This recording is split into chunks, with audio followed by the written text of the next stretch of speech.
来不及了，天王，你摧毁了。不对，天王被全面升级了。什么？所有？哈里克谢！该死！所有人恢复！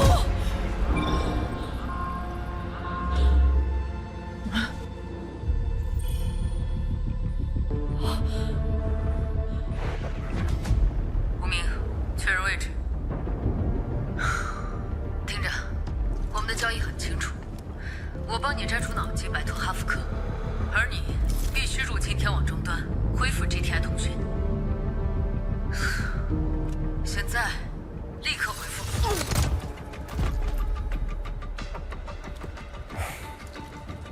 我已就位。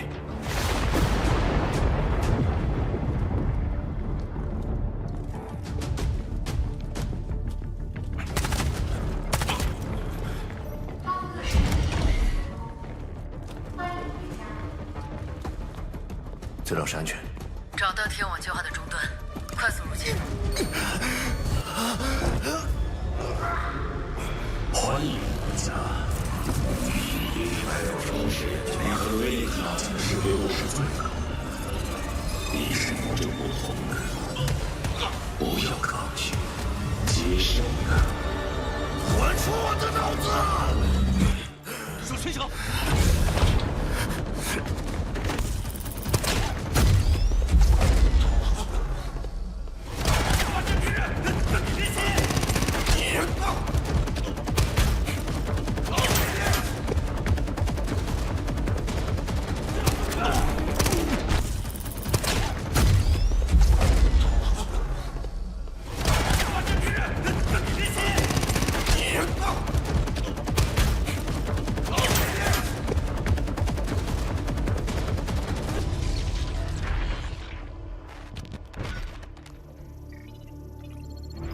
汇报情况，终端找到了吗？我们被耍了，终端不在这里。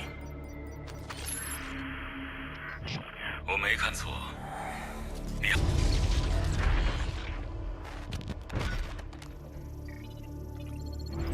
汇报情况，终端找到了吗？我们被耍了，终端不在这里。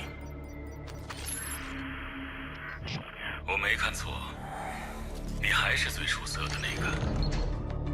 我知道你会回来，但你要清楚，不是哈福克需要你，而是你需要哈福克。我们才是未来。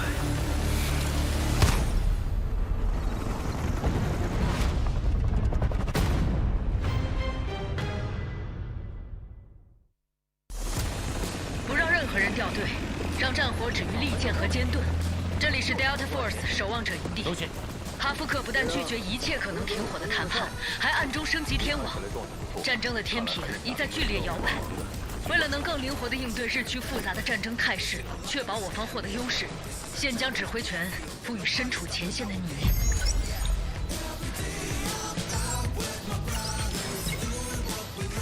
众望所归，你现在是我们的指挥官了。指定为高价值目标已就绪。发现敌方危机！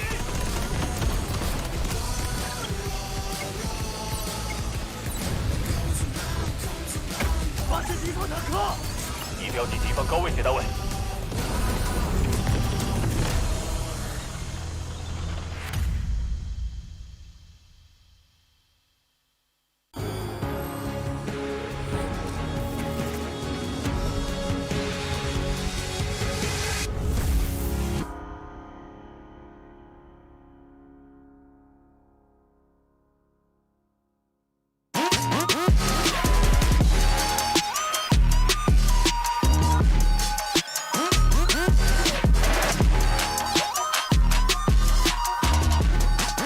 键操作就用野蛮部落。单排上分喝东鹏特饮，组团开黑喝东鹏特饮，巅峰对决喝东鹏特饮，累了困了喝东鹏特饮。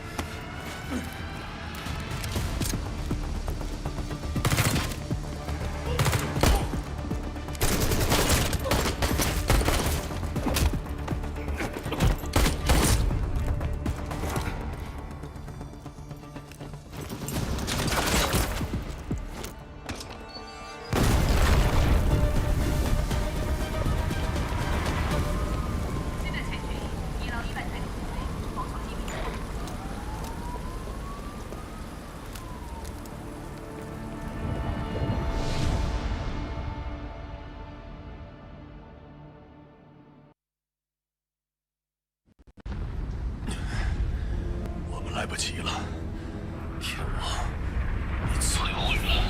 不对，天网被全面升级了。哈里克谢，该死！所有人恢复！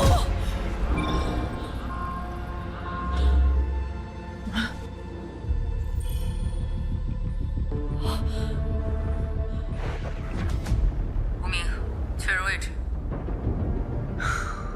听着，我们的交易很清楚，我帮你摘除脑机，摆脱哈福克，而你必须入侵天网终端，恢复 GTI 通讯。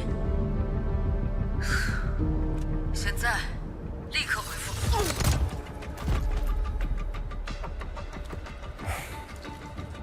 我已就位。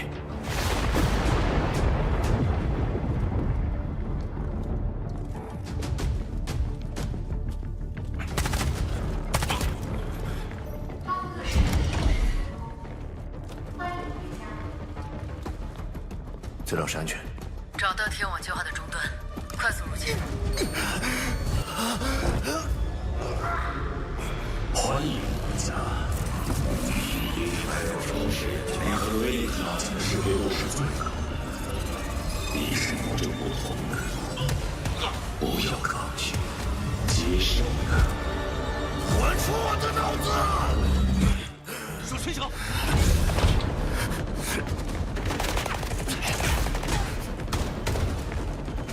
搜索四周。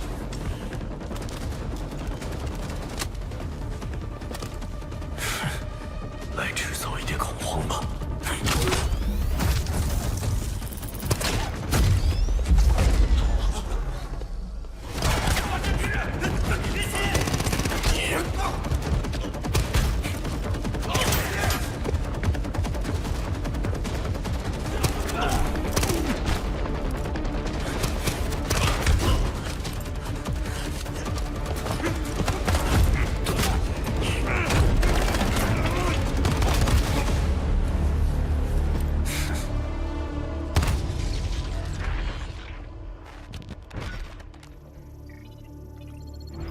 汇报情况，终端找到了吗？我们被耍了，终端不在这里。我没看错，你还是最出色的那个。我知道你会回来，但你要清楚，不是哈福克需要你，而是你需要哈福克。我们才是未来。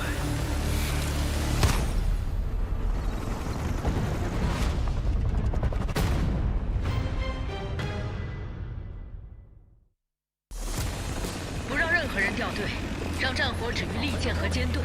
这里是 Delta Force 守望者营地。都行。哈福克不但拒绝一切可能停火的谈判，还暗中升级天网。战争的天平已在剧烈摇摆。为了能更灵活地应对日趋复杂的战争态势，确保我方获得优势，现将指挥权赋予身处前线的你。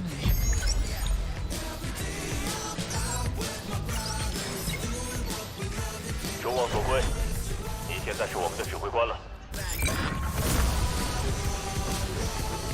指定为高价值目标已就绪。发现敌目飞机。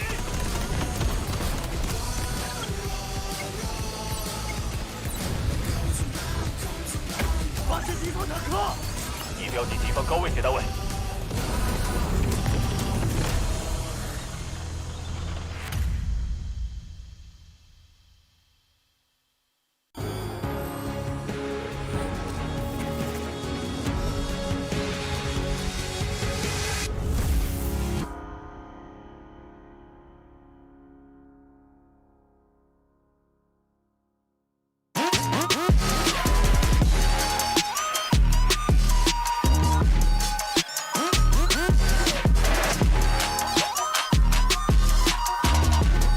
极限操作就用野蛮部落。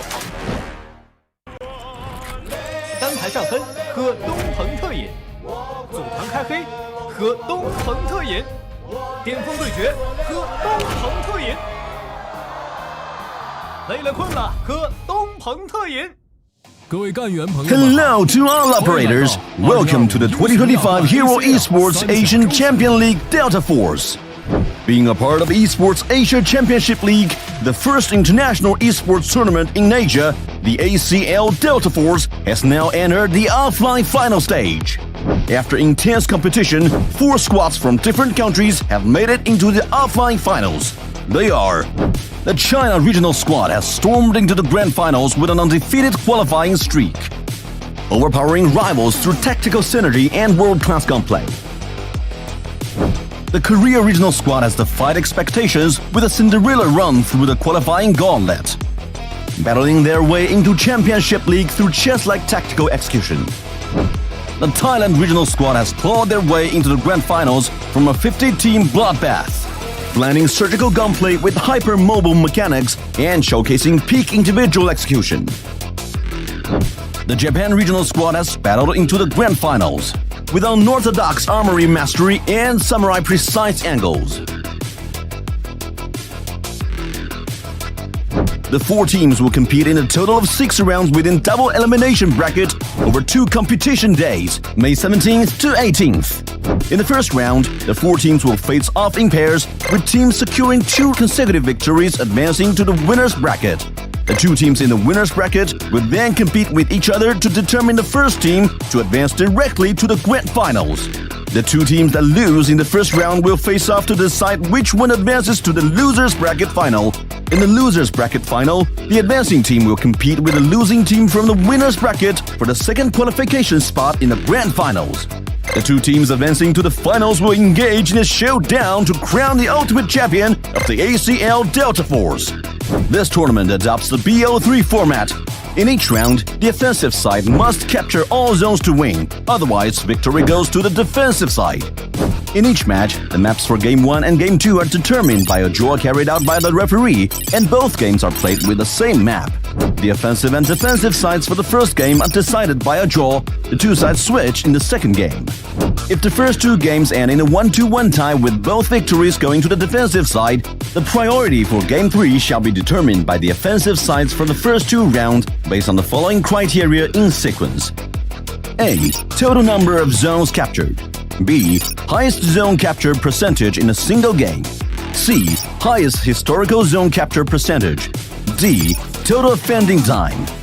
When games 1 and 2 result in a 1-1 tie with both rounds won by the offensive side, the priority for Game 3 is given to the side with shorter offending time added in the first 2 rounds. The overall prize pool for the ACL Delta Force Finals is $100,000, and the champion will win $40,000, while the runner-up, 3rd place, and 4th place earn $30,000, $20,000, $10,000 respectively. The operators from the 4 major regions have assembled, and the battle is around the corner. Who will stand out to the last moment? ACL Delta Force, fight to rule. Follow us on May 17th to 18th. ACL, creating the impossible. 攻占山天尖塔，立即行动，特战小队。GTI 特战队已入侵海域，不要慌张，充分利用阵地优势，居高临下痛击敌人。确认敌人坦克位置。敌人依旧强劲，继续战斗。波波还在游龙，他还在场上。ขึ้นมาไต่มาบนท่าได้สำเร็จนะครับเขามีโอกาสได้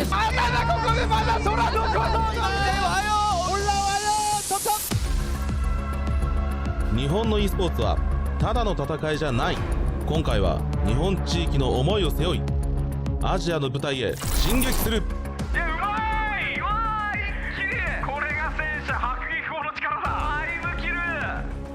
เดินหน้ายิงให้ยับดุดันอย่างมวยไทยศึกครั้งนี้ไทยใส่เต็มไม่มีถอยพร้อมบุกทะลวงใส่ข้าศึกด้วยทุกสิ่งที่เรามี ACL พวกเรามาแล้ว 한국의 e스포츠 실력은 보통 넘을 수 없는 거대한 벽이라고 많이들 얘기해. 우리는 델타포스에서 대한민국이라는 전설을 써내려가겠어.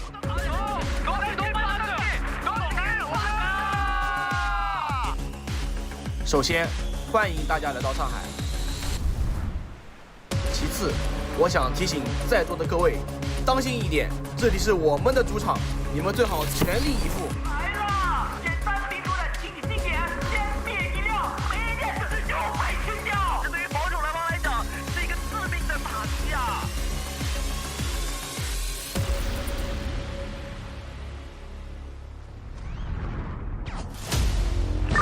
！A 点已占领，改区开路，步兵冲锋，进攻 B 点。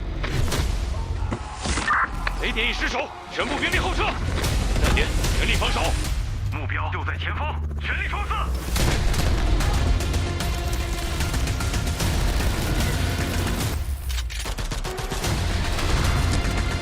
拿下最后一个区域，胜利就是我们的。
有请泰区代表队 ，Welcome Thailand！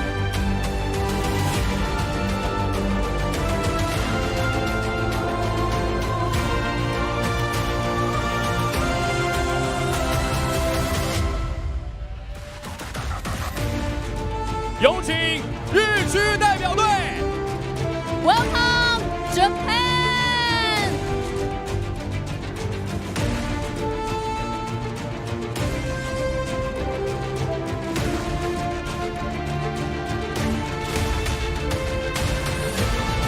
有请东道主战队国服代表队 ，Welcome China！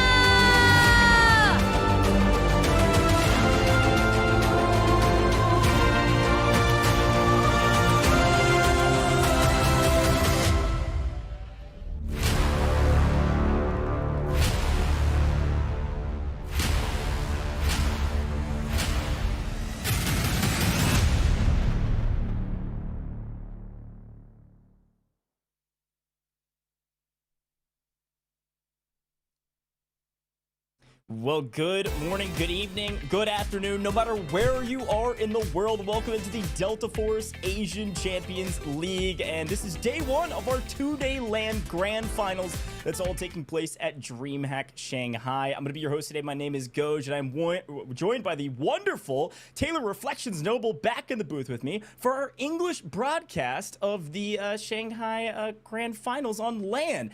This is going to be a banger. I mean, if opening ceremony is going to set the tone for us, Taylor, I am so excited for today. Without a doubt, Shanghai, the fact that, by the way, Delta Force being as new as it is, at least with the revamp, like, already having a LAN is tremendous. Excited about the future. You brought me on very early, a couple months ago to do some Delta Force stuff. Now we're back. The fact that we're already having a $100,000 LAN is incredible. And not to mention, to your intro, good morning, good afternoon, good evening, actually rings true this time. That's because right. Who knows where people are, watching in the world, right? At least for us, it's evening, but for some it might be morning and afternoon. But it's going to be a great day. It really is. Super excited to be here. A lot of great things to go through. Yeah, I think one of my favorite parts about this broadcast is that we get to watch along with the chat today. All of the amazing action. Of course, we'll be casting. Yes, today's broadcast will be in English on our main channels here. We are live on all of those channels. And then also the main ACL tournament is also live on a modicum of different languages that it's broadcasted from all over the world, especially in Asia. So really pumped for today. And Taylor, I want to start things off before we jump into any of our conversations around format, teams, players, and all of that good stuff. I want to start with Delta Force by itself, what we can expect today, which is obviously going to be some chaotic action. We are playing Warfare today, and these teams qualified to get here. It's really cool. We saw a preview of that during the beginning of the show. All of these teams qualified for their country, and then all 4 of these countries get together at DreamHack Shanghai for these grand finals for the ACL. Like, this is such a cool opportunity for these players and these teams. Brand new game with a brand new esports scene, and we're getting a chance to see it on LAN for the first time.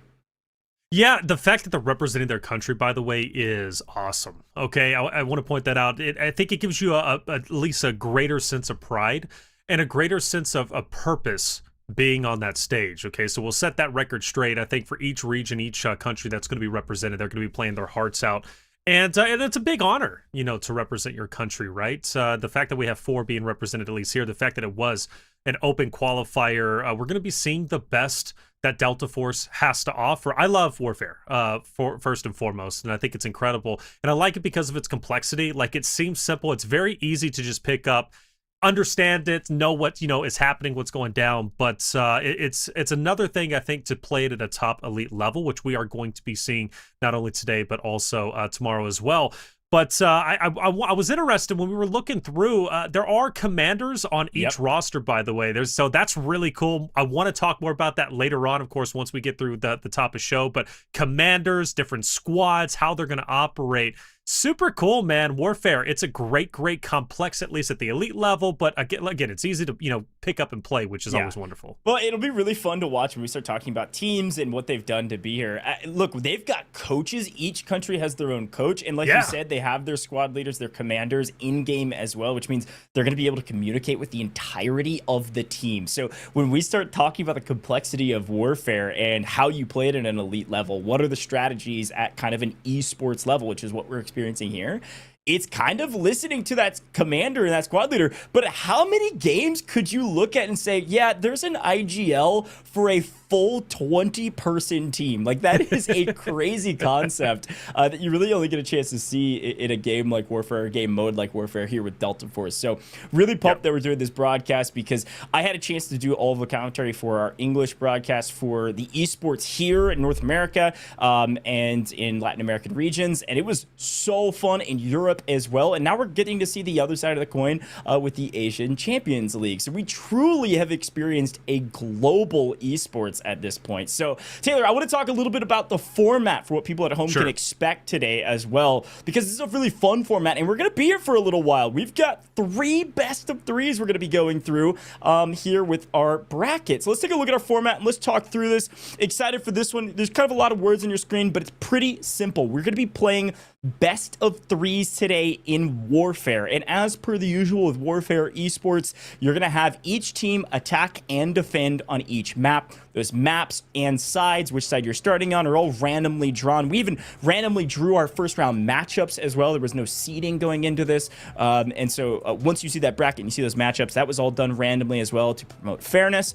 Once that's all decided, you're playing a best of 3, so each side gets to attack and defend, and then we go to game 3 if the scores are tied. If both teams won on a specific side, then bang, we're playing game 3 no matter what round we're in. Every single round today and tomorrow are going to be best of 3s. Now, here's the thing. Here with the tiebreakers, the way this is going to work is there's a couple different ways to break it all down. I think the one that we really need to pay attention to is the most zones captured. Okay, that's the very first one. The rest will kind of come, and we'll talk about those if we need to. But the most zones captured will likely be the one that we go to if we need to determine who is attacking or defending for that third round, because the winner of these tiebreakers will be allowed to pick, essentially. So the way this works is most zones captured. So if you think about Warfare and what we've always seen with Warfare is essentially if you go A, B, C, D, but you get stopped before you get to E, then you're going to rack up that many points, that many capture points. But if your opponents on the attack also get stopped and you both trade defensive wins, but they only get to point C, well, then of course you're going to win that tiebreaker and you'll get to choose which side you want. But here's a look at that prizing. Taylor, you're talking about $100,000. Here's the breakdown. Everybody that's made it here, the countries represented, are all going to make money. But Taylor, talk to me about this prize pool. Obviously, the team at the top making the most. That's right. Team at top makes the most, but the big thing to take account, right, is all teams will be earning at least something. But $40,000, I'd rather have that than the $10,000. Yeah, that's a lot. $100,000. Again, this is the first LAN event, to my knowledge, when it comes to Delta Force. So the fact that they're already doing $100,000 is insane. 40,000, 30, then 20 and 10. But more importantly, the money's always great. But again, to call yourself the champion of the first ever official, Delta Force LAN, to call yourself a champion for your country is also at stake here. So the prize pool is one thing, and trust me, they will be playing hard for that. But again, to have the accolades is a tremendous thing to take into account as well, Goj. Yeah, it's a really good shout. I'm excited about this prize pool. We'll continue to talk about it. Of course, that's all split up between all of the different teams. And we get a chance here to look at a couple of these interviews that are happening. I think I really love some of the content. And again, chat, we're going to have a chance to kind of sit back, watch this content with you. We'll talk over some of this stuff since we're on the English broadcast, and then we'll kind of allow us to all pay attention and watch some of it. But I've really loved, I got a chance to see behind the scenes, Taylor, some of the content segments they're running, and this being one of them. They have some really cool content coming that we'll kind of talk through, and some good interviews as well with these players. Like, I love what Delta Force is doing to create this kind of semblance of teams in Warfare. Even if it's a 20-person team, they still have an opportunity to do stuff like this, where they are highlighting specific players, specific squads as well. It's going to be 5 squads of 4, and they all get a chance to kind of speak for on broadcast, but also in interviews and things like that. So really cool stuff. Yeah, super cool. Giving overall a view of who these players are, which again can get lost in translation, right? When it comes to 20 players per team, there's a lot to deal with. But now we're getting a chance to really see, right, the personalities, the players, obviously in front of you, which is wonderful. They seem like they're having a good time. I saw one guy on there to the left, man, looks like he lifts. That guy's my hero. He was a big guy. Shout out to him. They're sharing snacks. They're stomping on the ground. It seems like vibes are immaculate. That's what you want, right? Especially before the competition. Now things start to heat up, but I'm hoping we have more pieces like that to get a chance to get to know the players, see what they're eating, and see what's up. Yeah, no, that's a really good shout. You're always paying attention to who's lifting and who's not. I respect that a ton, to be honest.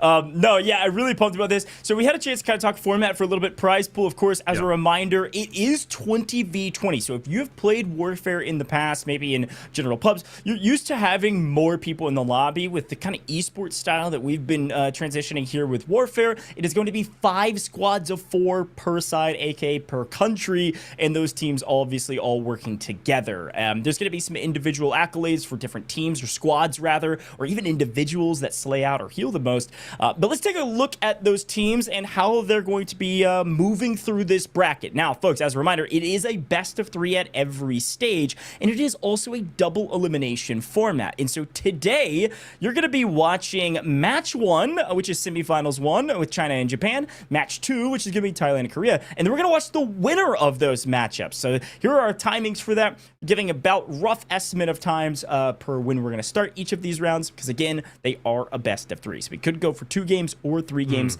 on each of these rounds, Taylor. But we are, and this is all, by the way, in Shanghai time, in local time in Shanghai. But we're going to be watching that semifinals 1 and 2 and winners finals today, which is really exciting because we get to see one team make it to the grand finals today before we get to tomorrow. Yeah, and I mean, look, making it to grand finals, guaranteed $30,000 for your team. Okay, that is tremendous. Obviously, you're going for gold, you're going for 40,000, but that winner's final matchup, our third match of the day, is going to be quite significant. A lot on the line when it comes there. From what I'm hearing, China seems to be the best team, at least when it came to the qualifiers. So they're the team to beat. Japan has to take on the Titans of the tournament early on in their first matchup.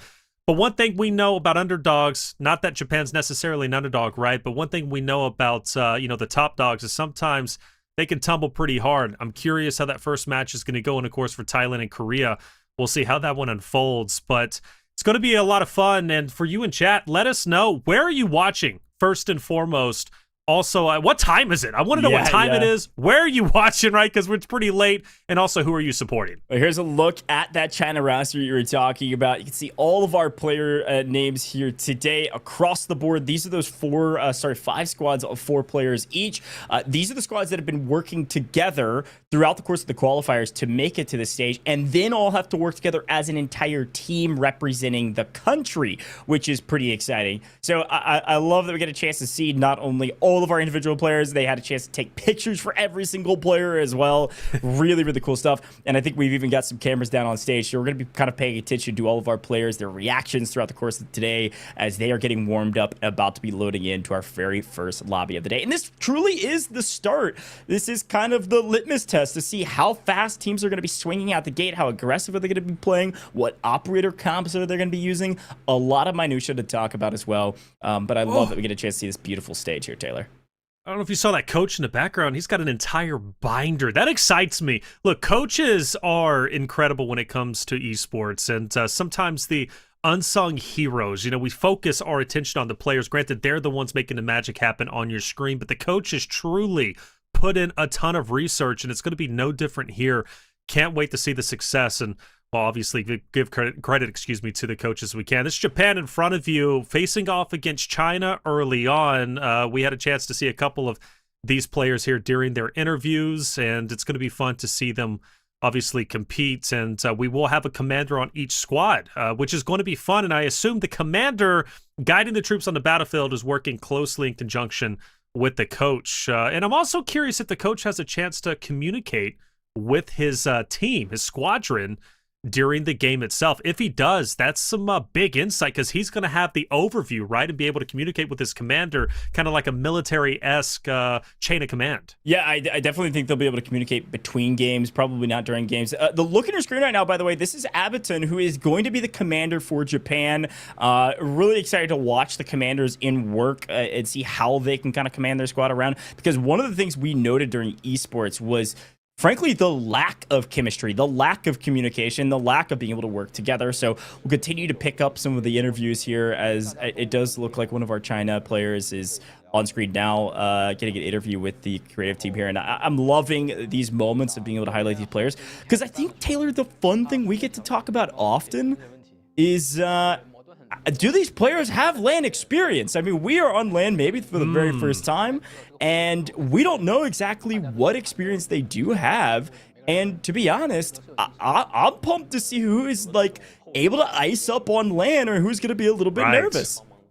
It's a tremendous talking point, Goj. LAN hits differently. When you're used to sitting inside your house playing, your socks are on, you don't even have shoes on. It gets a little crazy out there, man. Who knows how you're playing your game, but it's a lot different going from where you're super comfortable, you're in your own environment that you're familiar with, and then you go to a LAN setting, maybe playing on different equipment, maybe playing in front of an audience that isn't necessarily that supportive of you, right? Because that does happen. Or maybe they are supportive, so that pressure hits you differently too. It can affect players tremendously, and it's going to be no different today. What I do think, though, Goj, what is different here, because there's so many people on your team, that's a huge support structure that you have to lean into. So if you are a bit nervous, you've got an entire family around you that's ready to pick you up and show why you're here, or at least tell you and convince you that you're here for a reason, you're here to compete, and we believe in you. Yeah, it's a really good breakdown. Fun conversations on LAN always, and some great interviews here. I believe we've had a chance to almost check in with every single player for China. in those interviews. Let's take a look here with, this is our commander. This is Abiton for Japan, who's going to be leading the charge, but we're going to go through all of these player introductions just like we did for China here for Japan as well. So really cool. I'm also loving, Taylor, the kind of these shots they're getting like out in Shanghai at DreamHack. As a reminder, yeah, this is absolutely a LAN event, but it's also at DreamHack. So there's a lot going on in this tournament for the ACL and everything around in DreamHack. And that's super cool. And DreamHack has always been such a fun event. I myself have not had a chance to go to one. I've had a chance to work some remote like I'm doing here, but I've heard stories and you know, tales from DreamHacks and how cool it is, because you do get to experience the true gamer experience, multiple titles, multiple games, and you know, somebody walking there, maybe a full crowd, a full group. What is Delta Force? Well, now they get a chance to see it in person, feel the energy, and truly get an understanding of what Delta Force is all about. And that's what's beautiful about DreamHack. But more importantly, to support, right, that DreamHack is giving Delta Force for the ACL, because this is the first LAN event for ACL, you know, the Asian Championship League. That is tremendous. The fact that we are setting the tone with Delta Force tells you all you need to know about how special this game is and how special this event is going to be. Yeah, I love it. And here's, again, some of those great looks. Our commander, excited to showcase skills on main stage. Beautiful content here. I'm loving that we're getting to see all these interviews. A great shout to everybody in the stadium on LAN and everybody here joining us in the booth. Folks at home, Taylor already asked you where you're located right now, because you're right. We are live all over the place and at just about every single time zone you can think of. It's a beautiful representation of the global esport that is Delta Force. And one of the things you'll see throughout the course of the day is that one of the logos, or rather kind of mottos for this broadcast and these events, is Road to EWC. One of Delta Force's goals here, Taylor, is to get to the Esports World Cup in 2026. They want to be one of the main titles that you can play at EWC, which would be a lot of fun. I know both you and I had a chance to go last year, hopefully going again this year. And I would love Delta Force to get there, just like Delta Force would, and everybody here in the ACL and globally, worldwide. That's the whole point. It is a global Esports World Cup. Yeah, no, that's huge. Esports World Cup changed, as far as I'm concerned, the landscape of esports. It's something we all look forward to as viewers, as talents, right? So the fact that we're going into Esports World Cup, potentially going into that with Delta Force, is tremendous. First match of the day, China versus Japan. Cracked. What do we think about it, Coach? Are we excited for this one? Because for me, man, I cannot wait to see the best of the best in China and Japan represented here. Obviously, first match of the day in this best of three. Yeah, a great shout. Cracked is going to be so fun to watch on LAN. And China is attacking here, by the way. So those icons are. Japan is defending to start. And then, of course, they will swap. So as we prepare for Cracked, get a chance to see a breakdown from the coach.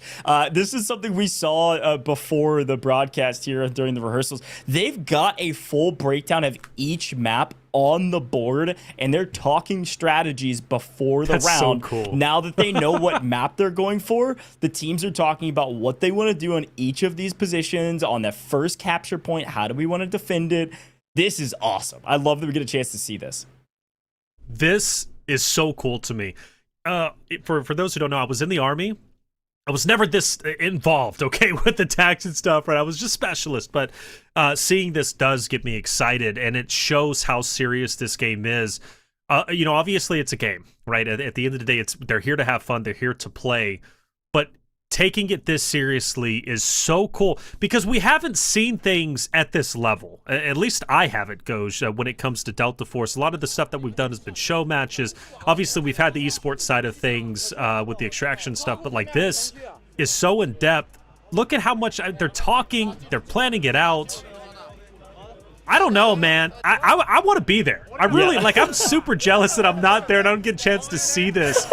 They're writing I don't even know what they're writing, but I tell you what they're writing is serious and it is important. If I was a competitor on the other team, I'd maybe try to take a peek. Look at Japan's strategy here. What is it? Chad, if you could break this down for me, that would be great, to be honest with you.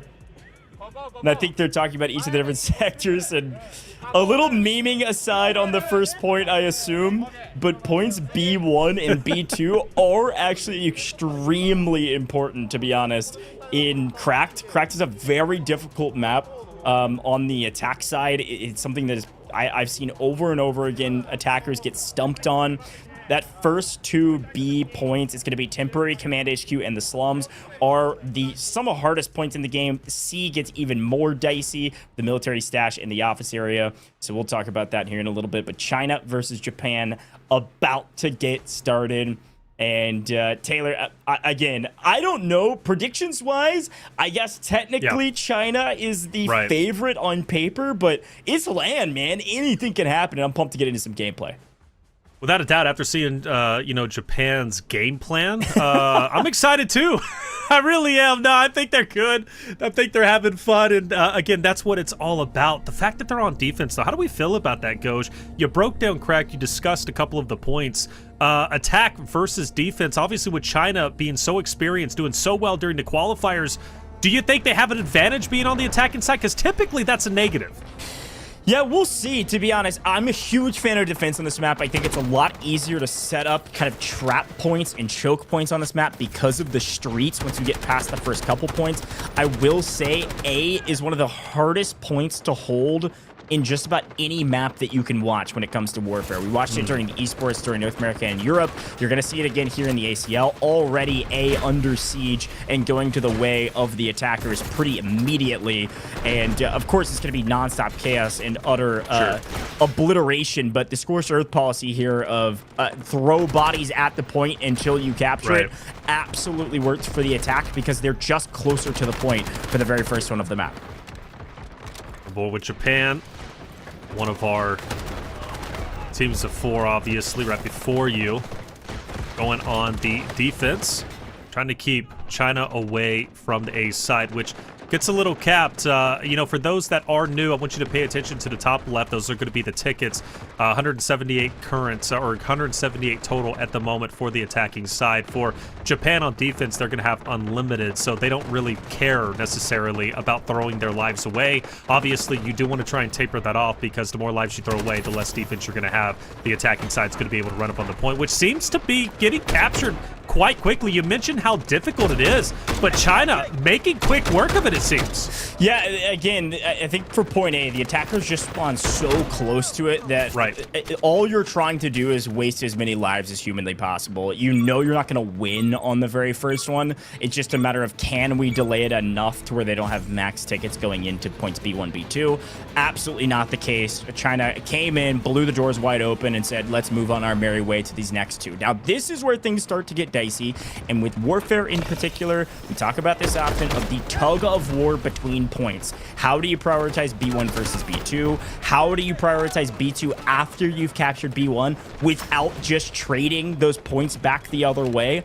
A lot of fun narratives here, and it's all going to come down to team chemistry and communication from that commander to make sure all the troops move together, or they keep kind of a secret ops squad on the point to hold it while the majority of the team goes for the new cap.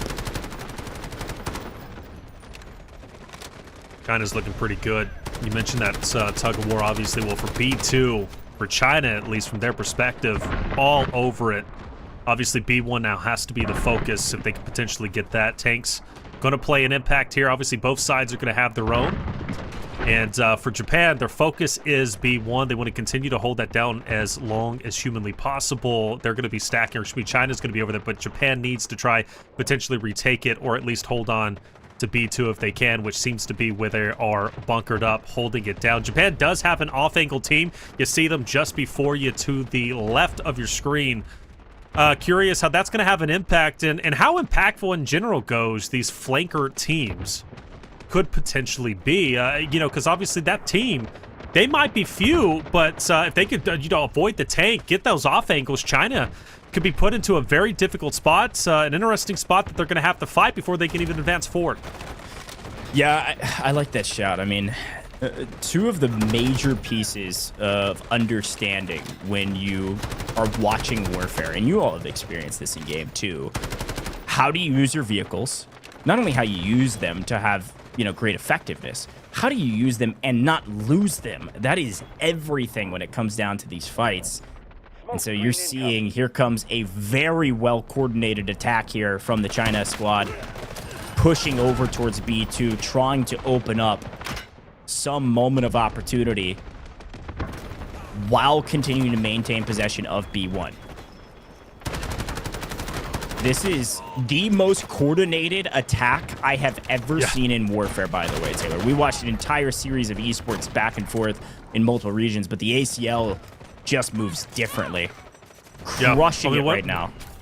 What else do you expect, brother? I mean, these are the best. The best of the best when it comes to China and Japan. More importantly, they understood they were playing for $100,000. They've got a coach. They had a board with the map on it. Okay, that makes a big difference. But I also think let's put a lot of value. We talked about the LAN experience and nerves and things like that, but the value of having your whole team on LAN to communicate with them directly in the same room. Players usually don't get that experience when playing Delta Force unless they are in a LAN experience or you're having a LAN party at your house. You invite your entire team over. Maybe you got it like that. But big moves coming out from China as they continue to push forward. A solo warrior gunning Japan down. I mentioned this off angle, and Japan is looking to do that, but the tank mowing down the Japan players who are pushing forward. It started with about 6 or so players from that little choke point, that little ravine, and China sniffs it out, takes them all down, and now they've got that off angle for themselves, and it looks like they're going to be pursuing to the left to maybe open up a different angle of attack, and in fact, they might not even need it. China is pushing forward very well. Japan is on the back foot. Yeah, and something else to call out, we talked about those commanders. This is the commander modes, and so one of the things that comes with that, aside from fantastic gameplay, like a Saniva holding down a building by himself with a shield only for a moment's time, is also the commander can make commands to the team, not only vocally through the audio, but also in-game with a pointer. So if you call out a command, which I think the command they were given was hold B1, you're able to get extra points for the support system, your call-ins that you want to bring in, whether it's more vehicles for your team, whether it's guided missiles, which absolutely changed the battlefield, artillery strikes or more. You get more points if you're able to execute on your commander's orders, and the commander can get extra points for giving those orders. So something else to keep an eye out for. We saw it briefly there. The Chinese commander gave the order, hold B1. Do not let it get recapped, rather than cap B2. And I really like that order because, one, it's a bit easier, but two, it is everything. They cannot start playing tug of war or they're going to be in a stabilization and a spawn blender. You've got to be in a position where your team is still working together, moving at the same time, and it's working perfectly. Look at this Chinese squad, swing indoors, wipe teams inside, and continue to tick away at this point. You don't have to do it all at once. Keep the tank on B1. It looks like the defense knows we need to swing maybe over to B1 if B2 is lost. We might have to try to play tug of war, but this tank is just kind of playing artillery strike fire from distance to try to harry somebody. Well, and you see where Japan is currently at. The 2 players, one is already down. There goes the second, and the third one should shortly fall, and it will with the help of the tank. That's where Japan's been putting their effort to attack B1. And China's just simply not allowing it. Having that tank there has been instrumental. So Japan has put in a wonderful effort in trying to, play that back and forth tug of war, as we've been calling it on B1, but they're just not getting anywhere because China, all on the same page, moving together as one single unit. Yeah, they're looking great. They're slaying out, my goodness, lances. Beautiful shots. B1, obviously marked once again, but more importantly, B2 could quickly be capped relatively soon. Seeing this first-person perspective just shows you how good these players are on an individual level. Lances has managed to rack up at least 5 or 6 eliminations just from that small period of time that we were observing him. China tightening the vice grip, getting onto B2, but Japan, they've got numbers, and they are starting to come in with the reinforcements, but they've got to put in a lot of work because from an individual level goes, China is slaying. Yeah, they're crushing these first 2 points. You got to remember they came in with 180 lives on this point, and well, they've only lost about 25 at this point. So they are crushing it. You know, we always talk about kind of like slaying power and value of you as an individual rather than a team. If you're able to net 5, 6, 7 kills per life, your KDA is not something that actually matters, but it does matter from a strategic standpoint. And so I really like the fact that China's doing a good job of not only not losing all of their lives quickly and not playing too aggressive, playing slow, but also are extremely organized. Here's a listen in with our commander. Let's do a quick listen in.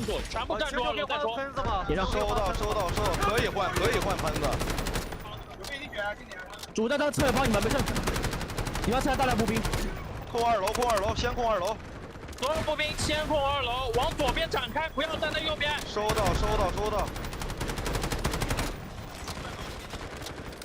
AG 给他们火力压，给他们火力压。来了，咱们跳，情绪跳，情绪点，情绪这点就行。不要前打。 A great listen-in, Taylor, and to be honest, it sounded like we were able to listen into that commander and his squad. So that should be the top 4 or the 4 people, the 3 teammates of the commander, all not only issuing commands to the team, but also just communicating with each other. And it sounded chaotic, but, like, let's also reel it in. It sounded great. You know, the commander, he was the main vocal one, and then he would give an order, and then everybody then would obviously receive that order and then call out what they're currently seeing. So there were chaotic moments, but for the most part, I think it sounded great. You're keeping the comms clear. When you're talking about 20 players on the battlefield, hold up! DN, my lord! Mows down 3 players, will finally drop himself, but so many great heroic moments from individuals, not only from the Japan side, but also from the side of China. But going back to communications, when you have this many troops and you are the commander, you've got to guide, you know, 20 players on the battlefield, or obviously 19, because you're excluded. There can be some muddy comms. So the fact that it sounded that clean, to me, speaks volumes about them. And look at this tank. We're going over. Now, how do you get rid of this? How do you get it gone? Well, I guess, hey, Japan was ready for it. China has to back away, but that was nuts. Oh, I have never seen that. And see, we always try to learn on broadcast. Apparently, there's a hop up for the tank to overlook B2. Tries to get a bit of covering fire for his team to advance and try to retake the point. But immediately, the Japan team was ready for that fight, which I love that. I mean, one of the biggest critiques I had of most of our defenses going through North American EU esports was their unwillingness to shoot down tanks. Basically, go out of their way to get the AT4, get involved, and take out that vehicle. If you're actually able to kill the tank, massive boon for your team to have a vehicle advantage. And here he goes again, healed back up. Welcome to the party. I'm coming in with some serious firepower. You better clear this point, and I'm gonna make sure you get off, or you're gonna lose your life as you try to run away. This is unreal. It's awesome. I love Delta Force. This, by the way, the spectator client in Delta Force is just beyond belief. Such a fan. Japan's getting their own take, and he's going to go ahead and reposition behind. I would like him to get up there and start challenging and take himself. Meanwhile, we transfer our perspective to first person, and you can just see how chaotic it is. You've got a tank from China on top of the wall shooting missiles at you. Meanwhile, you got China also full sending into these CQC fights. But now let's sober it up a bit. You mentioned the lives. We're now down to 126. Granted, China is still very healthy, but 126 starting to get a little bit low. I'm very impressed with the way Japan's been holding on, but China finally seems to be making some great headway. They're getting onto B2. I think Japan now is calling the orders, maybe back away and start setting up defensively for the next points. Yeah, the problem right now is this tank that is holding down B1 has windows of opportunities to harry B2 and then back up and make sure B1 hasn't been taken down. This is really impressive organization from that China team in particular to make sure they keep their vehicle alive with engineers, but also cap these points. We are moving to point C with 4 lives short of maximum. Here's a look at that leaderboard. Of course, we've got a cat at the top. That is one of our players inside the tank, and you can see why they're at the top from a score perspective. 37 assists from that covering fire and harrying firepower of that tank while maintaining position on the point. They're absolutely going to be one of the score leaders on the day. All right. Japan did a wonderful job holding back China on the B1, B2 split. Now they have to try it once again on C1, C2. Live still very healthy, or tickets very healthy, excuse me, for the China side of things. And as we move into C1 and C2, as we do have a missile coming down, a missile strike. How effective will it be? Very, very effective. Japan uses that. China hurt. Now they've got to go up and try and get some reses. Yeah, I mean, one of the things you got to pay attention to with these guided missile strikes is there's actually two main things. One, how much value do you get out of them, right? I think it knocks back most people, but it's just about clearing points. And let's be very clear, too. This military stash point, C1, immediately gone. China is all over it. They've got every body they could possibly have on C1 already, and it's going to force it again into that tug of war of being able to hold a point and then aggressively play against the defense on point 2. This is a really, really strong strategy for being able to play not only inside of these C objectives for a while, but also have a power position you can play from. The struggle that attackers find on this map is being too scattered. China is grouping up as a unit all on one point, capturing C1, ready to take C2. The other thing you got to remember with guided missiles is if you drop enough on C1, that building goes bye-bye, and that point no longer exists. So it's the easiest point to capture for the attackers, but you actually can't afford to lose it if you have enough guided missiles. Now, they've become quite expensive in your call-in list. If you are commander orders, maybe, and you get a lot of kills, potentially you get a couple per person, but quite difficult to do. So watch out for more of those missiles. They absolutely can change these fights. Tanks moving in once again. Big fan of the tanks. I was looking at chat, Go, since, you know, it is a watch party. We get a chance to look at it and have fun with them. They were just blown away by the tank climbing the wall. I saw one of our viewers actually said he's able to do that on a different map as well, which is pretty cool. Shout out to you if you figured that one out. But yeah, they're loving it. They're liking the tank action. I am too. And clearly it's been truly instrumental. We're getting down to the nitty-gritty. We really are for Japan. We have a listen in, and we heard China before. Now let's listen to Japan.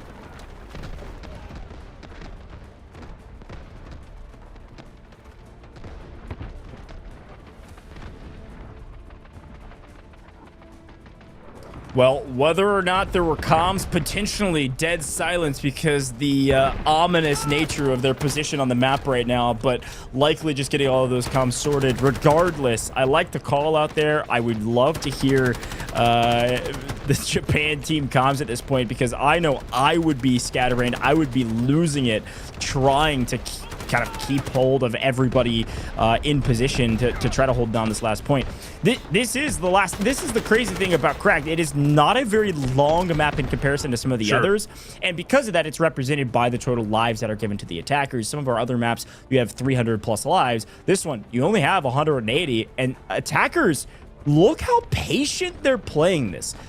Again, this is something that you don't see outside of highly coordinated efforts here in Warfare. This is something I love seeing on broadcast for the very first time, is a team on the attack not losing their lives willy-nilly thinking, oh, I can be the hero and I'm just going to run at my opponents. No, it's coordinated. Look, they're all going. 2 potentially being left on the point, everybody else moving as a unit. Over top, this beautiful free cam is showing us this incredibly coordinated effort from China.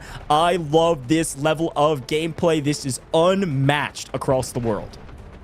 This, and I hope you viewers at home can appreciate what you're seeing in the coordination, the smokes going down on each street, on each choke point that they have to cross. Beautifully timed. As soon as those smokes hit, you know there's going to be a player crossing. You just watching that on the overhead view, you start to truly appreciate the coordination, right, the attacking side has, obviously, with China going through the streets and now pushing over. And you're right, that patience, that level of patience was represented too on B1 and B2. You know, they stayed on B1 for the longest time, just taking away the defensive positions of Japan before they finally pushed forward. They weren't too hasty, and you can't be too hasty. You've got to play your time and manage your lives. And I've been looking at the ticket score on the top left. China hasn't really lost a ton. They've never dropped below 100 throughout the entirety of this attacking side for best, or this best of 3 for game 1. They've never dropped below 100. They have looked so strong and coordinated. Their comms were clear and concise. They're looking to go away with a clean sweep. Japan, they've got to get to work. A guided missile's coming in. China's about to take this. Yeah, this guided missile could be everything. Here comes the artillery strikes on the left, and on the forefront, here it is, the guided missile to hopefully open up this point or take back a point that's needed. And unfortunately for Japan, they fall incredibly quickly. China able to close things out in a dominant fashion. wow, that's not only looking good for their overall score line, but it is certainly looking good for their tiebreakers as well. Being able to do that with that many lives remaining, if things do trade here, I can only expect that China's going to win that tiebreaker and be able to choose whatever they want in that round 3. Now, Taylor, here's the thing about that matchup. I knew China was good. I didn't know they were that good, my friend. My goodness, that was utter domination. Without a doubt, utter domination. Again, they didn't drop. I don't even think they dropped below 130 tickets, if I'm not mistaken. Such a tremendous effort, great coordination. Japan tried so many different attacks, coordinated attacks, mind you, off angles, pushing straight forward, holding down hardcover POIs, and none of it worked. None of it, because China was able to see through it, dismantle them piece by piece, squad by squad, and ultimately take over the points. Now, the true question is, as we do head into game number 2, they'll be on the same map now. Roles will be reversed. Obviously, Japan will be on the attacking side, and then we'll have China on the defensive side if they can still coordinate as well as they can. But they were the best during the qualifiers, Goj. I can see why. And on an individual perspective, right, watching China break into these hardcover POIs, break into these points, like they were slaying out. Dan on your screen, how many times did we see him get up a 3, a 4-piece, right? Lances as well, breaking into buildings. Lances was on fire for China. I'm already starting to see Dan, Lances, even their commander, right, giving effective orders. And the tank, are you kidding me? China is ahead of the curve. Yeah, I love the replays from this first round because it really did show the dominance of not only strategy but also execution from this China team. You know, we are hyping them up for good reason. Here's a great guided missile as well, just to secure the point, make sure that it all is good and dandy. But the thing that I was so impressed with, besides individual gunplay and being able to kind of play together as a unit, is the ability to mitigate life lost is unbelievable.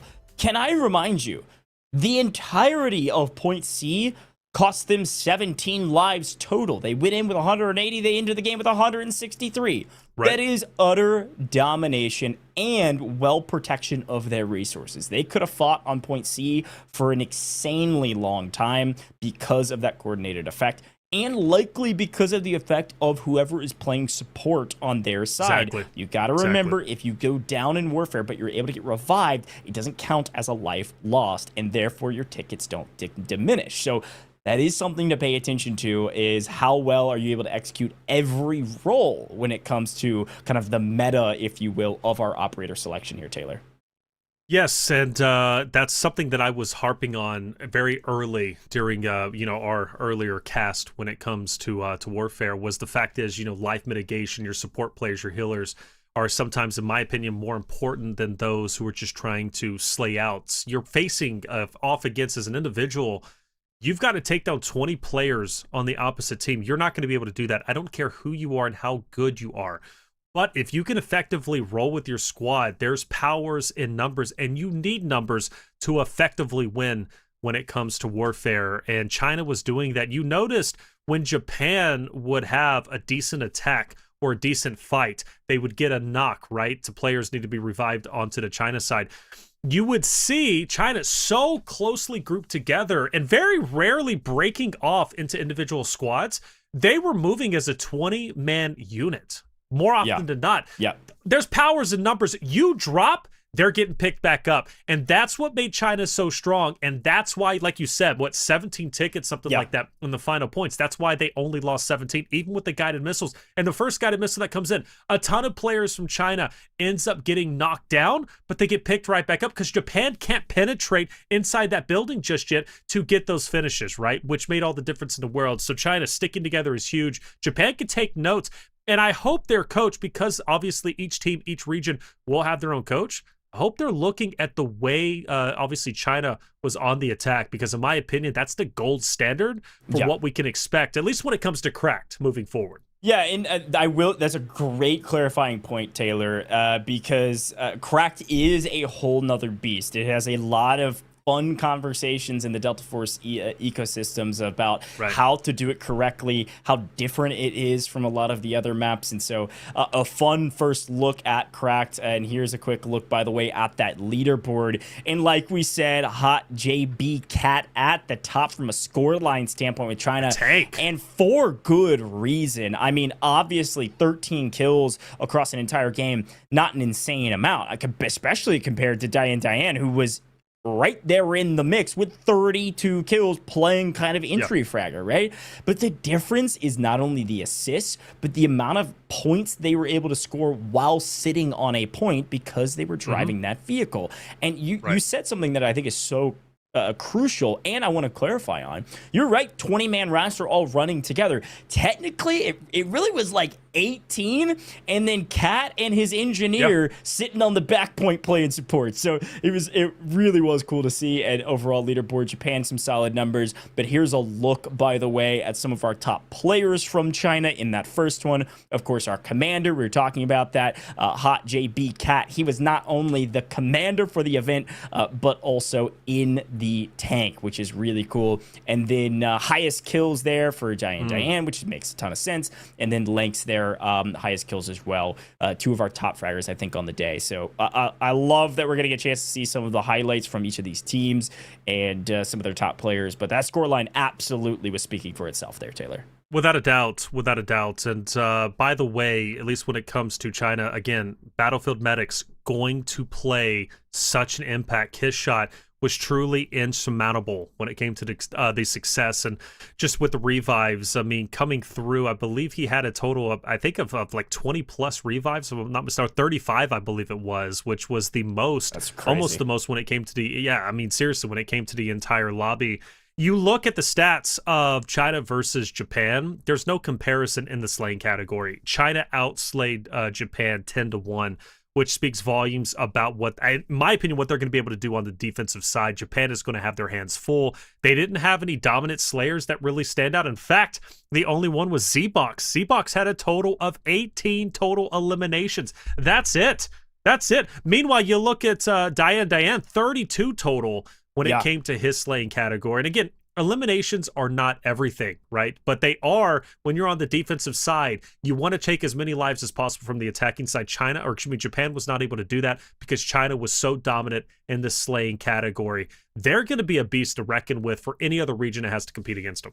Yeah, I totally agree. I think that's a great breakdown. I love the stat lines that China was able to put up. Again, as the attackers, usually you're the one able to grab the most points from the attacker category. But even still, I mean, this is ridiculous stat lines to start things off. And obviously great for their tiebreakers as well. So I'm loving what they were able to do throughout the course of that one. I'll be very curious to see what they're able to do on the defense, though. Because, again, it totally changes things when you're on the defense side. Your coordination looks different. Your spawn points look different. There's a lot that can be different. One of the things that remains the same, though, is how do you use your vehicles effectively on this map? Because they are so incredibly crucial here, Taylor. Well, Hot JP Cap, how can Japan shut him down? Naturally, that's your commander, or at least that's the commander, on the China side. How do you shut him down? Because he is truly the reason why that, at least as far as I'm concerned, that attacking side for China went as well as it did. It was Hot JB Cat being really the iron, the glue that held China together. So for Japan, they've got to focus him. And if they have to do that tank versus tank, I don't care. Whatever it needs to be, you need to get rid of him. You take him down, you're taking a large portion of what makes China successful, not only on the attacking side, but I'm sure on the defensive side as well. If they can take a tank and put it over on top of B2, well, why can't they do that now on the defensive side and take it over top of B1 and essentially spawn cap you? I mean, that is a possibility if they don't know how to deal with Hot JB Cat, who's, again, going to be crazy good. And this is, I mean, you got to set the pace early on. As soon as you come into A, obviously the easiest point to capture when it comes to the attacking side because of their spawn point. But if that starts going awry and looks a bit rocky, I'm already going to have some early concerns for Japan for this second map, obviously, as they transfer over to the attacking side. But yeah, I think taking care of the tank, because in my opinion, Goj, that was the biggest factor. Hot JB Cat, like him with the tank, That's what did Japan in, because let's not forget, right? Japan with those off angles trying to attack B1, they couldn't get anywhere. Sometimes they would send 10 members down that little choke point, and they would all get mowed down, not only from individuals on China who would focus them, but also from the tank. That's not a winning strategy. Something else has to happen. Yeah, one of the other things I noticed, I was kind of looking back and thinking about that game, was even on point C, when they're trying to push, Japan was trying to push to take back the military stash angle, which was C1, when all of China left. One of the things I noticed is that, one, our tank commander stayed back to hold the line, but two, Japan actually sent a infantry vehicle around the flank with multiple members running with or in the vehicle to try to put some pressure on that point. The tank was there holding it down. Players from the tank, the engineer with the tank got out, was able to fry out 2-3 players that were running, and that vehicle had a smoke and run. They couldn't afford to just sacrifice that vehicle in that moment at risk of losing it and obviously losing the game, which they did anyways. So it was fun to see. Japan did have a counterattack. It just wasn't strong enough. To be honest, I think the real way to do it is you've got to send almost, when China leaves, you almost send everyone around the flank and take their vehicle out when you've got numbers if you can manage it. It requires an insane amount of coordinated effort, to be honest. But if you were able to swing 15 of your 20 players around the flank with your anti-infantry vehicle or your infantry carrier vehicles, get around the flank, have your AT-4s out, blow that tank up before they can repair it, that totally changes that game, because then you can retake C1 and then you can play tug of war and you have vehicle advantage. Like, I'm getting into the nitty gritty, but this is esports, and it was such an utter domination that you've got to start thinking of some more like wholesale high risk strategies like that for some of these points that look completely dismal. Without a doubt, and one of the things you brought out that I want to extrapolate on is the fact of breaking off into maybe a flank. You mentioned the vehicle, obviously, carrying the troops to go for an attack, but it's like, at what point does breaking off become a disadvantage for your squad, for your team of 20? Because China, what made them so strong is wolfpacking together 20 strong. Very rarely did you see anybody go off on their own. They were attacking buildings with their full force. If they could all do it together, they were going to do it together. Japan, on the other hand, granted, on defense, I don't know how their attack is going to be, but they would break off into individual squads to try and coordinate like a 2-3 push, right? 3 players holding down the site, 2 squads then would go together to try and get an off angle. Again, I keep referencing B1, that's the best example. But at what point does that become a disadvantage? Now you're weakening your numbers. Now China, once they finish off 2 squads, they only have 3 more to deal with. Or 2 more to deal with, excuse me. So it's like, at what point do you just forego all the crazy tactics and just play good old simple camp it up? On the attacking side, it's a little bit more difficult to do, right? But I mean, again, when you're facing off against a full 20-man unit, like, at what point does breaking up become a disadvantage, Coach? Yeah, it's a decent point. I think it's got a lot of validity behind it, but I think the name of the game is you got to trade. You've got to be able to trade. If you just sit on one point and protect, you're going to eventually get run out like a dog with a tank. I mean, it just is what it is. And so vehicles having basically the most firepower, basically the most pressure for a team. I mean, we saw a vehicle literally climb on top of a building and clear a point, and also have an insane amount of survivability. I mean, this is not only a tank in the more general military terms, but it's also a bullet tank for your team. Use it as cover. You have engineers behind you able to heal it up. Get in, get out, keep it alive. And so if I'm the defense, I've got to target these attacker vehicles way sooner, even at risk of giving up a point in trading. So as we look at our teams comparing and contrasting the different strategies they had thought of, and now they've got to change those strategies. Here's a look at some of their strategizing as we take a look at Japan. It looks like we've got some fans for the Japan team here in the home crowd. Get loud. Oh, they had pictures of the players too out there, by the way. That is awesome. I wonder if that's fan-made or if they have something similar, like maybe they're giving away all the flags. They've got the boomsticks. That is so cool. I love the environment already. Again, this is at DreamHack, so anybody can technically walk up, find a seat, get involved, and learn what Delta Force is, and I just find that to be so incredibly cool. And on top of that, for the Asian Championship League, the ACL, this is the first LAN event they're having, and we're starting it off with the great game of Delta Force, which is just so cool to me, and I hope you guys at home are enjoying it. I really do, because this is very fun. I'm seeing some of the best warfare that I have seen yet, and I've watched a lot of it from many different countries and regions. Obviously, Germany, the U.S., the list goes on. And, well, again, we're seeing some of the best compete here. I think Bobo has a supporter out there from China, if I'm not mistaken. I saw that going through. Bobo playing very, very well during Game 1 on the attacking side for China. I believe had the second or the third most eliminations. No, the second, just behind that of Dien, who had a total of 32, but Bobo at a total of 26, 34 reses. He was putting in work not only in the slaying category, but also in the healing side. And hey, the crowd's starting to get pumped up. China versus Japan. Keeping it civil out there, but I don't know. I'm seeing a lot of China supporters. It makes sense, obviously, where they're at goes, but yeah. I mean, China, the home team, they're playing with all their hearts. Yeah, look, I mean, DreamHack, it calls in a lot of people from a global audience. I mean, DreamHack is one of, it's really cool. We talked about this at the top of the show, a really cool LAN event for multiple titles. And Delta Force has a key and premier spot on one of their stages, which is really fun to see here for the ACL.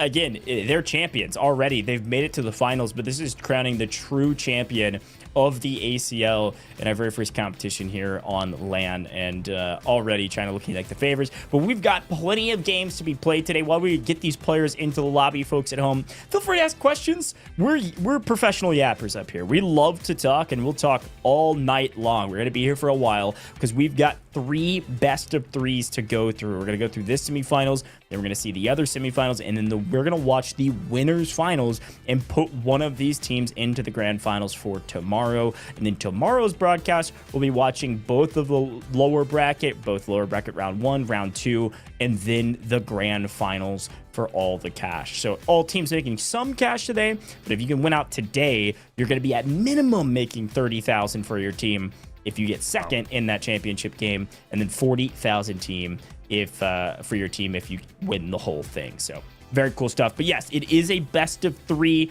Ask questions. We're hanging out with you in chat. I'll go ahead and command. I think we're live on like 5 different platforms. So I think Taylor, during our first break, we'll split up maybe some of the streams and be paying attention to all those chats so that we can engage with people at home that are watching. And again, keep telling us where you're from, where you're watching from. It's been really cool to see Delta Force become a global game, truly. Obviously, we've got Asia Champions League on screen right now, but we did the EU and North America esports competitions only a couple weeks ago. And so we're truly hitting just about every region in the world, and Delta Force is continuing to grow globally on mobile and, of course, on PC, like all of our players are playing on today. So very fun stuff as we've got all of our peripherals and everything ready to go. Our players just loading in, getting ready for the second game. And again, Taylor, they are going to be swapping sides. So you're going to see, I believe we saw China in red when we were looking through the spectator. They're now going to be in green. So don't get confused about the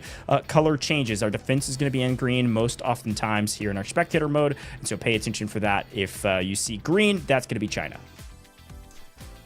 Loving you guys out there in the chat. Dream Universe says, hi guys, great to see you. By the way, welcome in. We've got several others out there. If you want to say hi, go ahead and do it. We got a Japan supporter, Mr. 1776. Let's go Japan, supporting your region. China versus Japan. What are we thinking, everybody? China had the most dominant, or at least so far, we've only seen, right, at least one map in the tournament. We got plenty to go. 3 best of 3s will be played today. That includes winners final, as Go said. The guaranteed $30,000, whoever ends up winning that, because they can, well, the worst they can get is second place from that perspective. But China seems to be incredible. Their numbers, they do not lie, and they dominated Japan, at least when it came to their attacking side. Will defense be any different? Do you think China will win this series 2-0? Or do you think we'll go to a game 3? What are all of you guys thinking out there? Pupster, what's up, Delta Force? What's up, Pupster? Great to see you. Going to be a fun one for sure. Predictions for me, I really do think China is going to take the defensive side. I just think they're so good. The slaying category was incredible. Dien is the guy that I have to watch out for. 32 eliminations. That dwarfs not only the players on his team, but definitely by far Japan, their top slayer was Z-Box with 18. Put that in perspective. 18 was the top slayer for Japan. Meanwhile, China, DNDN at a total of 32. In fact, a lot of players had over 18, so that just comes to show you how dominant they are. And shout out to Lances, too. Lances, 31 for himself, just behind DNDN. And if you guys noticed, we were spectating DNDN Lances quite a bit from the China side because they were getting into those points, penetrating and doing it very well, and they're going to do exactly the same here on the defensive side. Actually, I think even deadlier, and the reason why is because now they don't really have incentive per se to continue to push forward. Think about how good they slayed out pushing forward into unknown territory, and now they get Japan pushing into their defensive setup. In my opinion, I think that makes their dominant slayers even more dominant on the defensive end. So for me, China's going to be strong, but I mean, Gosh, I love a good comeback story. You know, don't get me wrong. I would love to see a Game 3 first series on broadcast. Come on, that's like the best case scenario. Yeah, it is.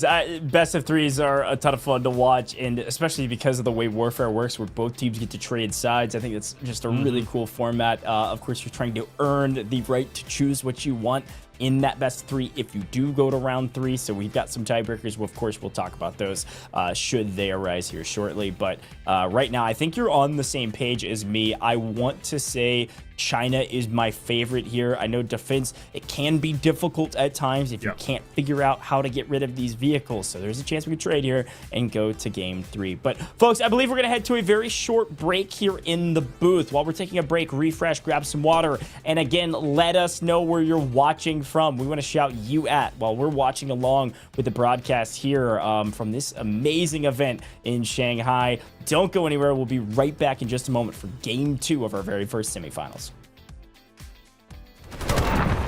Guided missiles launched. The enemy smashes out in their last objective.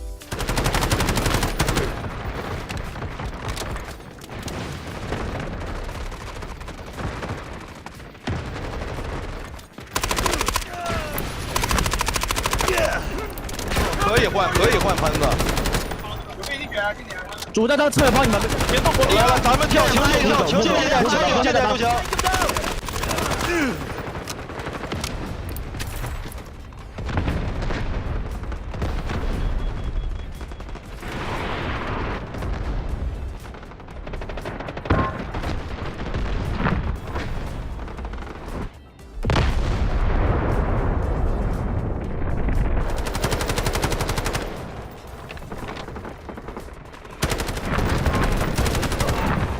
Guided missiles launched. The enemy smashes out in their last objective.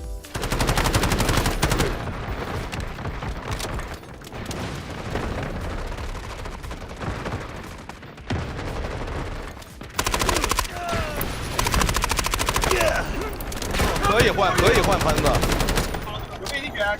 主弹到侧方，你们别动火力。来了，咱们跳，球进点，都行。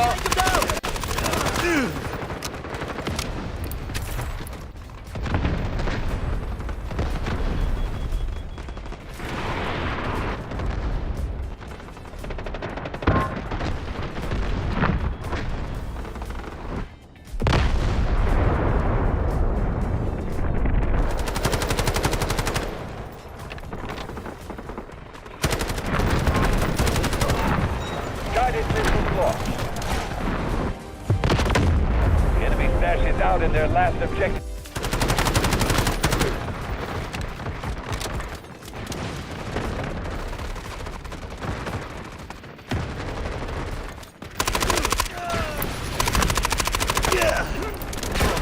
可以换盘子。主弹到侧方，你们别动火力。来了，咱们跳，球进点，都行。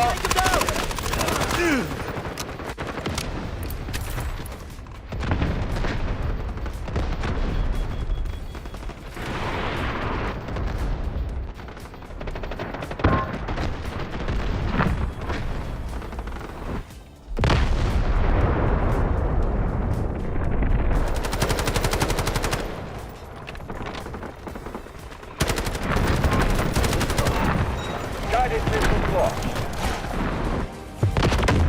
The enemy smashes out in their last objective.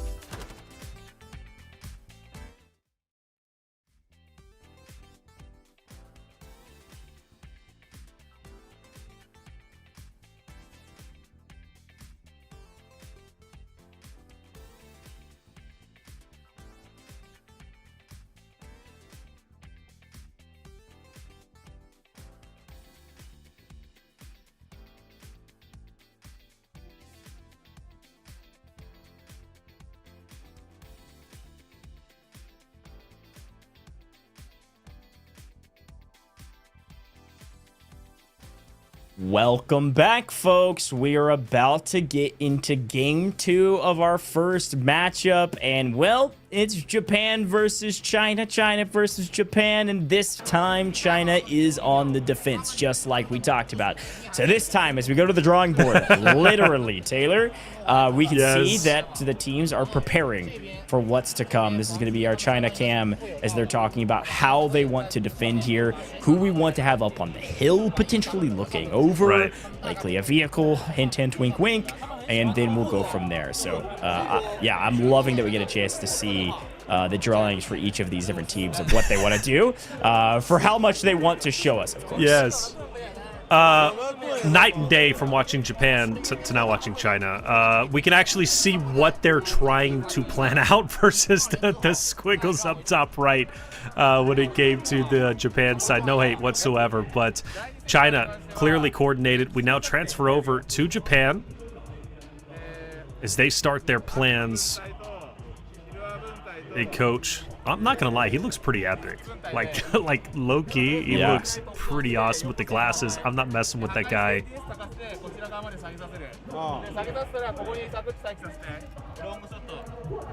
Okay. So it looks like they want to try and do a little bit of a flaker team as well, like they kind of did. So I'm actually wondering, with this breakdown, it looks like they might. Now, of course, this is complete conjecture. If somebody in chat speaks Japanese, of course, you can let us know. I think they might be drawing. So what that first arrow is a transition from point A to B2 first, not B1. So I wonder if they're going to do a bit misdirection and potentially go for a B2 immediate power play. Because, frankly, B1 is easier to capture. So if you can catch your opponents by surprise, not a bad call. Let's see if they're able to execute on that or if I've totally missed. But the main thing we got to watch out for is how long can China hold the defense on point A. This is going to be a crucial litmus test to see how good they are on defense, because like I've mentioned multiple times, this is easier for the attacking side for this first point by a sizable margin here, and you would already see multiple respawn beacons set up for China to make it a bit easier for the defense. So Japan, based upon their drawings, they wanted to take priority over this hilltop here, overlooking China down below. Meanwhile, the whole brute of the effort, obviously, is going to be forward onto the A point. For Japan, though, I think this having these players on top, because I don't know if China implemented that at all. If I'm not mistaken, I don't think they took over that hilltop like Japan is doing. Wow. So this is already a different strategy, I believe. Yeah, and they're frying out. I mean, you look at that kill feed top right, and they're opening up this battlefield quite intensely. It's something we hadn't talked about quite as much until just a moment ago. Respawn beacons are going to be everything. Obviously, respawn beacons work for your squad, but then you have the tactical respawn beacon that you can call in and use for your entire team. And those can be game-changing, completely game-changing. So watch out for some of those call-ins to see if they're able to be executed correctly. But so far, so good for China. You can see how they've set up this position. Yes, Japan has got a nice Overwatch position, but in tried and true fashion, we've got some serious Senivas down on point A, holding down the point with the riot shields to make sure that no one is able to break onto this point from the low side. Instead, they're going to pepper and just try to open up this fight from on high and then potentially swing into it. I don't think Japan had that many Senivas on their defensive side, if I'm not mistaken. So for China to do that, I mean, clearly taking their own approach, will it pay off? I mean, potentially, which that's always interesting. You know, having those shields with Seniva is massive and could very well play a huge effect. Already a night and day difference, at least on the attack on A, not only from the approach, but also in the tickets. Japan has lost quite a few tickets already in comparison to what China was at once they overtook A for themselves. So China clearly putting up a great line of defense. Notice the Senivas are at the front of the line, taking the brunt of the damage, distracting Japan. Meanwhile, the shot hitters, the shot callers from China are able to mow down Japan from a distance, and Japan goes on top of this hilltop to push over. But the thing is they're having a tough time just apexing apexing that hilltop and getting down to low ground. China is doing an excellent job keeping them at bay, and we've got some Bobo action. You know, he had some fans out in the chat. He was putting in work, but he gets taken down, and, well, here we are. A, still not captured. Japan trying to move in, and they're finally making some headway. For the first time, China is being pushed back, but it took a little bit of time. Yeah, I really like this setup from the defense. You got to remember, too, if the defense was able to hold here for a decent bit longer, eventually they'll rack up enough score to be able to call in the first vehicle. And so if you're the team to call in the first vehicle, potentially before points B1 and B2, you got to keep that in mind. B1 and B2, both teams are going to pick up a vehicle. But if you're able to call one in by holding this point long enough to get enough points to call in maybe that M1 tank, I mean, that could absolutely change this game from the defensive side. We always talk about the attackers having a bit of advantage on this map when it comes to the vehicle side of things. But if you can swing that advantage your way as the defense, and this is truly a battle of the front lines, and right now the defense is winning that battle. Saw Suniva on Japan's side beat somebody down on the China side with the shield. Just brutal. I think I heard the smack even from the aerial view, by the way, so that was a major smack for sure. China still doing such a good job. Japan, someone in chat said Japan is overwhelmed, and I can see that. I really can. China is looking so great at the moment. Japan still struggling to even get anything started. You got a random Suniva from Japan onto the outside. He's a solo. He's by himself. He's lost the rest of his squad. Meanwhile, you look towards the northern side of the map. China continues to just funnel in Japan, and it looks like that big congregation of Japanese players are about to all be finished off once again, and we're back to square one. We're finally getting vehicles involved, but for how long? It's already gone. China's defense on A, what should theoretically be one of the easiest hills to capture because of the spawn point for the attacking side, is an impenetrable fortress. This is so well executed from China right now. Japan, maybe a tactical error, or maybe there was a call to just say run it. I don't know why they were able to call in that first vehicle and then just sprint at the pedal to the metal at the point. A total miss. China was ready, lying in wait, awaiting that vehicle, blow it to smithereens, and they move on their merry way like nothing happened. I mean, this is crazy to watch. And here's another vehicle call in. This is what I was talking about. This point A is taking long enough that these teams are racking enough points to call things in, and this is going to be a Chinese tank on the defense.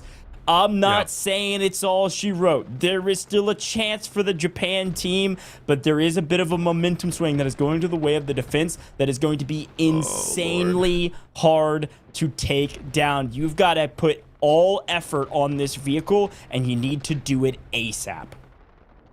It's hot.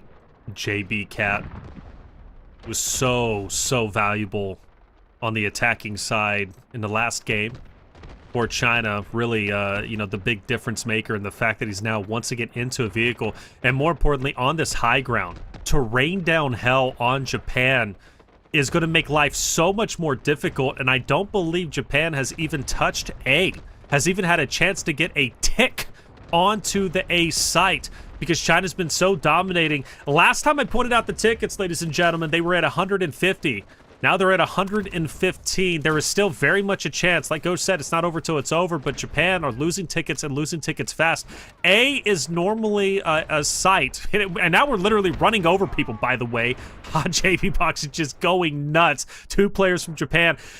This is where your commander on the Japan side needs to truly call an audible, see what's happening on the battlefield, and get his troops in line. When you start seeing a lot of individuals from Japan breaking off there by themselves, or squads breaking off away from the main bulk of your forces for the full frontal attack, you know you're in disarray. There's not a lot of guidance happening. This is where, again, the Japanese commander needs to say and put his foot down like, okay, this is what's up, this is what we're doing.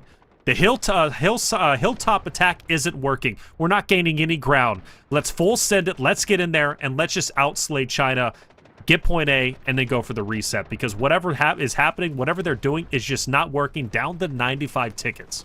Yeah, I mean, you can see, so that the vehicle they called in is going to be that Lav, which is an anti-infantry vehicle. And so they're able to rain fire, of course, on infantry if they stack close, but also from afar still has some artillery strike abilities to be able to pick up a few kills here and there. Here's a quick listen in with the Chinese point.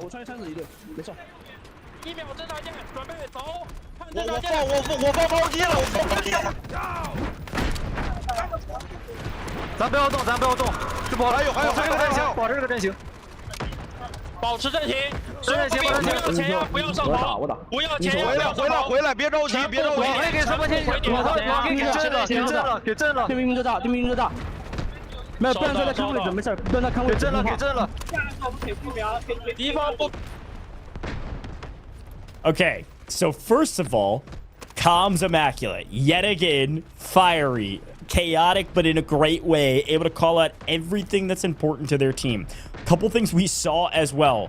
Finally, it looks like China's vehicle is getting peppered from afar. They are going to have to back up. This is going to create a small window of opportunity for Japan to make a late game push to point A. But here's the thing. Did you see what China was able to do? They took down one of the vehicles that spawned for Japan before they were even able to get into it. Finally, a coordinated attack here from Japan, swinging around the right-hand side. Let's see if they get anything going for it. But China, they've backed up with their vehicle. They've got their engineers at hand. They've healed up, and they're able to rain fire. 1, 2, 3, 4 kills from Hot JB Cat. This man is hot. There's no question about it, as he continues to survive the onslaught and stay alive for a moment, and finally gets taken down. 开始。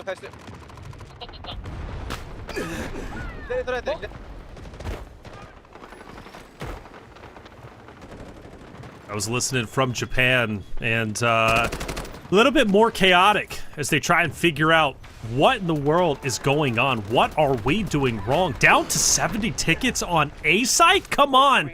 It's unacceptable, but hey. For Japan, they can't give up. They've got to continue to push forward. Let's not forget, they capture A, they get more tickets, they have more life and more opportunity to continue to progress. But if China can hold down A on defense and win it on point A, the first point, I mean, just come on, the massacre that's happening is unreal. China's looking incredible. Once again, Japan is back on the hillside. They're back on the hilltop. They're going back to square one. They were disassembled at the very start from this hilltop, and now they said, well, let's go back to plan A, which didn't work out. There is no plan B. There is no plan C, it seems. They're just going to continue to try and break through this wall, which is China. Unfortunately, they're not the Kool-Aid men, and they're not able to do it. Japan breaking off to the left. The amount of gunfire and focus onto each player once they go into that ravine is violent. 59 tickets left. Chat, can Japan do it? Can Japan even capture A? I hate to say it, I'm starting to lose hope. Yeah, and again, I love that we got a chance to see that picture in the bottom right-hand corner. Again, China is focusing any vehicle spawns. And here's the kind of frustrating thing that Japan's running into. It's the thing I said at the very beginning of this game. Capture point A, not that difficult. Capturing point B, not that difficult. C, pretty difficult. We can't get through A because we took too long. We didn't have a good formation. We allowed China to rack up enough points to get their vehicles on the map. And then we let their vehicle rain so much terror that when we finally broke it down, guess what? They had enough points to get another vehicle. It's just almost, we can already say GG's. China setting up an impenetrable wall of defense from well-coordinated effort and just raw slaying power. They are trading 5-6 kills per life, and that's exactly what you have to do to relieve any pressure on this very first point. The good news for the defense here is that since it's a single point, that if you're able to set up perfectly, it's hard to break through. Whereas a point like B or C where there's a tug of war, maybe it is a bit easier for the attackers to gain some leverage. But finally, it looks like Japan has got a tank of their own, an M1 getting into the mix. And Taylor, it better start making waves or this game is going to be over.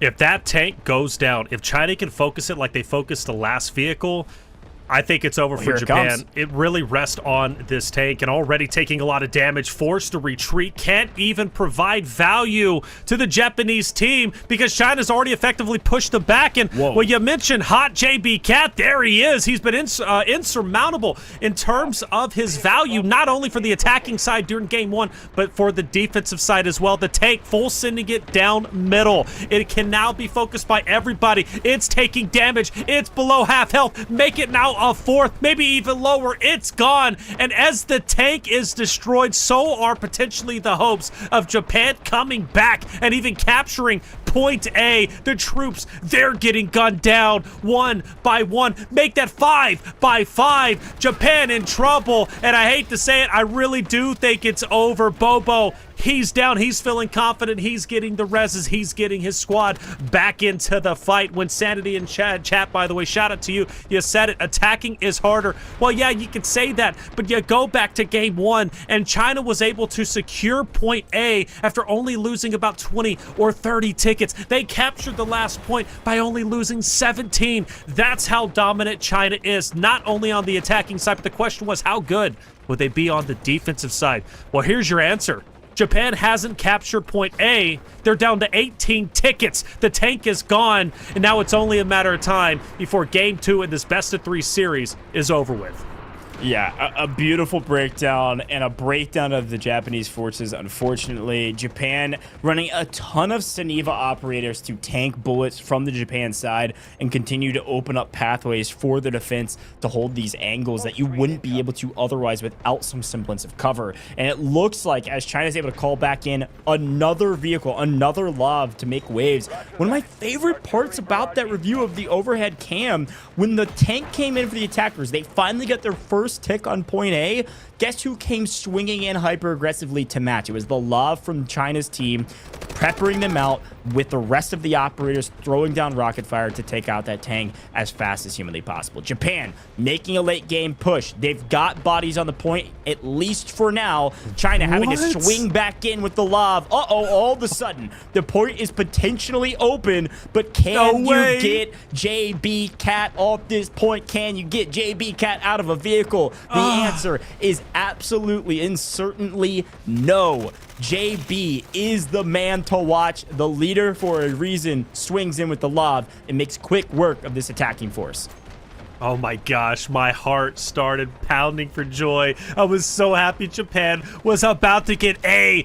But just like that, the Reaper JB Cat rolls in with the LAV and shuts it all down. 7 tickets left. And if you're a Japan fan, well, they still have life in the tournament. They still have a chance potentially to make it to grand finals, but they will not be making it to grand finals, at least today, as they suffer a loss to China.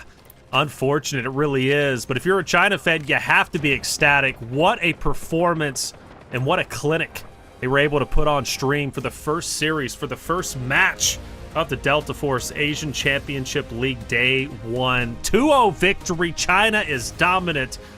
And I gotta tell you, Goj, and I think you can agree, it was some of the best warfare I have seen to date.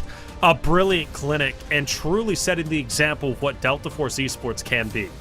Yeah, I'm going to be honest. Look, no shade to any of the other regions, but if this is the beginning of the ACL, I couldn't be more excited to watch a lot more action. China, absolutely dominant and the most coordinated warfare I've ever seen on main stage, let alone at a LAN event. I mean, look at the audience, look at the players, look at the stage. It's beautiful here in DreamHack Shanghai, and excited for a lot more action. Of course, we've got another semifinals right around the corner as China has closed out that best of 3. They're going to be taking a break, and they're going to be waiting for their competitors in that winners finals, which will be later tonight. Really exciting stuff, Taylor, because one of the things I'm most excited about is be able to push a team to the grand finals, push a team to the championship game, if you will, tonight. And then we get a chance to see the rest of the teams have redemption in the lower bracket tomorrow until the grand finals. So 3 best of 3s today, and then 3 best of 3s tomorrow. We're in for a lot of great warfare action. Yes, we are. The scary thing is now that China sits in the winners finals, which will be played after our next series, obviously between Thailand and Korea, is the fact that now the coach, the operator, it should be JB Cat, along with the coach, has a chance to sit back and watch what Thailand and Korea is about to be about. Let's listen into this interview as you got two of the top dogs out there talking out, two commanders that just battled it out across two incredible maps. 他是日本的指挥官的阿比真，请大家多多关照。欢迎两位啊！首先第一个问题，先问一下 How JB Cat 吧，这是你第一次来到线下打比赛吗 Yeah, we've got a chance to 是的，是的，这是我人生中 listen into some of the interviews, and you called it out. I mean, these are the two commanders of the two squads. Obviously, a frustrating performance for Japan, 也算是 but 很激动，非常的激动。 this guy right here is just different. 对于你上把的指挥的话，个人认为，如果打分满分10分的话，大概会是什么样的一个分数？ JB Cat 6分吧，因为我的队员占4分，他们更强。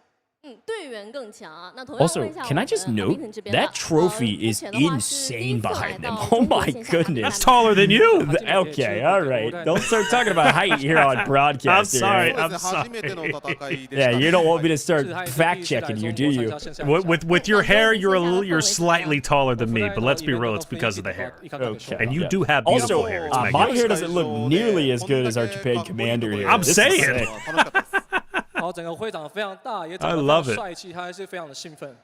是的，接下来氛围 We're paying attention to all of our stream chats as well, by the way. And of course, if you are local to one of these regions, you're cheering on a team, maybe you know the players, let us know in chat if you're watching the English broadcast. They are live with each of the respective language broadcasts as well. The ACL running their own broadcasts across the world. So we are live literally all over the place globally and on socials. But loving all the action, loving the interviews, loving the content put out about the ACL. Truly the start of something super special here at Delta Force. 练习的时长很长啊。那问一下我们阿宾腾这边吧，想问一下上一把作为队内的总指挥官嘛，对于下一把的比赛有没有什么？ I mean, Taylor, you and I do these interviews often on stage and online. I mean, one of the big questions I'd probably be asking these players, right, is one, strategy questions, if they're willing to share. But since this is an Eastward, I think they're going to be like, you know, our gameplay speaks for itself, you know? Like, I don't think they're going to be breaking down all of their strategies because they got to do it again. And I think the maps are fully randomly rolled, so we could see cracked again either today or tomorrow. I would want to know personally from these commanders, the two commanders on stage for China and Japan, how many strategies, how many game plans do they have going into each map, not only on the attack but also defense? Do they have a plan A, a plan B, a plan C? Is it only plan A? Do they just fill it out? Is it coordinated? Is it truly coordinated? Because from what I'm seeing, it seems to obviously be, right? Very coordinated from the coach's perspective, the commander's perspective. How long have they considered the maps? How long, or how long have they considered their game plan? Is it just a today thing? Do they change it based around how another team plays? How much flexing goes into it? Because it's so new, right? This competitive format, at least for Delta Force, is so new that I think there's so much to learn strategically from each and every map and commander. So I would just want to know how their brain works and how they came about planning not only their attack but their defense into each and every map, because I think for me that would personally be very interesting. Yeah, I mean, I think there's quite a bit of VOD review these teams are probably able to do based on the facts that these were all qualifiers to get to this stage. Regardless of whether you speak the language of some of the other countries in those qualifiers, you can still watch the strategy. I think it absolutely came down to chemistry. Like, it came down to the commander's voice and then the team's willingness to follow that voice exactly where they wanted to go. Again, I'll give us a call back as we again send off our commanders. They will both play again later, by the way, likely not against each other, at least not for a little while. Maybe there'll be some revenge down the line.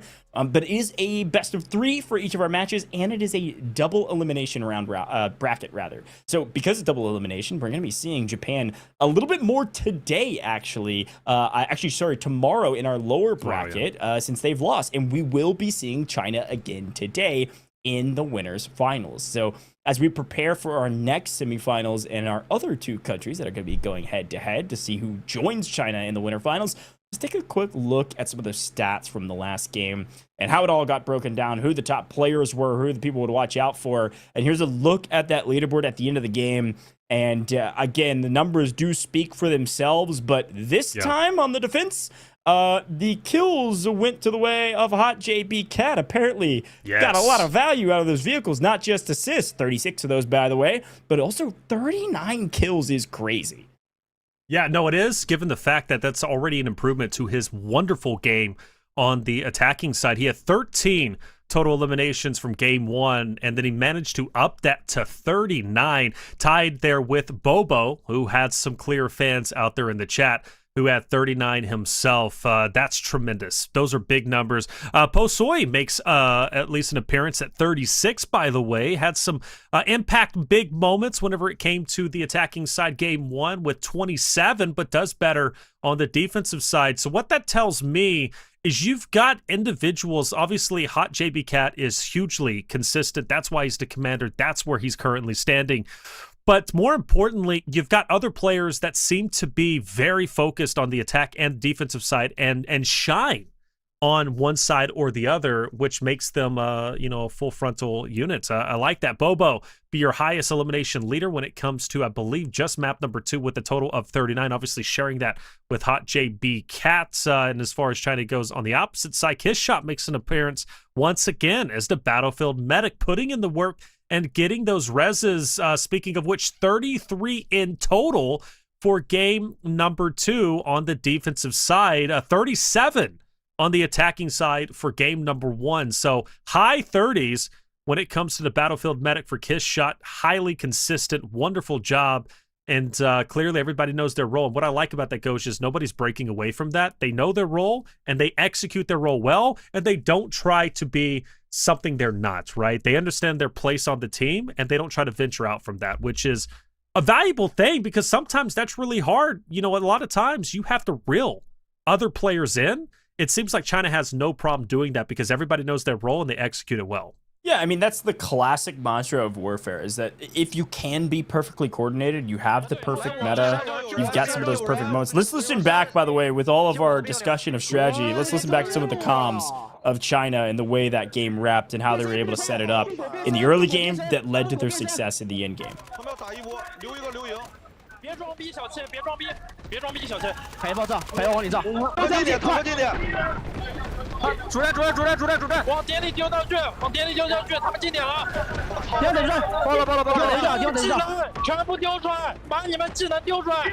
步战进点了，我们有冲锋的机会，全体进点，所有步兵，强制命令，进点！清了，行情了。 点点还不能找出来，聚集在点里。没了，守点就行，守点就行。回来，没有了。Start to finish, the comms were wonderful. Setup, execution, and then a celebratory exclamatory phrase to close it out. Taylor, what a cool look back on that full wrap of what was a very quick game because hardly a single iota of point A was touched by Japan. An utter breakdown and an utter, I guess, perfect wall of defense. Literally, from some of the walls they were able to put up, the deployable walls, and also the shields they were able to hold up with Sanivas, and then the wall of defense that was the tanks from Hot JB Cat. Yeah, from a micro level, the Sanivas were huge, especially from China's defensive perspective. Like you noticed at the beginning during the replays, like there was a wall of Sanivas on the China side for the defensive end pushing forward. They were taking the brute of the attack from Japan. Meanwhile, you had players in the back, and ultimately, you know, Hot JB Cats, who came in with the lob, who was able to take those players from Japan who were distracted by the Sanivas and ultimately mow them down. Japan tried so hard to attack at least twice from that hillside, from that elevated ground. And every single time that they would go into the ravine, go in between that choke point, as you see just down there to the south, they would get utterly destroyed, whether it's from the tank, from the lav. Ultimately, just couldn't make it happen. They did get the tank, though. We thought there was a glimmer of hope, but as soon as they full sent it on to A, destroyed. I mean, literally 3 missiles take it out. It was gone. I don't think that was the play. I know Japan was getting desperate at that moment. They wanted to get point A so desperately bad and save the amount of tickets that they had. But, Coach, that was their last-ditch effort. That tank was so valuable. They needed that tank. But so just send it, full send, into the middle of A, where it's getting shot by literally everybody, plus Hot JB Cat with the lav. Like, that was not the play. You wasted a valuable resource. Japan got desperate, and they paid for it. Yeah, and here's, I believe, a review from some of our on-site analysts. I loved this look. Though. And look, Taylor, I'm loving what I'm seeing from DreamHack Shanghai right now. I'm loving what I'm seeing from the ACL and what they're able to do on land with all the different tools, whether it's literally paper sketches of not only the maps and then sketches of what they're going to do, but also some great moments like this where we get to see the telestrator come into play as our analysts on site get to break down how China was able to execute their counterattack so effectively to push from one to the other. Man, that is so cool. I love when esports brings in a telestrator, brings in a specific analyst to break down key moments. In this case, I believe we are on, obviously, the first attacking side. So this would be China attacking into Japan's defense, if I'm not mistaken. That's right. And they desperately tried. This was where China was successful. You mentioned holding on to B1 and locking that in place, allowing them to continue to progress forward, because Japan wanted to attack B1, and you called it out correctly. Like, China and the commander, like, they knew, hey, let's hold what we got. Let's take down the numbers of Japan. Obviously, they've got unlimited resources. They've got unlimited respawns. But if we could take down the bulk of Japan, know their numbers are low, especially with our tank going literally over the wall. You can see that bottom circle as the tank is literally on top.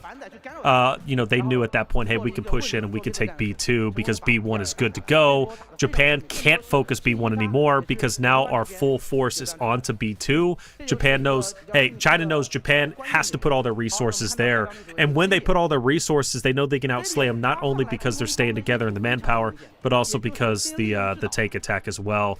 And then this was, I mean, Ghost, talk over this. The C1 push to C2, we were talking about it even on break.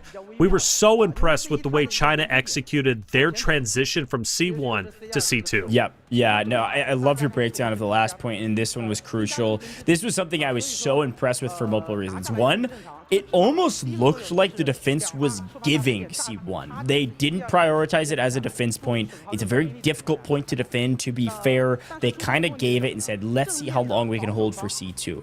The problem is, I don't know if they were expecting what I believe our analyst is breaking down on main stage. They not only captured C1, prioritized capturing it by dropping a guided missile on their own heads, clearing out anybody else that could potentially make a push, and then they sit inside of C1 and they see exactly what our analyst is drawing right now. Half the team split on the right-hand side of our screen. They've got numbers advantage if they can smoke and run across the choke point and all move together to force an immediate capture of point 2. They were able to do that. Perfectly executed. It was a wholesale play that was a hair risky, but it's the right way to play it if you're gonna go for the win.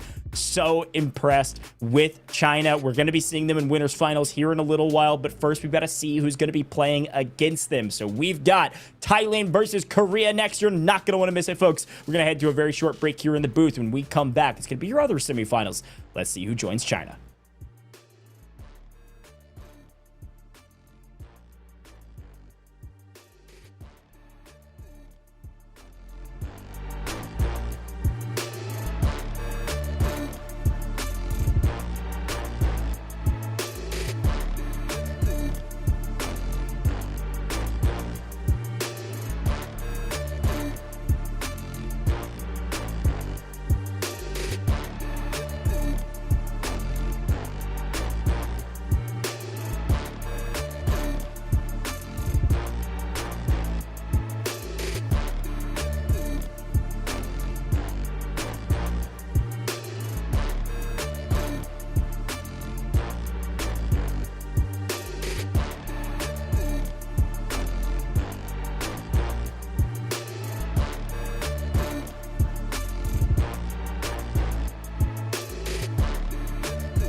不及了。天王，你摧毁了。不对，天王被全面升级了。什么？所有？哈里克谢！该死！所有人恢复！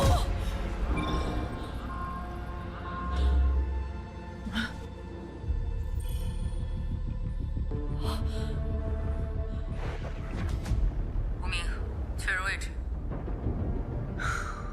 听着，我们的交易很清楚，我帮你摘除脑机，摆脱哈福克，而你必须入侵天网终端，恢复 GTI 通讯。现在，立刻回复。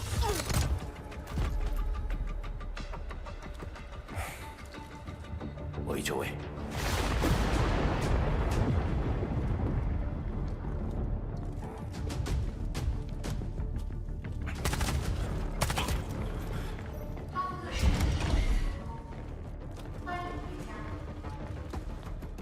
资料是安全。找到天网计划的终端，快速入侵。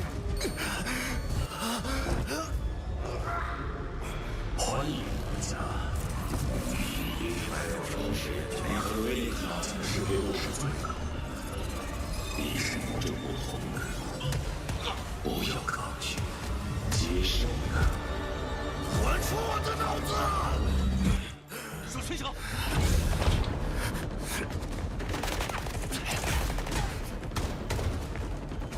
搜索四周。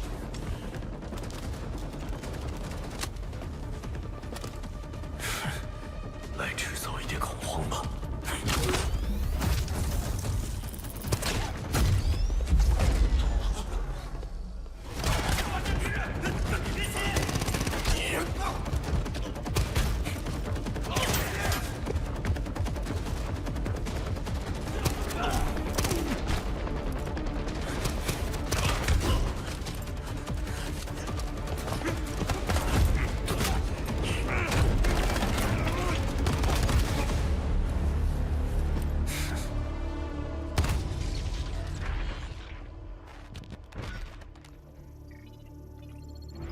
汇报情况，终端找到了吗？我们被耍了，终端不在这里。我没看错，你还是最出色的那个。我知道你会回来，但你要清楚，不是哈福克需要你，而是你需要哈福克。我们才是未来。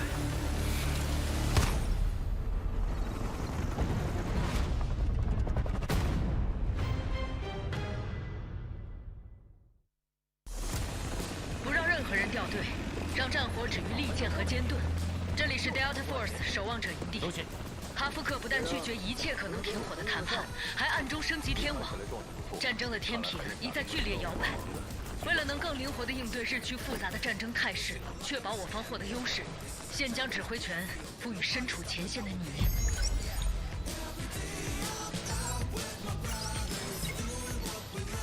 众望所归，你现在是我们的指挥官了。指定为高价值目标已就绪。发现敌方飞机。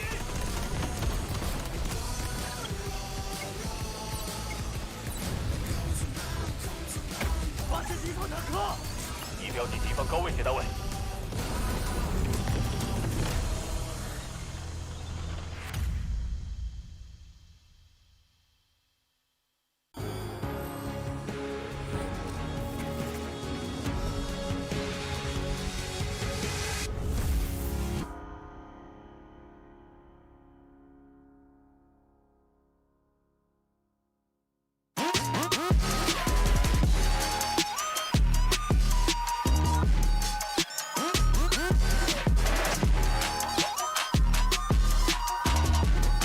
极限操作就用野蛮部落。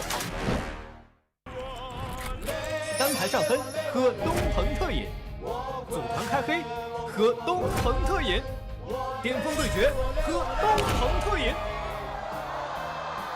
累了困了，喝东鹏特饮。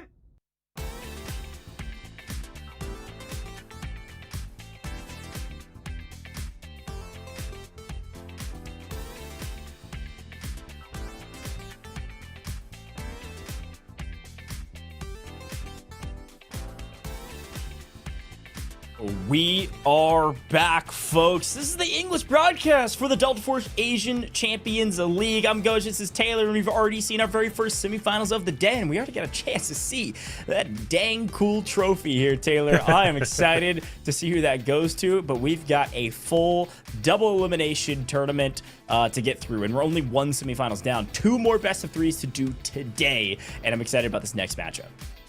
Yeah, without a doubt, in this next matchup, it's going to be fun seeing 2 fresh new teams, obviously coming off the back of China versus Japan. China with a dominating win, without question. They were the #1 team coming out of qualifiers. They're the #1 team, at least in my eyes, currently. They now sit in winners finals, awaiting their opponent between Thailand and Korea, the next matchup to come up. A lot of questions remain around these 2 rosters, these 2 countries.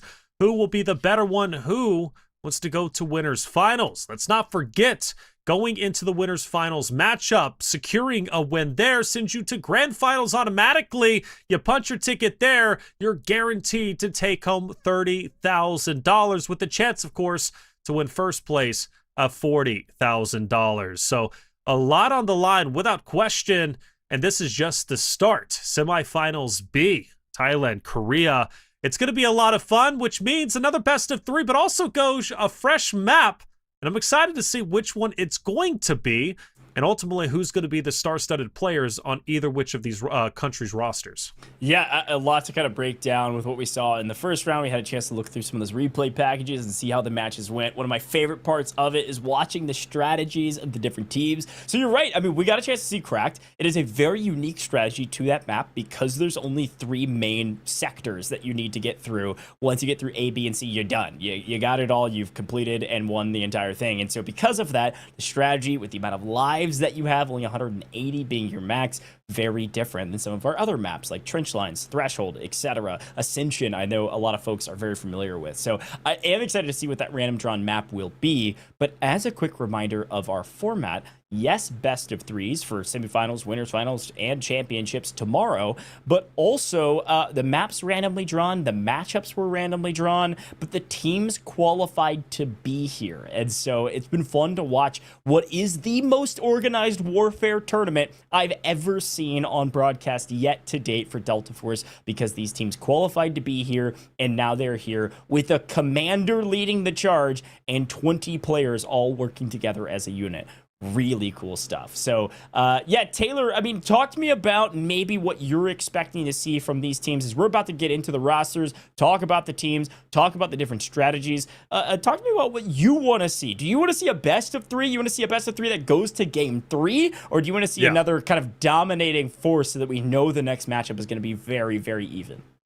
So I'm all for best of 3s, but I think I want to save a game 3 for the winners finals against China. And the reason why I say that is Thailand, Korea, one or the other has to dominate the other, in my opinion, just like China did against Japan. And that will truly set the precedence and the tone going into winners finals. If it's a back and forth, that could be a direct reflection of how good these 2 countries are. But if we have one dominate the other, then it gives me good reason to believe they're going to put up a wonderful fight against China. But granted, hey, game 3s are always fun. Going the distance means, well, more Delta Force, and I'm not against that.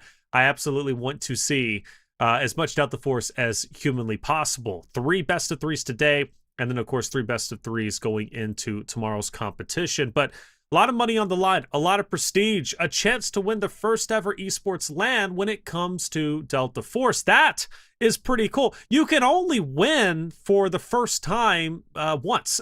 You know, there's only going to be one of the first times ever when it comes to Delta Force. And this is it. So I would love to be the first champion if I could, if I was any of these 4, great nations, great countries. But if I do have to say what I personally want to see, I gotta say I want to see more of what China did, especially implemented with Korea and Thailand. They played some of the cleanest warfare I've seen yet, as far as I'm concerned. I mean, the way they utilized smokes to cross choke points was brilliant.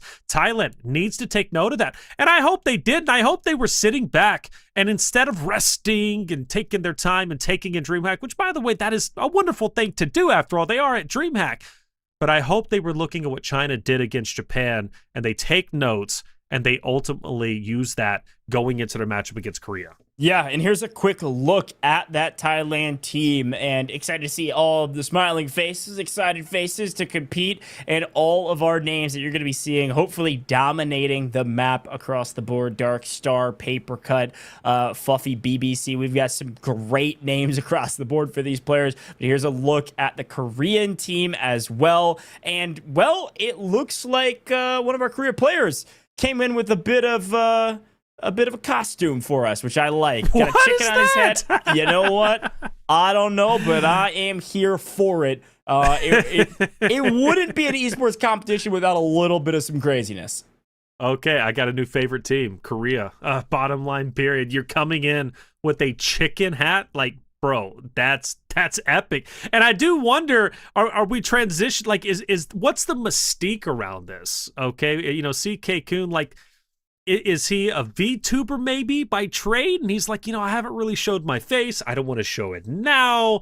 Like, let me come into the competition as a chicken. Like, am I going to throw the competition off? Maybe. Like, the fact is, now, let me ask you this, Yosh. Commander, as a chicken, does that give you faith in your team? Or like, does that say, hold up, we have a problem here because our commander is crazy? Yeah, that would definitely be what he's going to be leading his squad. So the first person in each of these groupings of 5 is going to be that squad leader. Here's a quick look at an interview with some of the different players from Thailand, Korea, etc. And I will go ahead and shout out the 2 commanders for these 2 squads. It's Dead Dog is the overall commander. CK Kun is the squad leader for his squad. Dead Dog, the overall commander. And then it's going to be, I believe, we've got... it looks like, yeah, Yurzax from the side of Thailand that is going to be the commander for that team. So this is right now on your screen, the person I was just talking about, TH Yurzax is going to be that commander. So get a chance to kind of see them in their content and some great interviews. Right. My Blinky, I believe, if I'm not mistaken, going to be the first female competitor, first woman competitor of the day. I do believe on China, Japan, I don't know if there were any women competitors, so this is going to be nice to see. I'm always a big supporter of women competitors when it comes to the esports space. You know, I feel like they are underrepresented. I feel like they do represent themselves well. So whether she's a main player, whether she's a sub, I really do think she's going to provide an impact. Even if it comes to you know, a support role, obviously supporting the team and maybe even working in conjunction with the coach to, you know, figure out what to do on the battlefield. So love these interviews, getting to know the players. There's my guy, jacked as can be. That guy's lifted, man. I love it. You always point out the person that lifts the most. It's so good. But those are great. I've always loved these style of content too, because I think I said this before. You know, it's one of those things that we may never have ever seen these players on an esports stage, right? This might be their very first esports competition, even a LAN for sure. Offline events like this are really cool, so they're kind of able to make a name for themselves. Here's a look at Dead Dog. This is going to be your commander for Korea. It's the guy to watch out for. I'll be curious to see if he's serious. Yeah, I'll be curious to see if he's playing in a tank. He's got the strategies down. There's no question about it for his team. So it'll be fun to watch what they're able to do. I admit I don't understand what he's saying, but I can tell just by his facial expression, like legitimately, he's serious. It's a guy I don't want to mess with, and I'm not saying that to joke whatsoever. Like, he looks dead set and focused on guiding his team to victory. So Dead Dog, not to play around with. This guy's a meme. We'll see how he plays. That is a crazy day. I like it. We got a chicken and we've got a meme on the same team, Goj. The way you delivered that was impeccable. This guy's a meme. Literally. Unbelievable. A chicken and a meme on the same team. I'm loving Korea. I think Korea's great. We haven't even played. They're my favorite team. That's crazy. And it does look like, you know, paying attention to some of the subtitles, you're able to see they're talking about some of the other players, talking about their commander. And again, it goes back to what we talked about before. It's like even some of the esports we've seen for North America and Europe over the global series, ACL is different because they're coming in as a full team of 20 that are talking, like, for instance, they're talking about their commander right now and how they're going to lead. Whereas in those competitions, it was a little bit of haphazard because the squads qualified individually and then were meshed up together and just said, hey, good luck, figure it out. And they were able to kind of think on the fly, which is its own skill. But the strategies we're seeing from these players is just my favorite part is seeing an entire team work together. So yeah, I totally agree. It'll be fun to watch the commanders in particular. Dead Dog on this team, leading his team. As long as, you know, some of these other players have roles that I'm sure are delineated, who are the support players, who are the entry fraggers. We saw that from China, no question. So great interview content from both teams. And of course, we are live all over the place here on socials here with the ACL on the Delta Force official channels here for the English rebroadcast. But then ACL is broadcasting all of this in the native languages. So if you want to go check it out, learn more about these players, being able to understand their content, definitely go do that. And also just go follow Delta Force on all major socials to check us out on all of our English broadcasts and just to stay tuned for updates in the space. There's a lot of competitions happening, a lot of them, trust me. I think I've casted almost every single one of them, and there's a ton, and it's a ton of dang fun. Whether you like Operations Warfare, go drop a follow on all major socials for Delta Force. Constant news, constant updates, and constant events that sometimes you could be a part of. There were qualifiers for this if you're in our Asia region, and there were qualifiers for the other esports competitions as well in our other regions. So gotta pay attention. I am very excited for what's coming down the line. There's a lot more. Trust me, I got just a hair of a sneak peek of what's coming next after ACL. And Taylor, it's going to be a ton of fun, and I'm sure we'll be seeing you there as well. So make sure everybody at home, you guys are following. But Taylor, as we go into this matchup, the next thing that we're going to be getting into, I assume, is going to be our map poll. I can't wait to see what map we play because that totally dictates your strategy. And I talked about thinking on your feet. I know these teams have all practiced each of the maps, but it's going to come down to that drawing board, that whiteboard where they're drawing out their plans. You got about 5 minutes once the map's drawn to figure out your plans, talk about your strategy, and say, okay, this is what we're doing. And so it's going to be fun to see that.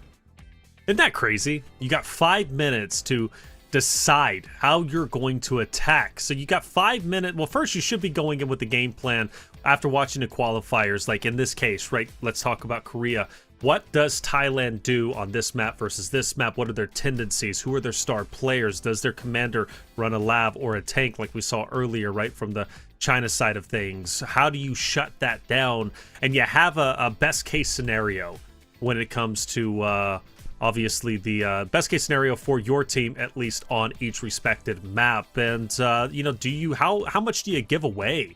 How much do you give away during your planning process, during your interviews? There's a lot of mind tricks that go into this without question, but I do think it is a bit generous when it comes to the planning process. Like, you really do have to think through everything and have a plan A, have a plan B, plan C. I think this is our chicken guy, by the way. I'm quite disappointed he's not wearing the chicken hat while if he wore playing. that while he was playing, that would be the best, and was good. That might be the best esports player of all time. It'd be an alpha. To limit your sight like that is crazy. Oh, she's playing, by the way. And it does look like one of our substitutes is playing, or maybe was an active player, and I didn't have that on my roster. But shout out to Blinky competing today.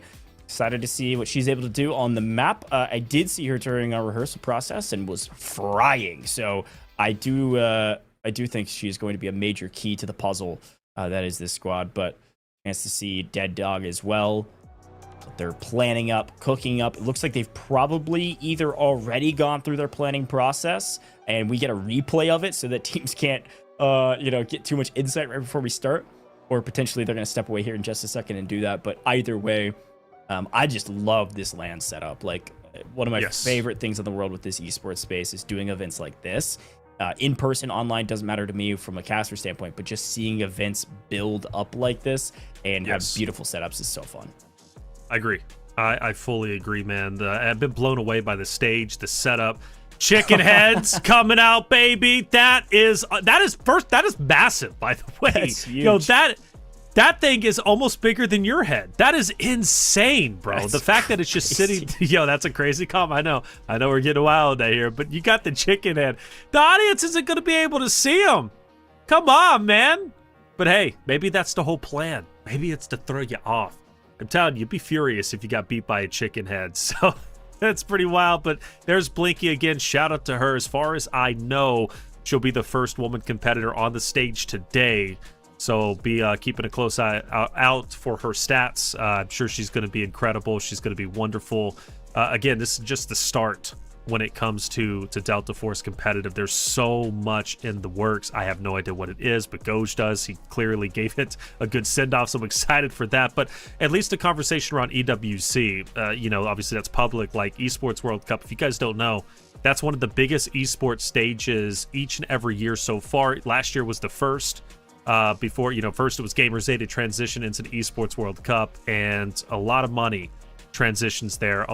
Basically anybody goes there. Delta Force looking to be there next year, which is incredible. I can't wait for that personally. So what you're seeing before you is potentially the first viewpoint, the first snapshot of what you could be expecting next year moving forward for competitive esports when it comes to Delta Force. And China could already be, well, they already are, ahead of the curve. They could already be the team to watch out for going into EWC next year, depending on the competitive format. But really, really a big fan of what we've been seeing here. Hope we get more of it. And I gotta say, Goj, you've also been pretty big, and not only in the planning process for Delta Force, but leading a lot of the Delta Force tournaments and activations. So shout out to you as well for making the scene what it is. It's a team effort, and I think everybody on the team is doing a stellar job.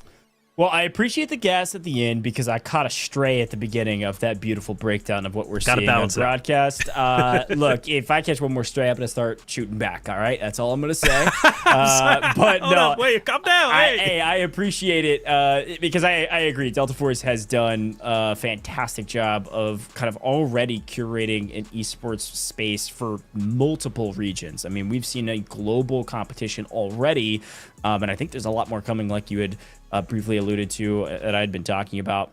True global competition in the works, not only with hopefully EWC. This is the road to EWC. This is to prove that they should be at EWC, and I think they're doing a fantastic job of doing that, but also a lot more competitions as well. So I think our players are just getting all set up, making sure they're in the lobby, ready to rock and roll, and then once they're all ready to go, we will, of course, hit that start button and get into the very first round. Best of 3. We've got one team on the attack, the other on the defense, and then they will swap. So we will see both teams on either side of whichever map we're playing on, and then we'll get into it. Now, chat, while we're waiting and watching the classic moment, or I get to tell us where you're from. I'm going to keep saying this all night because we're going to be live for a while. And I know some of our European friends probably are either hopefully well asleep at this point, to be honest, and you'll watch this later on the replay, or you maybe just woke up because it is very early where you're from and you got stuff to do and you're tuning in to the Delta Force broadcast. Let us know if you're in North America. It's not too crazy late, depending on where you are in North America, but wherever you are, let us know. We'd love to shout out all of our regions because, yeah, we're hanging out with you, chat. This is our English broadcast of this amazing ACL competition that is live in person at DreamHack Shanghai for the ACL. It looks like we've got India, Nigeria, California over here on YouTube, Puerto Rico. Yeah, we are truly a global esport. I'm loving this. California, shout out to you guys. Lived in California for 10 years. Beautiful place over there. Lived all over the place. Chickenhead once again. Lived in the Bay Area. Lived in the high desert. Lived more north. California, the only place, man. You can travel. You could be in a desert. You could be in the mountains snowboarding, and all of a sudden you can just be on the beach. It's pretty wild over there. I love it. I love California. But shout out to all you guys. Belgium. Hey. Well done. What time is it over there, over in Belgium? It's gotta be 7 a.m., something like that? Yeah, what's going on? 6 a.m.? You are up here. 9:12 a.m. in Pakistan. Hey, shout out to you, Ali Zayn. Great to see you. New York on top. So they say. New Jersey, though, would argue against that. But nice to see you over here, Mundane, from New York. Philippines again.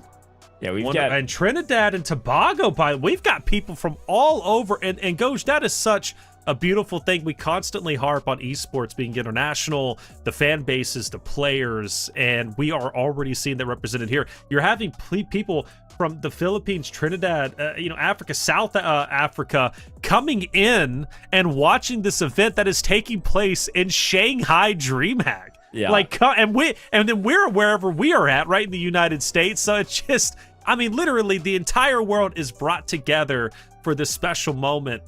I mean, it doesn't get more beautiful than that. Yeah, and we've got Australia, I believe, in the Twitch chat. So shout out to you. Ukraine, Indiana, Michigan, Chicago.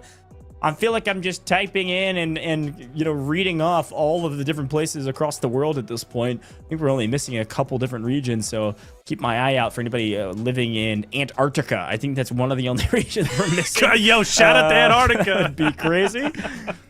No, I'm having a great time, and our players are all getting prepared. They've been practicing for this. They are preparing for this moment to be able to perform on LAN. Maybe a few nerves, some deep breaths, some hand warmers, all the classic LAN things that you would need. Hand warmers are so important, by the way. That's not a joke. Like, that's for real. Everybody's got their hand warmers. Dude, I mean, I'll be playing Delta Force at home in my office during, winter and fall hours, and shoot, dude, I need hand warmers in here. I need a personal space heater. I mean, my hands get cold. I am trash at the game. It just is what it is. Yes. Can't play with cold hands. I mean, that's real. Cannot play with cold hands. Got to have the hand warmers. And I tell you what, we've gone from those bags that you just mix up and then they just, you just shake them and they become warm to like now you can charge a hand warmer. It's crazy. Like a hand warmer on a charger, bro. Maybe I'm just old, but that's the future. We are here. Yeah. I'm seeing the Philippines, Romania, Indonesia, Argentina. We're cooking over there in the YouTube chat. Keep letting us know here in the Twitch chat. Looks like we've got an Australian watch party with a bunch of folks that are tuning in. We appreciate you for being in. What time is it in Australia? Man, I could Google this, but I'm not going to. I want you guys to answer because I'm going to be honest, Taylor. I've done so many time zone conversions, and the Australian one gets especially me every time.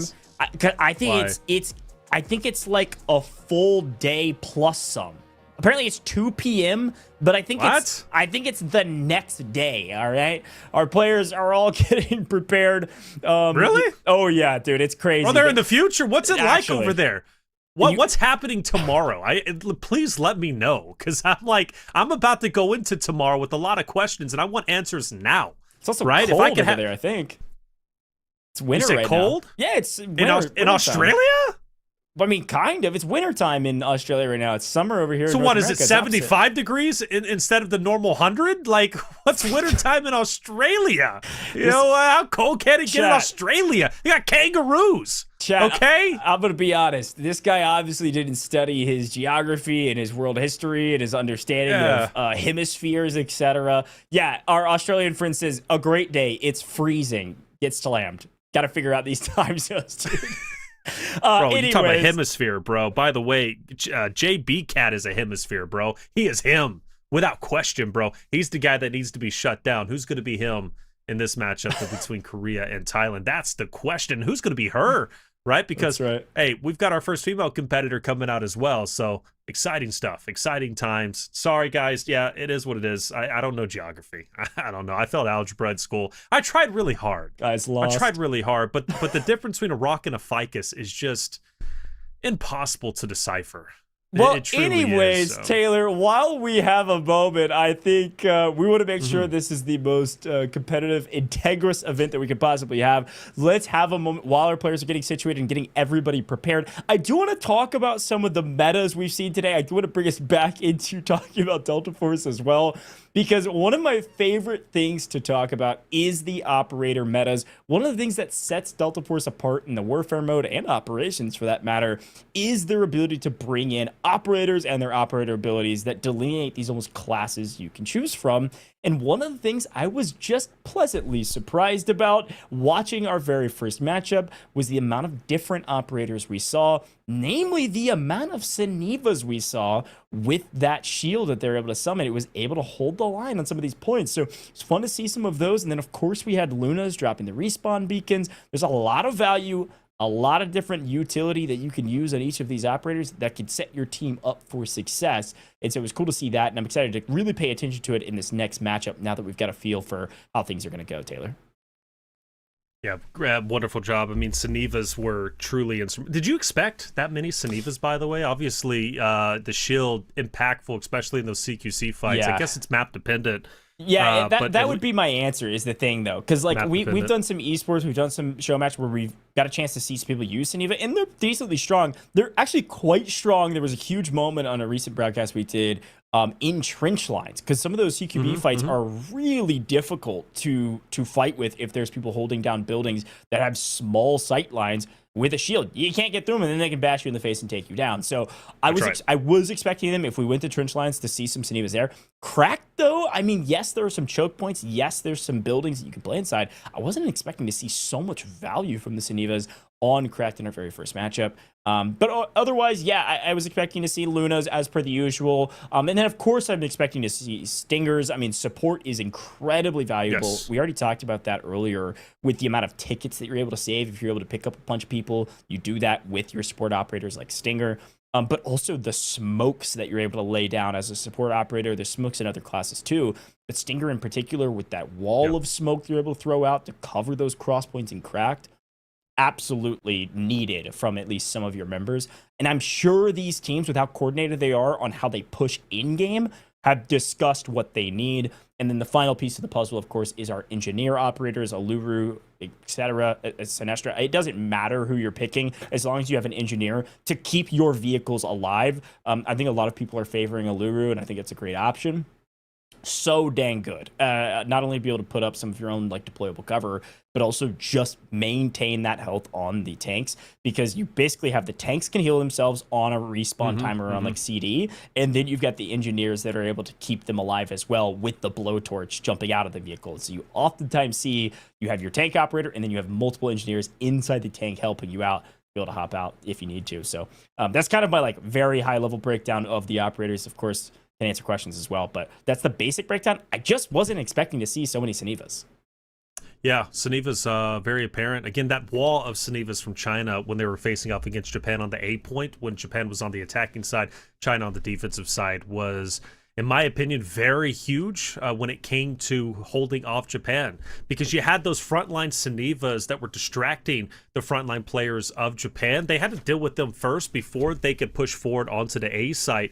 And they didn't have a good way of dealing with them, quite honestly. And that held Japan back for a considerable amount of time, because even though they had that high ground, they were breaking off to the left and trying to go down the hill, which was in between two mountainsides. And, well, China was ready for them to gun them down. And it's almost akin to what they did on the attacking side when China was on the attacking side, Japan on the defensive side. You remember on B1, Japan was trying to approach B1 so they can get that capture for themselves and ultimately push China back a little bit further. But no, China wasn't having it, and they were shutting down Japan in a similar situation in that tight choke point. So not a lot of lessons learned onto the Japan side, but China did a great job executing those choke points, and they played incredibly well without question. But yeah, the Senevas were big, really, really big. And also the healers, I'm glad you brought those up. Kiss Shot, great example from that on the China side.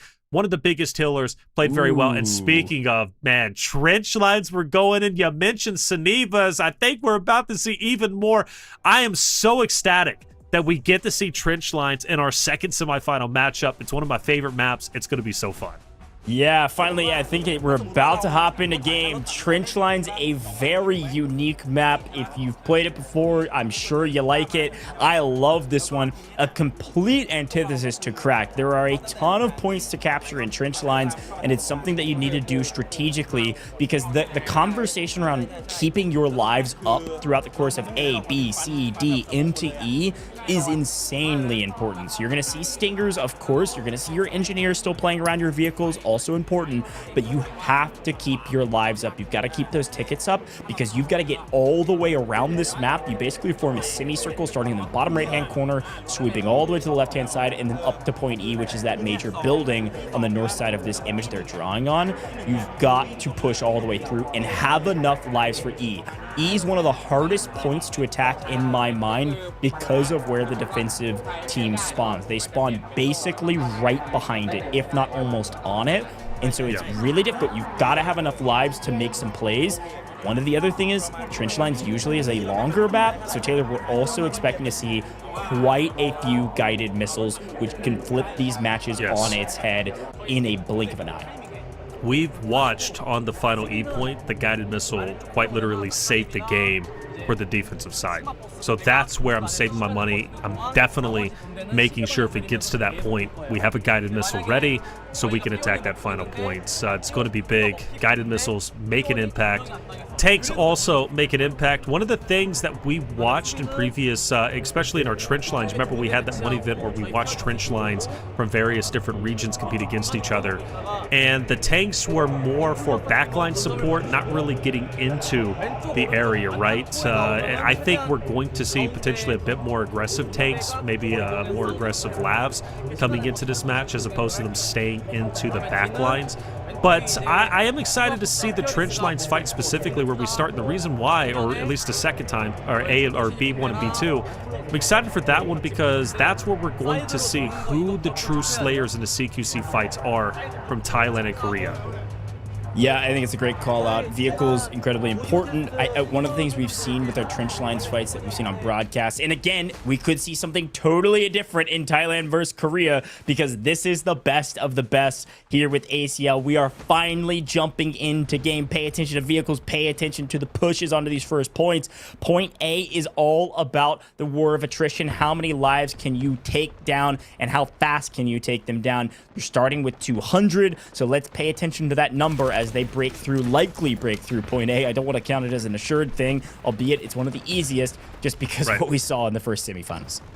Yeah, we say easy. You know, the A site wasn't captured from Japan. Granted, that was on Cracked, but this one should be a lot easier and already getting into it, into the thick of it, right? Both teams going for it. Chat, let us know predictions. Thailand, Korea. Who takes this? Who wants it? Who do you think is going to be the victor? Let's not forget China's already in the winners finals, awaiting their opponent. The coaches are sitting back along with the commanders, and I'm sure the entire team of China is watching this closely to find out what makes Thailand, what makes Korea tick, because they want to beat them. Already the attacking side making quick work of A. Thailand has moved in, Korea has backed away, but this isn't any indication that Korea is a weak team. Like Go said, right? A, it's a relatively easy point to capture where we will start to see if Thailand is truly that team who can make some magic happen against Korea is on the next attack. B1 and B2 will move the trench lines. Yeah, very quick work of A. This is pretty usual for the most part on point A of trench lines. It's frankly a pretty easy one to capture comparatively. And of course, you've got to chalk it up to the fact that Thailand's got a tank to start. So obviously a ton of value there if they're able to keep it alive. They need to play extremely low risk with that vehicle. They don't need to be too aggressive with it. You can't afford to lose it early. You're going to see a ton of value from it later. Now, as we push past A into B, this is where, well, the name of the map gets its name. We are moving to the trenches. And Taylor, I'm going to be honest, it's one of my favorite points on the map. B1 and B2, so fun. Wow. I will say, as we take a look at our leaderboard already, Dark Star is crushing it for Thailand, doing a great job there. But here's a quick look at the pushes into these trenches. One of the things we've seen in past trench lines competitions, look at this force moving all together on the left-hand side. They're going to make a aggressive push all the way to B1 with one flanker trying to play spoiler, and he's only able to clean up 2. This is a beautiful push onto B1. Let's see if they're able to net some nice yield immediately. This could set up B1 and B2 extremely well. This could set up their push quickly to gain ground and continue to keep the defense on the back foot. You've got to keep the defense on their heels, make them put in themselves into a respawn stabilization blender so that you have a chance to keep using that momentum to win this one. Wolfpacking like that is scary. It really is. Korea's got to have an answer for that quickly. The way Thailand executed that push was beautiful. Not only wolfpacking together onto the B1 site, but also throwing the smokes down This is probably, I mean, if they capture B1 and B2 within the next minute or so, it's going to be one of the quickest captures I have seen on trench lines personally for B1 and B2. It's very difficult to capture 2 points simultaneously, but Thailand is doing it. Korea has to make a full frontal push, and you see them doing it now on the top of your screen, straight into the Thailand defense. Obviously, they're on the attack, but they're trying to defend the B2 site. They've already managed to get B1. But are they starting to fall apart? Will B2 get captured? That's the question. I'm liking this counter push from Korea. The fact that they now only have to focus on one objective, B2, means they can full front or full send everybody to this point, wipe Thailand out on the attacking side, and then clear B2, which is exactly what they ended up doing. But Thailand, scary process, right? To push in and get their hands on both sides that quickly. Korea, they've got their hands full, but they are handling it quite well.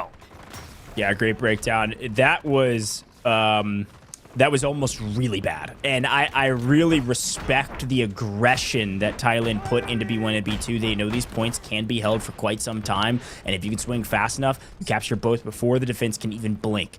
A great second effort, a great stopping of the bleeding, but you've got to do more, and Thailand is bringing out all the stops. Not only as their commander, look at that on the left-hand side, they flag B2. Hey, in the next 60 seconds, if we capture it, we get more points for our support systems that we can call in.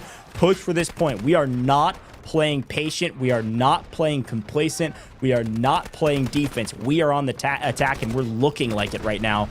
And there are so many Saniva operators running these trenches.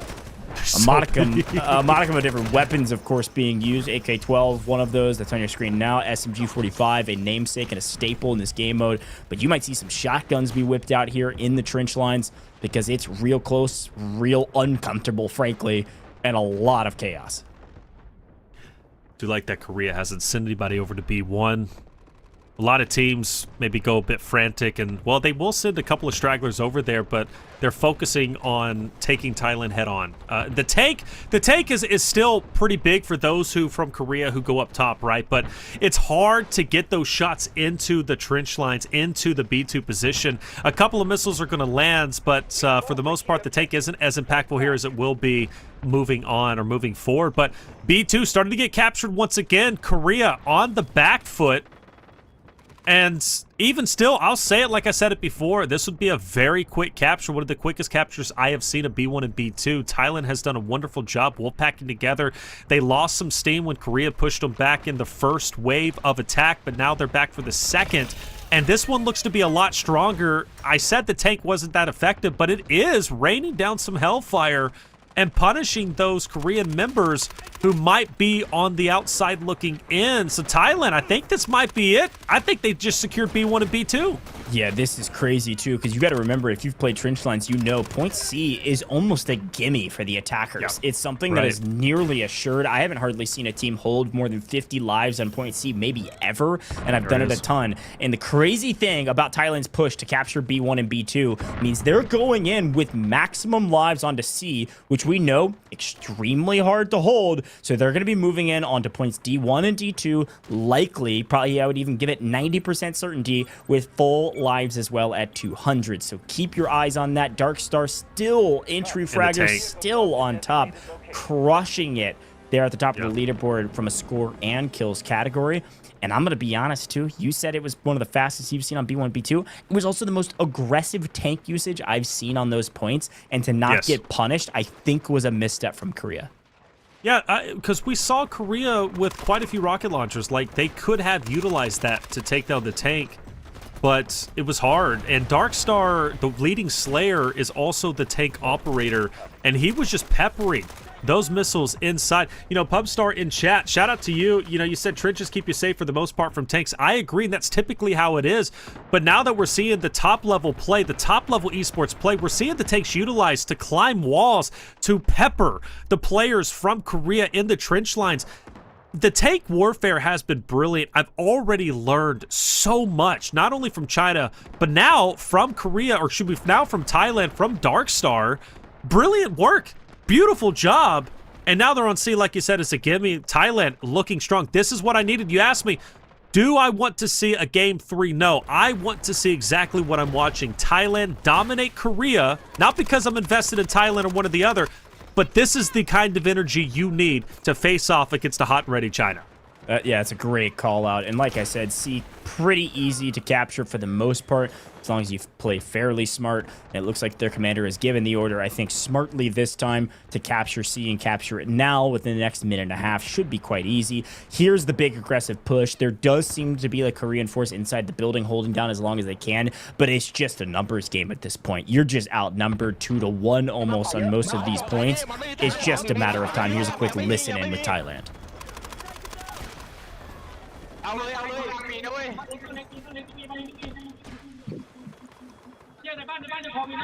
โอ้ยผมเข้าบนเทียบมาแล้วเดี๋ยวรีบไปช่วยนี่ดูซ้ายอยู่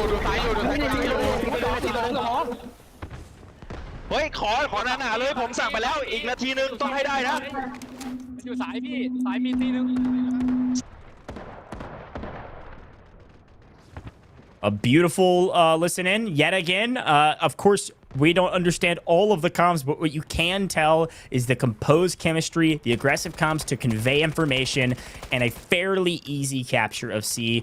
As a reminder, of course, when you see the red, that's going to be your attackers. When you see the green, that is going to be your defenders. As we look through this, Korea definitely on the back foot. You can even tell with this positioning of Korea, they are setting up for D1 and D2 as C falls. Where they're standing is the lumberyard that is D2, I believe. And so you have to be able to hold that because the momentum push here could be a blink of an eye, and all of a sudden the attackers are moving on to the final point with maximum lives. Point C. Thailand captured point C, and they only lost 7 tickets total. Granted, it's a much easier point than the other ones we've witnessed, but to only lose 7 speaks volumes about how well they are playing. Darkstar is leading the eliminations category. Paper cut on Thailand, 30-plus reses already. He's putting in the work. He's keeping Thailand up. He's refusing to give up those tickets, which is so valuable in Thailand. Playing so well, very coordinated. Already on to D1. Already making work on D2. They're going for both at the same time. This is what they did in trench lines. Let's listen into Korea on the defense.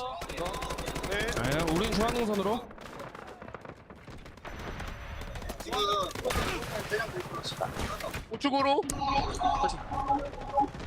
D2 먹는 거 이거 우리 재배치하고 D2에서 다시 시작하자.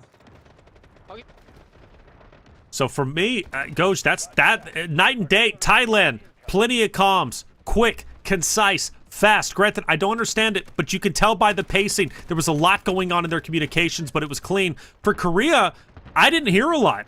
I didn't hear a lot of communication at all, and I wonder if they're really trying to figure it out in real time, or maybe there's not a game plan, or maybe Thailand is so overwhelming with their 3 tanks that Korea at this point, they're lost, and they don't know what to do. Yeah, this is an utter domination, and it's truly on the backs of these vehicles right now. I mean, this is so oppressive. Korea can't even blink as they try to target one tank. They get blown up by another. Finally, one of their tanks go down. Thailand down to 2 tanks. And I think they had the FSV, the tank destroyer, as well, roaming around that eventually got taken down as well. Overall vehicle usage on top. Overall winning this matchup because of that. Finally, some folks striking back. Not only with some of the artillery shells that you can fire on this map, but probably some AT-4s and other rocket-propelled grenades to try to take these out. We need a tank on the side of the defense, and we needed it yesterday. Gonzo on the outside, healing up the tank for Darkstar. He'll create some distance. They don't want to lose that tank. They know the value. He'll go ahead and retreat to D1. They'll focus their efforts on D2, which, mind you, still, almost halfway captured, or a little bit more than halfway captured, and the pressure is still on. Korea had a glimpse of hope, a glimpse of an opportunity to push Thailand back, but Thailand already back into the driver's seat. They're capturing D2 once again. And when you think of D1 and D2 and how hard this can be to capture, especially with the defense having the high ground, again, a flawless job. They lost 21 tickets there. So they've lost a total of 28 tickets, capturing not only C, but both points of D. Darkstar at 40, by the way. Shout out to him. 51 total reses from Paper Cut. So with Darkstar and Paper Cut putting numbers like that, both in the slaying category and the healing and resing category, Thailand's unstoppable. They're already on the final point. And full tickets. Yeah, that's the perfect segue, because this point E is one of the hardest points to take in general. In my opinion, at the very least, I think a lot of people would agree. This point E is pretty easy to defend just because of the spawns. When it comes to your defense, you're basically able to get on the point right when you spawn in pretty easily. The power positions on point E are obviously going to be this building as we fly through on the left-hand side. That building is going to be not only a power position, but it's also going to be the power position that the attackers want to push into. The problem right now for the defense is that because they're getting gapped so aggressively from a score tally standpoint, the amount of support systems, the amount of call-ins that the attackers can do for this point compared to the defense is got to be at least 2 to 1, if not more than that. So expect some guided missiles here shortly. Expect some artillery barrages that could open things up. And right now, all eyes, my eyes, I only got 2 of them, but all of them, glued to Korea's 2 tanks on the back lines. These guys got to stay alive, but they also have to have an impact. As already playing this defensive, point E is going to the side of the attackers. They are swinging for the fences here.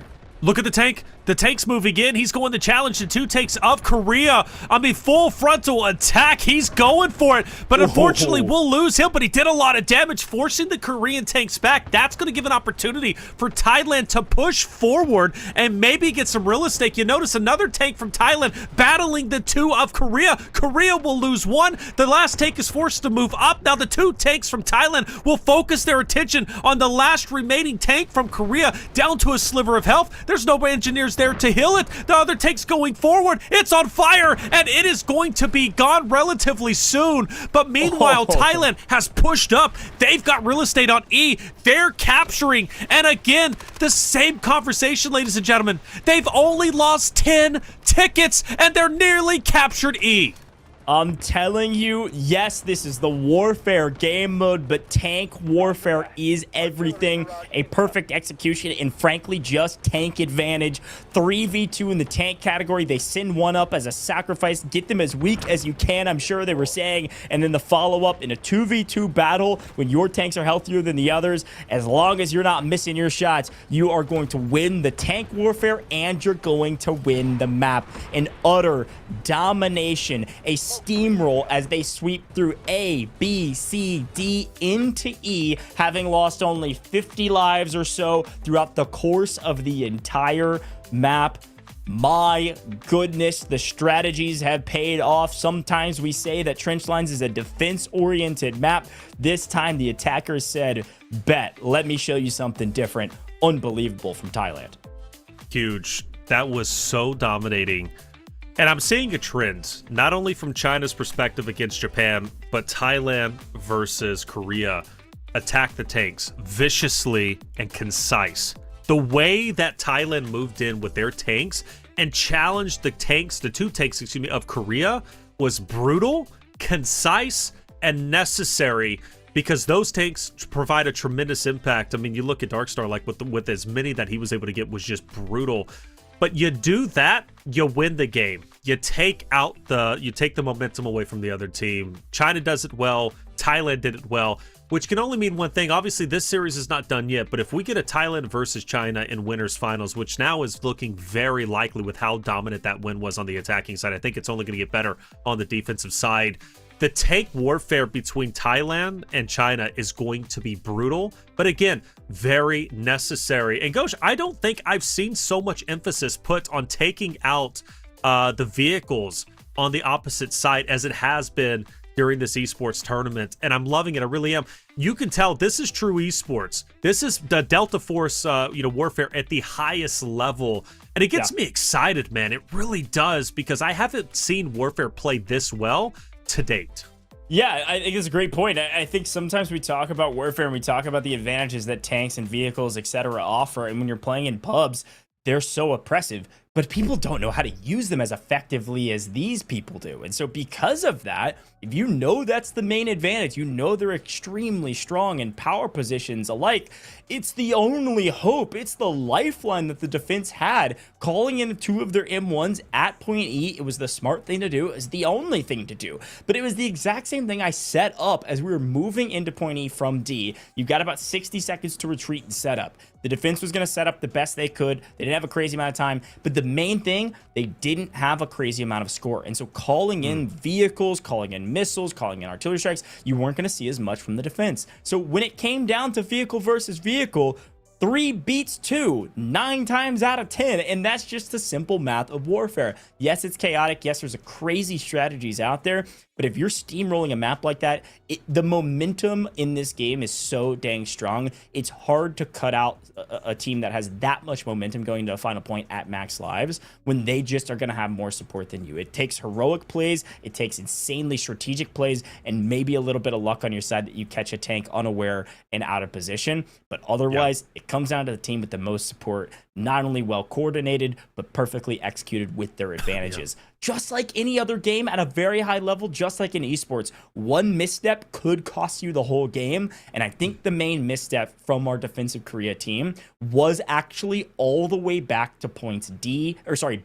They weren't ready for the initial onslaught, how fast the coordinated attack came from Thailand. And ever since then, although they were able to recover for a second on B2, ever since that first B1, we're off to the races, pedal to the metal. Thailand did slow down once, and they're also the first team to set out a command to capture the next point rather than defend the point that they're on, which, by the way, is almost assuredly secured and free points. They said, no, we're going for broke. We are pedal to the metal, and that's what gets me so excited about this Thailand team. Oh, without a doubt. Their aggression, the only way to put it is brutal. Absolutely brutal. You could tell by the listening when I go back to the listening. Thailand, very quick comms. You know that they're cooking. They're fired on all cylinders. You go over towards Korea,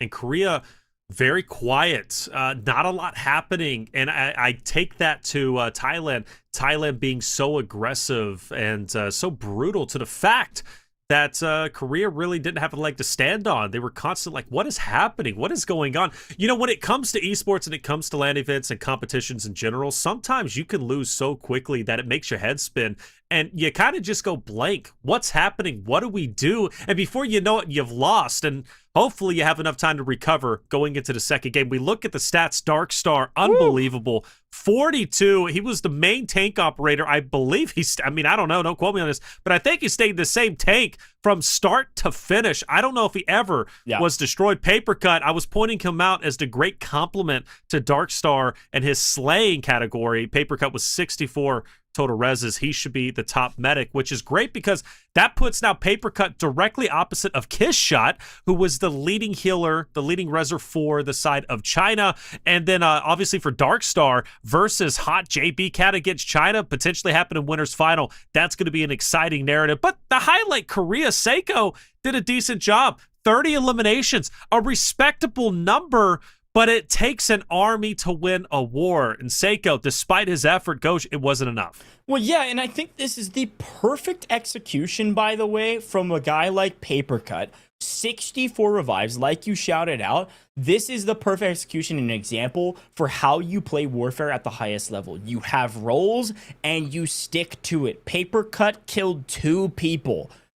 You could have killed 0 and would have been incredibly valuable, and the scoreline even shows that. 3rd highest score, obviously our commander having the highest score here for Thailand, able to achieve a ton of value from that, but also some great support and assists as well. Here's a look at some of those battle tags, some of the things some of these players have earned, and you can see, of course, Darkstar leading the team from a highest kill standpoint. Vehicle Bane being given to Genfu and BNF because of their ability to take down vehicles on the other side, and I think this is definitely something you got to pay attention to, is who the top players are from those teams and what they were able to do for the teams. And of course, this is for Thailand.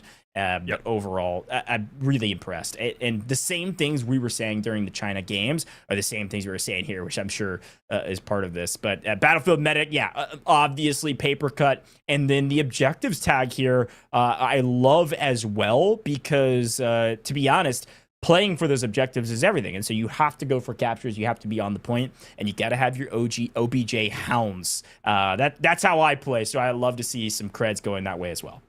Oh, yeah. You have to highlight the objective players. You have to highlight the medics. They make all the difference in the world. They truly do, especially on the attacking side. I love this replay, especially starting here, because you get to see not only the winning moment, but that tank action. Pushing those tanks forward, critical. I got a little bit worried, though, for Thailand when they lost that first tank. But, hey, no worries, Goj, because they had 2 more to follow. There's Darkstar on the right again. I don't think, sincerely, I don't think he lost his starting tank from start to finish. He never went down. He refused to drop. He got very close there, but no cigar, man. And once they pushed those tanks back, Goj, that was a wrap. Let's see the winning moment and see them celebrate.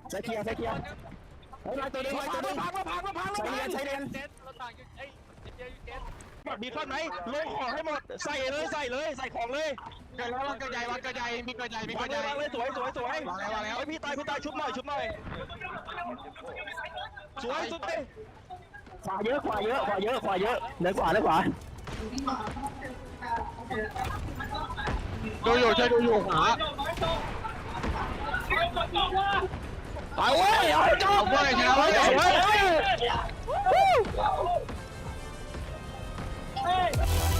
A nice celebration and a nice win. I love it. I love that we got a chance to listen into, obviously, here on the English broadcast. Hopefully some of you all are bilingual or multilingual, but it's been fun to watch all of our different countries and the way they communicate with each other and how they execute those wins. Of course, Thailand dominating in that matchup, and you could hear the crazy comms, but you could also tell they were great structure. They were communicating all information so that those that were in the area could execute on whatever was being given. And that's the thing that I was so impressed with, Taylor, with this matchup, was the players able to delineate roles and then also process all of the information being spammed out to them and say, okay, that's my job. I need to go do this. So as a commander, that onus responsibility is insane to communicate. Here's a look back on some of our replays. Obviously, as I've been talking, D1 and D2 went down so incredibly quick that Point E was a walk in the park. Without a doubt, Point E was so quick. Again, taking those tanks down were critical. Doing that just owed to the success that Thailand ultimately was able to achieve. 42 tickets, by the way. If my math is correct, I think they only lost 42 tickets across 3 separate points. I believe starting at B, into C, and then D1, D2. And I think they only lost like 22 tickets or 20-something tickets right before they were able to secure the win. Dominant win, without question. Never dropping below 100. Not even getting... They didn't even drop below 180, if I'm not mistaken. So Thailand setting the example, setting the bar high. And now when you move over towards the defensive side, I think, again, they're going to be just as dominant. Now, can they hold Korea back on point A? I don't think so. I do think we'll at least go to B1 and B2 and maybe even further on. But one thing is for certain, I want to see Korea take a page from the playbook of Thailand, and that's utilizing the tanks as well as Darkstar was able to do, because without that, that Thailand victory wasn't going to be as dominant as far as I'm concerned. So going into it on the defensive side for Thailand and obviously the attacking side for Korea, they've got to up the aggression. Those comms have to be flowing, and they got to come in with the vengeance if they want to force a tiebreaker game 3. Hey, look, I told you we'd be learning stuff today, and if you haven't learned some great strategies for some of our top teams, I don't know what you're doing. You better tune back in, because we're about to head into game number 2. We're going to be heading back to trench lines here in a moment. Sides will be swapped, and is Thailand as dominant on defense as they were the attacks? Only time will tell. Don't go anywhere. We'll be right back after a very short break here in the booth. We come back, it's going to be game 2 of this best-of-3 matchup.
Well, welcome back, folks. Delta Force Asian Champions League, and this is day one of our 2-day LAN Grand Finals here at DreamHack Shanghai. I was gonna call it the Dream Shack. I'd like to visit the Dream Shack here.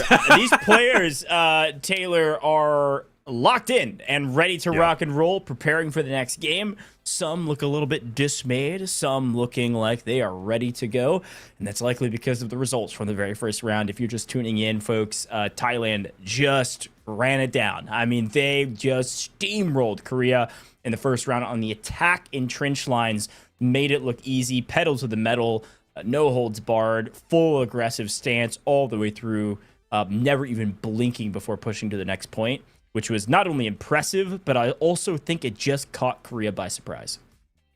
I think it did, and going back to the comms, you can tell they were in disarray. Hard to recover from that, but you must. You have to recover. As I always say in esports, after a tough loss, short-term memory. Have a short-term memory. What do I mean by that? Look, you lost game one convincingly. Now go into game two. You're on the attacking side. You start fresh. Can you overcome adversity, overcome that loss, and force a game three? Because it's not over until it's over. And in this case, for Korea, I really do hope they come back and make this competitive truly, because I know they have it within themselves to be able to do so. But you can't ignore the fact that Thailand is very dominant. They did a lot of things right. Not only did they outslay the side of Korea, but they did it in a way that was strategic. What did they do right? They wolf packed together. That's what China did. That's what made them successful. Their tank play was impeccable. That's what China did. That's what was great for them, right? They had a great medic as well in Papercut, who got 40 plus total reses to, I believe, onto the side of Korea. Maybe it was like 64 reses, excuse me, 64 revives for Papercut versus the highest on Korea, which was at 25. That's a big difference. Those reses, those revives are saving tickets. And if you look at the tickets that were spent on the side of Thailand, like I said, like 43, 46, starting from B1, B2, progressing into C, progressing into to D1, D2, and then ultimately right onto to E. So not a lot of tickets were lost onto the side of Korea, and that's because of Papercut and, of course, the good teamwork and the good wolf packing. So Thailand did a lot of wonderful things there. Incredible stuff. Korea's got to snap back. And honestly, they don't have a long time before they go into this next game. So Ghosh, I hope they're ready. Yeah, I'm sure they are. I think they know what they need to do here, and it's a lot of the same. Korea has got to lock in here on the attack, and I'll be really curious to see what their whiteboard tactics are, if we can even get a read on it. Here's a look at Thailand's side yet again, being able to talk about what they want to do.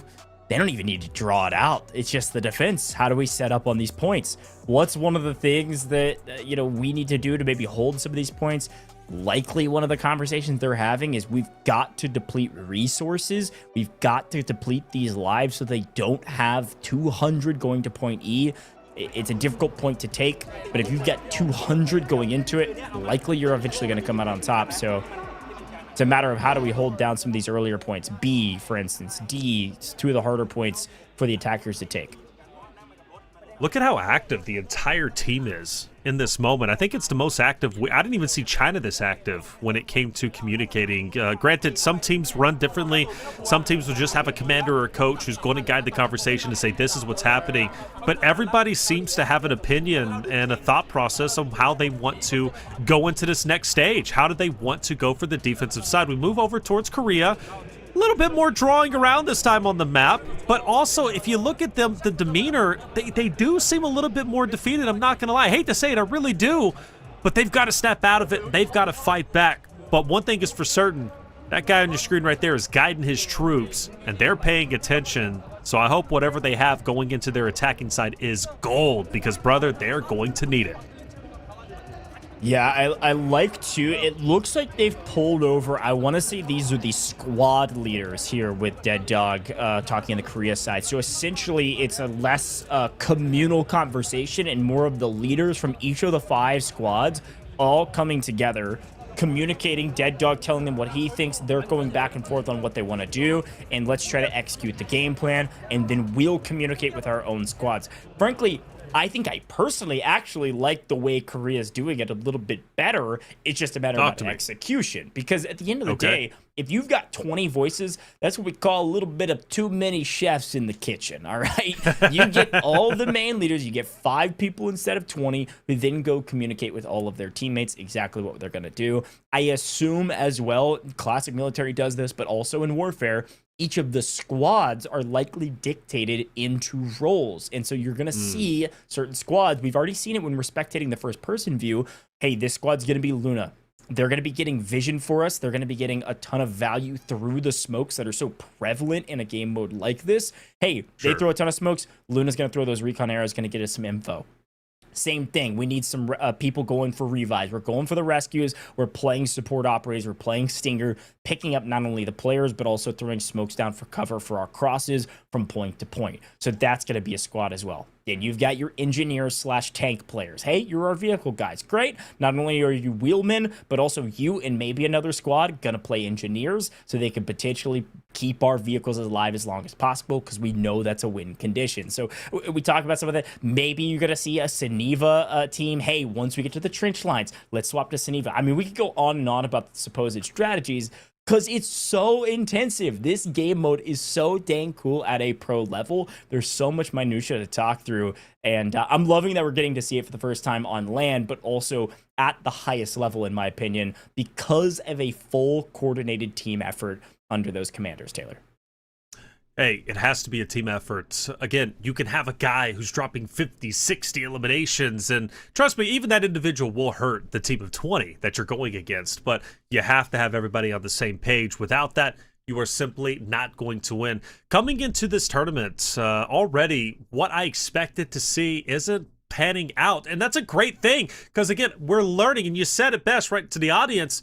We are here to learn, and we are learning. And one of the key things I personally expected to see, especially by the commanders, the coaches, to execute with their rosters, their team of 20, was to send squads out to have their own individual missions.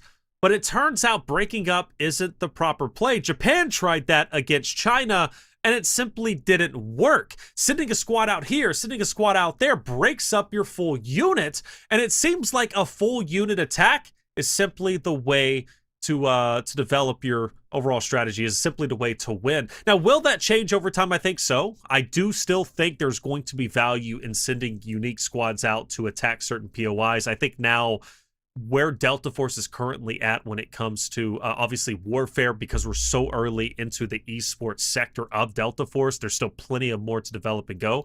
I do think squads will have more of an impact, but for now, wolf packing together, power in numbers, that seems to be the winning strategy. Yeah. And for Korea, I want to see them do that on their attacking side.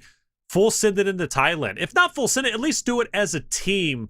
That's the way you win. Breaking up isn't going to be the play without question. And that's why I am excited if we do get a Thailand versus China winner finals. It's going to be 20 players going into 20 players. Like, it's going to be violent, it's going to be brutal, it's going to be fun without question. But, you know, I ask you, Ghost, you know, for Thailand's perspective, they clearly have the slaying power. They clearly have what it takes to win. But does Korea have that on the attacking side? Do you think it'll magically be different? Because I'm not convinced, but maybe you are. To be honest, I'm going to say the exact same thing I said about Japan and what they needed to do on the attacking side. You've got to take this first point early. If there is a stall out on point A, it's going to spell utter disaster for the attack because of those score lines, because of those scores that they can call in, all of our support systems. If you're able to call in more vehicles than your opponent, you're usually going to have a massive advantage. And as we've seen, the attackers tend to have more vehicles to start these things off and open up this map and potentially push on to B1, B2, C, etc. Here's the problem. If you get stalled out on A, and maybe even worst case, your first tank that you spawn in with gets taken out, all of your advantage is out the window besides spawn location. And we know the defense is going to set up a bunch of respawn beacons anyway, so that advantage is minor at best. this could be the exact same story if our attackers don't come out swinging. So you better swing, and you better keep that tank alive. They know that, and I'm sure they're prioritizing that. It's got to be one of their main strategies going into this very first point, Taylor. I think this point is going to set the tone for the rest of this map pretty much in its entirety. Has to. Definitely has to. And I really think it will. I don't foresee this ending in the way that our previous semifinals did on Cracked. I just don't see... who knows? But I think A is at least going to be captured. The trouble point will be B1 and B2, because that's where you obviously have to have a coordinated effort between different squads, or have a way to, I don't know, find a way to wolfpack. That's what Thailand did, which was kind of crazy to me. They wolfpacked together, captured B1, and then overwhelmed B2 to the point where Korea were forced to adjust. And, you know, at first they wanted to split and try and cover both, because that's the traditional strategy on trench lines. You want to break off a team, you know, 10 go here, 10 go there, or however you break it up, and you defend both at the same time. But now that simply just didn't work at the end of the day. So I think that's where we're going to truly see, like, okay, what's Korea all about on the attack when we head into B1, B2? But if they lose on A, I don't know. I got a lot of questions. That would, because they'd be in the same boat as Japan, but I really do think A on Cracked plays a lot differently than A on trench lines. But B1, B2, that's where the story's going to unfold. Yeah, I totally agree. It's going to set the tone. And of course, even if they don't hold them, but they're able to deplete enough tickets so we're not going with full lives in a B1, B2, it still sets the tone for how this entire map's going to go. Now, chat, we're hanging out. Our game's about to get started. All of our players getting into the lobby, making sure it's all ready to go. So I ask you another question. It is technically a new day where I am from, at the very least, just past midnight. So I will ask the same question again. We want to know where you are from and where you are watching from. Delta Force is truly a global esport at this point. They've put so much emphasis on this game at a competitive level across the world. You might be asking, wait a minute, this is the Asian Champions League. What about the other regions? There's already been some other esport competitions in Warfare and Operations for NA and EU. If you missed it, you got to pay attention to socials. But I want to hear in chat right now, whatever chat you're watching on, by the way. I believe we are live on like 5 different platforms just for the English broadcast. And then the ACL specific broadcast in the native languages all live as well on different channels. And so we want to hear from you. We'll shout you out as needed. We're watching alongside you guys, just waiting on the games to start, all live at a LAN in Shanghai for DreamHack for the ACL. I'm seeing Myanmar. That's a new one. Chile here. Indonesia still watching with us. We love you from Indonesia. Lots of folks from Indonesia and from Colombia originally. Bangladesh, India. Told you, it's global. We are all over the place, but loving the support in the global scale. That's insane. You know, a lot of events I do is like, okay, from the States, you know, I'm from here, Mississippi, I'm from here. Like, no, we got people literally all around the South world. Africa, France here in the Twitch chat. We got Korea folks. This is awesome, man. And I love it too, because I think there are a ton of broadcasts for this, right? There's the ACL specific broadcast, and then our English broadcast here. And so it's kind of like, if I'm able to speak maybe one of those languages, maybe I'm somebody watching from China, and I wanted to watch my China team. Now they're off. Well, maybe I tune over into the English broadcast. Come hang out with us. We got some watch party vibes out of here, and we're hanging out and having a good time. And I'm loving all of the crazy esport actions here, Taylor. Got Eld out in chat. Hi, Caster. Hello, Eld. How you doing? You all right? Hey, it's a good day out here. Abducted by aliens. I don't know. Maybe. Who knows? Philippines. Yes. Myanmar is well, I don't think I've ever had a viewer. Maybe I have, but at least I never knew. Colombia also. Colombia, beautiful play. I would love to visit Colombia. I really would. Beautiful culture, beautiful just place in general, man. Colombia is beautiful in a lot of different ways, without question. But we do appreciate you guys being here. Hey, tell me, you know, what got you all into, and obviously I'm asking you out in the chat, like, what got you into Delta Force? What do you like about it? You know, Delta Force is still a growing game. It's exploding. A lot of different ways to play it now. Tons of support. Loving it on mobile, by the way. I think it's just wonderful.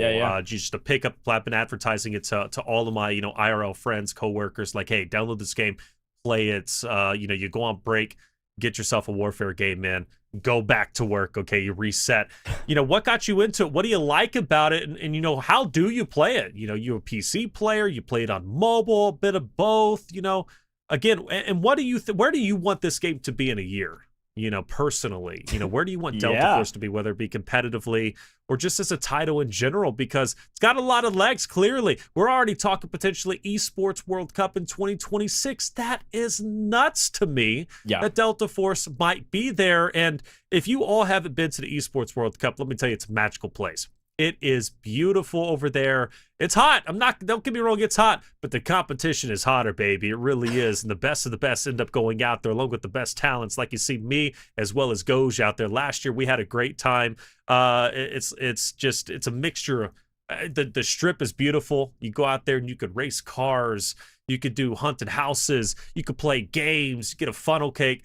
My fat self, I love funnel cakes. I think they're wonderful things, man. I really do. I could eat it with extra powdered sugar on top. You're taking shots at me. You're taking shots at yourself. Nobody's safe. All over the place. Nobody's safe, baby. Look, if we've learned anything about Taylor tonight, he's a huge fan of Delta Force, and he's also a huge fan of learning where you're from. Okay, so keep typing it in the chat because he's gonna hype up wherever you're from, even if he's never been there or know anything about it. I love your accolades you're giving to some of these countries. That was awesome. But yeah, no, we love hanging out with the viewers here. I think our players are about to hop into the game. We're just kind of waiting on a few more things. I'll give you a couple quick reminders. We'll see where our lobby's at and keep you all updated. First and foremost, format for the day. Taylor, let's talk again about that in case people are just now tuning in. Because, again, when we ask people where they're from, time zones are all over the place. We got people in the afternoon, some people in the evening, some people in the middle of the night gamer hours. We got people waking up, ready for their workday, tuning in for the Delta Force broadcast. So as a reminder, we've got 4 countries competing today. They're working through with our ACL competition, a double elimination bracket. Each of our matches are best of 3, where the maps are randomly drawn. So we've already seen game 1 from the side of Thailand winning over Korea. And then, of course, we've already been through the first semifinals on the other side, where China dominated Japan. So, with that in mind, China's already into the winners finals. It is double elimination. And then if Thailand wins this match, this game, and therefore the match in a best of 3, they will then play China next. And that will be our last best of 3 on broadcast today, is that winners finals. Tomorrow, though, it does look like we're going to be looking at lower bracket round 1, lower bracket round 2, and then, of course, the grand finals, the championship of the day, for all of our winning teams. And we, of course, get to send on one of our teams from the day here in winners finals on to the grand finals at the end of the broadcast today. So yeah, that's the breakdown. If you got more questions, let us know. $100,000 on the line. The game is about to get started. Thank you for your patience, folks. We are about to jump in here in just about a minute or two. And we've got a beautiful setup there in person with our Asia team, as it is going to be Korea versus Thailand, with Korea on the attack. Folks, you know what this graphic means? It means we're probably about to hop straight into game here shortly, and I'm excited about it. Thanks for listening to us yap here in the booth. We just wanted to make sure that you're all caught up, and the players are all caught up, ready to lock and load. And Taylor, it is time for some action. Let's do it. Let's get into it. Game number 2 in this great best of 3 semifinals B. Winner moves on to winners final. Loser not done just yet. Still have a chance to get back into grand finals, but their job got a little bit harder. Thailand leads 1-0. They won their attacking side in a flawless victory as far as I'm concerned. This time around, Thailand will be on defense. Korea will be on the attacking side. They will be in red if you're looking at the overhead view, or seeing, of course, the X-ray that is on your screen. Goj was saying it best. A site should be where you set the tone. And for Korea, it needs to be the tone setter. But the question is, how many tickets will they lose before they capture it? Thailand is holding on tight, but Korea is making a good effort to continue to push forward. I think B1 and B2 is where the true action will start, but you can't count Thailand out. They were so aggressive and so dominant in their attacking side that Korea has the work cut out for them, but already making great work on to A. So, Goj, I think you're right. The tone is being set. Korea, they're done playing around. They want to tie this thing up and send it to a game 3. Yeah, I mean, they have to. They've got to come out swinging this point A. They can't afford to get stalled out here. And a nice flank here from Thailand to try to just wean down some of these numbers on the point. This is the key. You can't just send everybody at the point, because if you do, you're likely going to get cut down. If you can send some route man, some hero, just a couple on the flank, and just to reduce the amount of people that are respawning that can push the point and stack numbers there, you can stave off the bleeding of losing this point, and that's exactly what's happening here with Korea. Not only heroic plays on the map, on the point, but also on the outside, and look at that point A. Yes, trading of blows, but the defense is back, and they have repossessed almost the entirety of point A.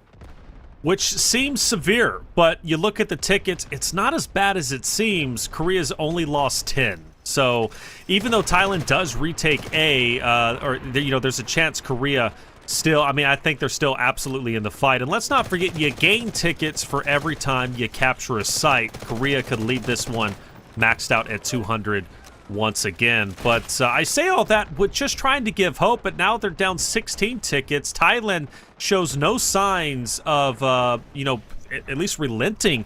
They are relentless without question, and the Wolfpack is in. A has been fully recaptured. The tank, though, should be the difference maker, but you can already see the missiles flying by. Thailand wants to get rid of that tank. They understand that tank could be devastating, so they want it out as quickly as possible.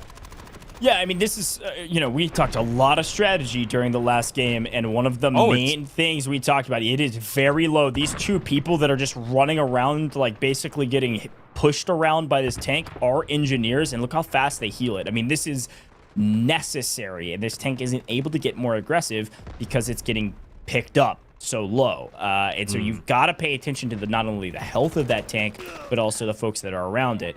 And again, I've got to tip my hat to Thailand, able to hold point A for a decent amount of time here, is really setting the tone that they're not to be trifled with, as Korea is just finally trying to break through the outer barricade and find a route in. Smokes are great, but if you don't have the bodies to run through that and capture the point, you're going to be in trouble. It does look like they're finally gaining some ground, though, and they got to keep this bleeding up. You got to get this tank, continue to keep it involved, and pepper these folks that are not necessarily even on the point. Get them get the folks that are moving into the point. Get the folks that are coming in without a bunch of cover. Korea's tank is truly devastating on point A. That's why they've made such great ground in the second attack. Remember, their first attack failed. Thailand did a wonderful job holding Korea back off of point A. They've taken a couple more tickets away, but on this second attempt, and a good attempt, Korea finally making wonderful effort. They should have A in just a moment's time. You never know, though. Thailand might be able to steal it back from Korea. But I believe we will be heading into B1 and B2 shortly. Saving that tank was everything. It got very low in health. You mentioned, though, obviously the healers around it, getting it back into the fight. And there it is. Officially, B1, B2 has been captured. As I said, you gain tickets back. Korea will be starting fresh on B1, B2, maxed out at 200. We take a look at the stats. Ano on the side of Korea at 14. Wansa also at 14. So spreading the wealth, spreading the love. You've got 3 Slayers who are all around the 14-13 mark. That gives me good faith that Korea fired at all cylinders, and they're pushing into Thailand. B1 and B2, though, their next objective. Yeah, let's listen in with Korea's comms and see what's going on with them.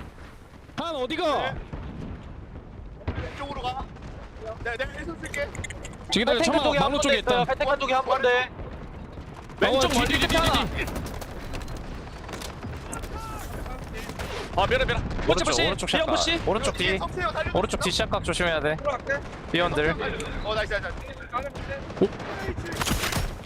Sounds pretty good to me, and we got a lot more Senevas inside these buildings as per the usual, the beatdown ensuing. Comms were a lot more aggressive this time around than when we listened to them on the defense, which I was excited about. Korea finding a bit of footing on this map, finding a bit of space to fight with. It looks like they're trying to push for B1 for the most part, but overall, decent job thus far, coming in with full lives, now only down about 10. Saw paper cut, by the way, from the side of Thailand, the top healer from the first attack. That's when Thailand was on the attacking side. A true instrument for Thailand, obviously on their big win to lead 1-0.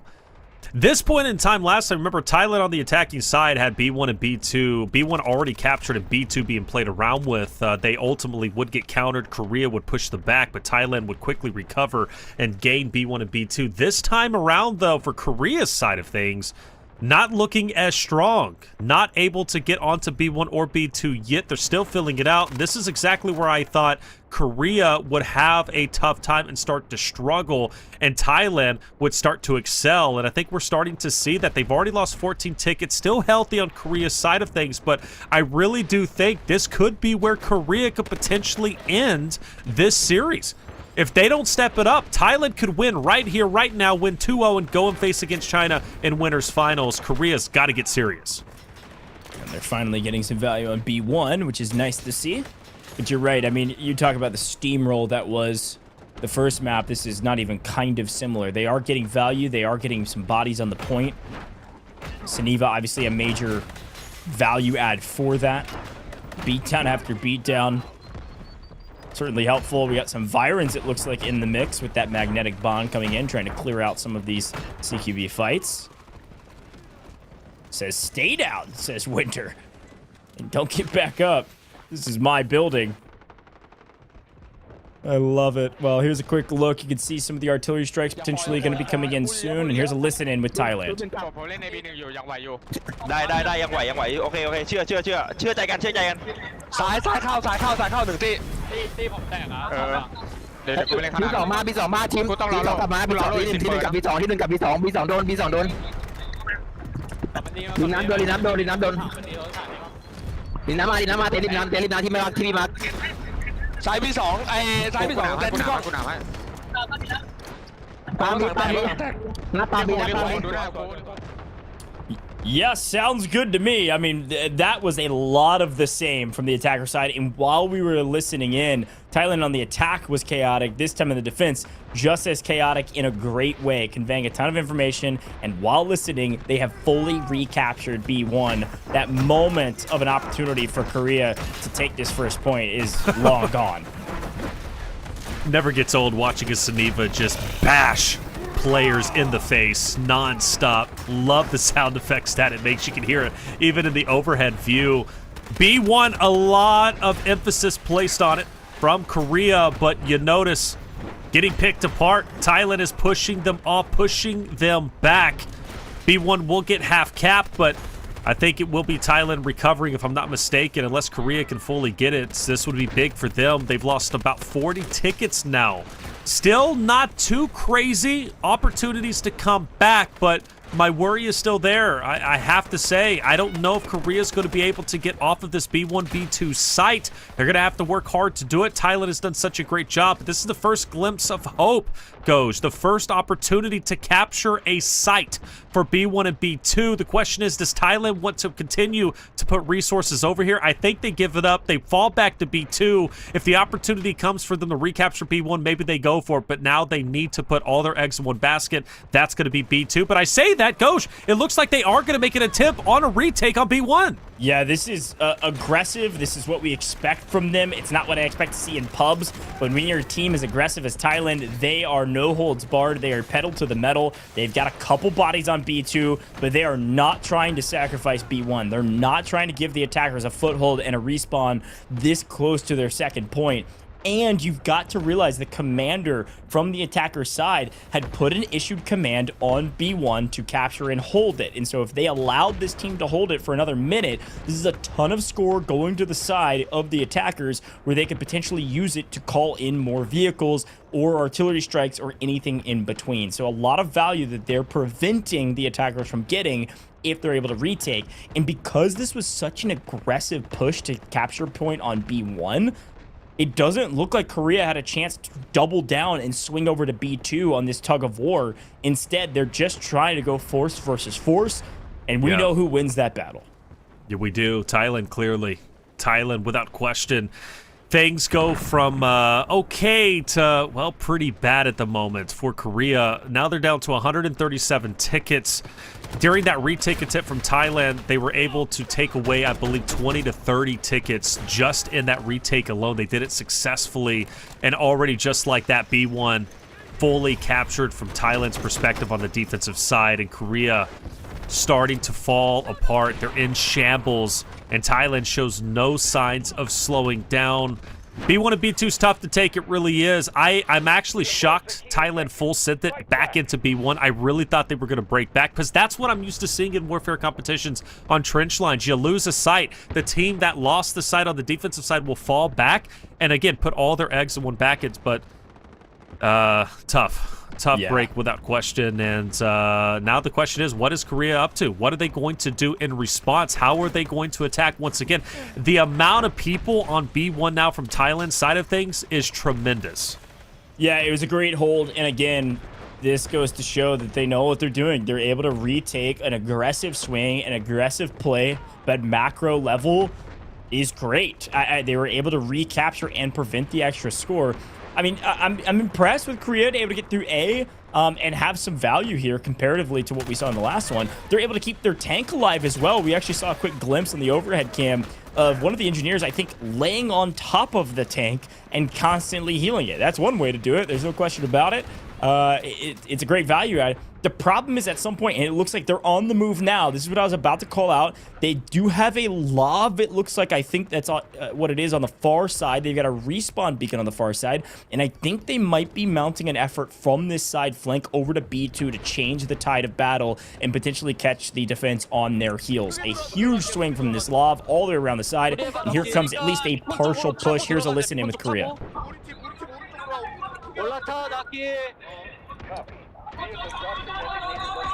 다시 후방으로 빼주세요. 비트 투라 이거 절대 안 돼요. 뒤쪽으로 빼주세요.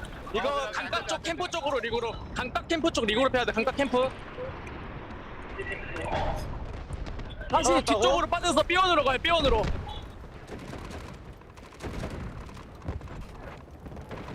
Well, another solid listening from Korea. They've got some nice pace on their comms. They're conveying a ton of info. It's just a matter of what are they deciding to do and how are they going to execute on it.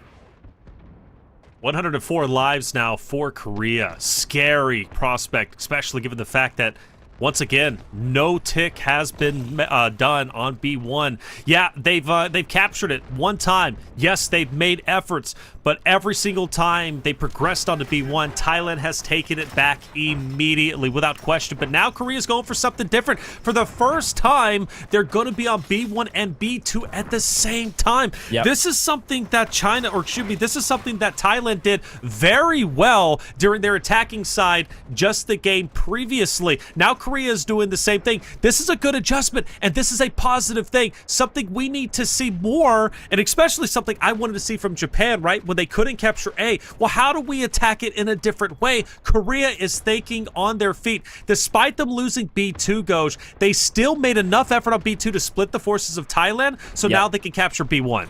Yeah, it's really well executed. I actually love that they sent that armored vehicle around the right-hand side to draw the fire to B2. You see a vehicle, you kill the vehicle. And because they swung, the defense turned around, all of a sudden a massive push, and Korea is at the very least on the board here with B1.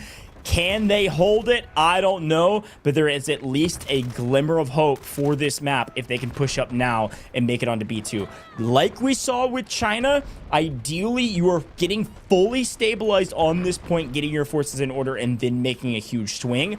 And you can tell, because they have so much presence on B1, they're getting way more aggressive with their tank to potentially push up and provide some more aggressive and honestly realistic covering fire rather than just peppering from a distance.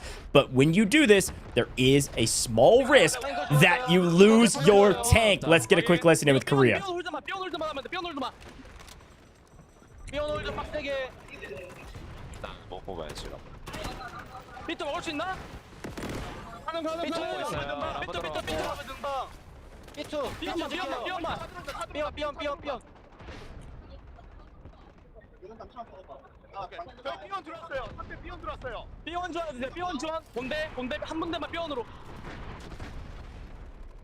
Wow, yeah, it sounded good, but vehicles dying on both sides. This is a bloodbath with some of our final lives, and it looks like the tug of war has commenced, Taylor. B1 done. B2 available. They capture B2, but they give back B1, and all of a sudden, the defense swaps sides with the attackers, and this point is still live, just barely, because of a great Herculean effort here from Thailand, as the vehicles can't get a ton of value. Oh, that vehicle's about to be destroyed. It can't get out of the trench lines. It's quite literally stuck.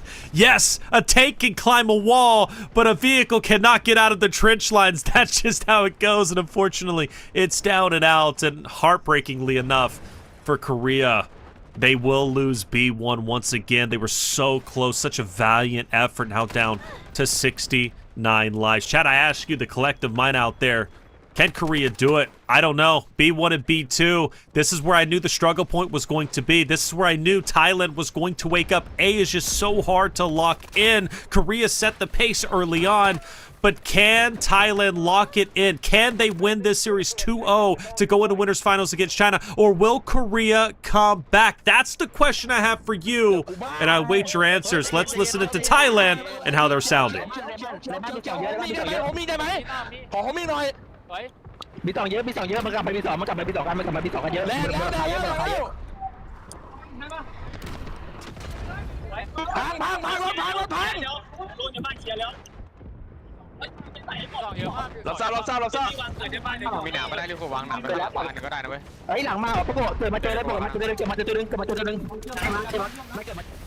Again, great comms all the way through. You can hear the energy. You can feel the moment goes. Thailand, for me, just listening, obviously I don't understand, but from just the tonality, that sounds to me that Thailand understands they're about to win. They're about to go to winners finals, and all they have to do is take away 53 more lives from Korea.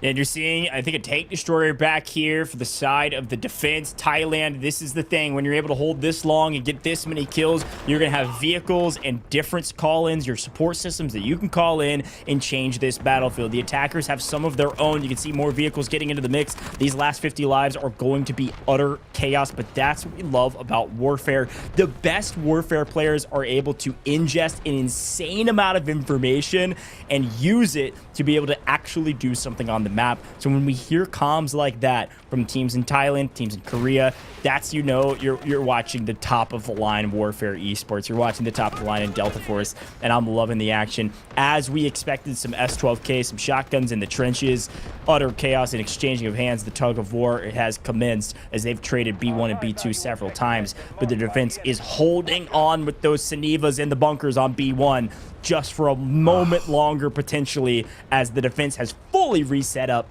back on B2.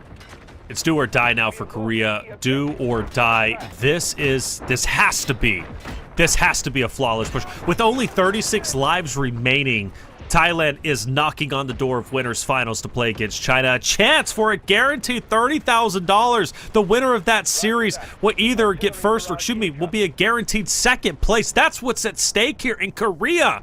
If they want this, they've got to grab the bull by the horns and go for it, or else they're going to have to go through the losers bracket to try and work their way back into grand finals. Now 29 lives left. Thailand still holding on tight. The good news is for Korea, they've managed to get B1. The bad news is, though, they still got to get the B2, and Thailand's defense on B1 is holding. And in fact, they're recapturing 23 lives left. Goj, I think this might be the beginning of the end.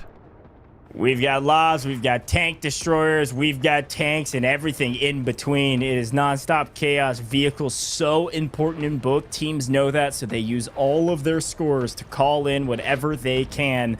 But it's all about bodies on point, and the defense is somehow, some way, smoking like crazy, creating the healing smoke with Stinger, just keeping bodies on point. And you can see a couple lone survivors from the defense on B2 holding it down for a moment, but knowing that the rest of their team is doing the work they need to capture the other point. This is perfect execution from the defense to just trade points and just play the tug of war so perfectly, because the best part about tug of war, Taylor, is that on the defense side, you don't actually have to win. You just got to keep playing the game. And here comes our first guided missile on trench lines. It lands, it connects, and the attack just wiped out, I want to say, 10 different people on the point. That was the biggest guided missile I've seen on main broadcast in an insane amount of time. Korea, they've opened things up for a moment. Can they capitalize on it in the final moments here to try to retake one of these points? I don't know that it's going to be enough, but it was dang cool on broadcast. It was awesome on broadcast, wasn't it? So fun to watch. And shout out to Korea for putting up such a fight, but you can't dispute Thailand. They're in a league of their own. They played this so well from attack to defense, flawlessly done.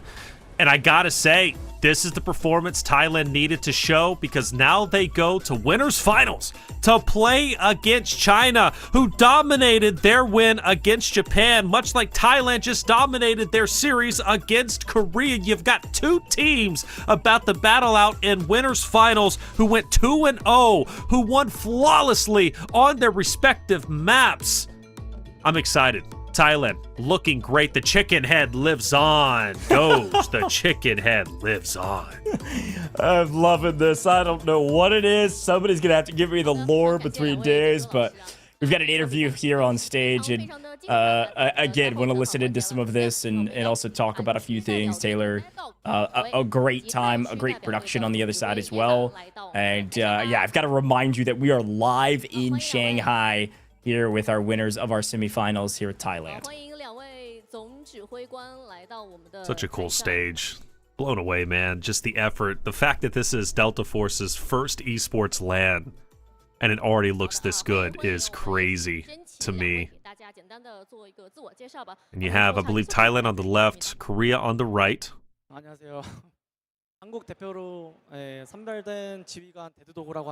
That's Dead Dog. Dead Dog played very well.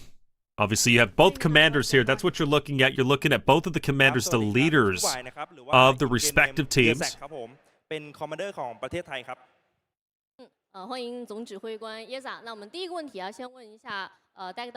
Yeah, and honestly, just so well executed from Thailand, attack and defense. You see, obviously, a little bit of frustration from Korea, but of course.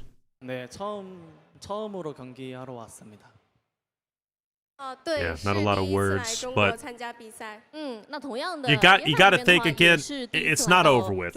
This tournament, we have one more series today, 3 series tomorrow. For Korea's side, they've got an entire night, an entire day to figure out what went wrong, what went right, and how they can come in tomorrow stronger than ever.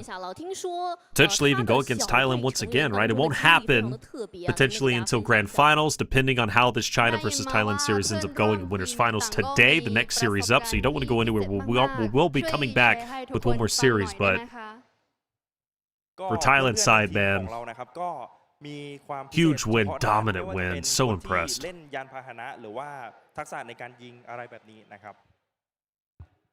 Yeah, it's also, again, global event, global esport, Asian Champions League. So cool to see 4 different countries, translators for each country, hosts, English broadcasts up here with us. Very, very cool stuff. And you're right, it is double elimination, so Dead Dog and his crew still have a good opportunity to do well later in this competition. Tomorrow, we're going to be running those lower bracket rounds.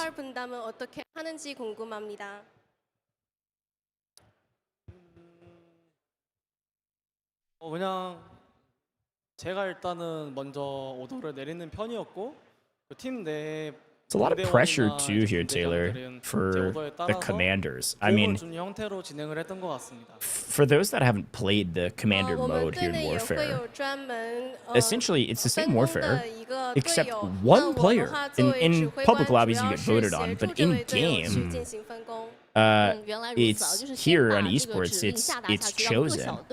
This player has open comms with every other player. They can't talk back, but their voice is piped into every single player on their team, so they can give live comms. I mean, that is a daunting task to be able to IGL for 20 full players and execute at a high level.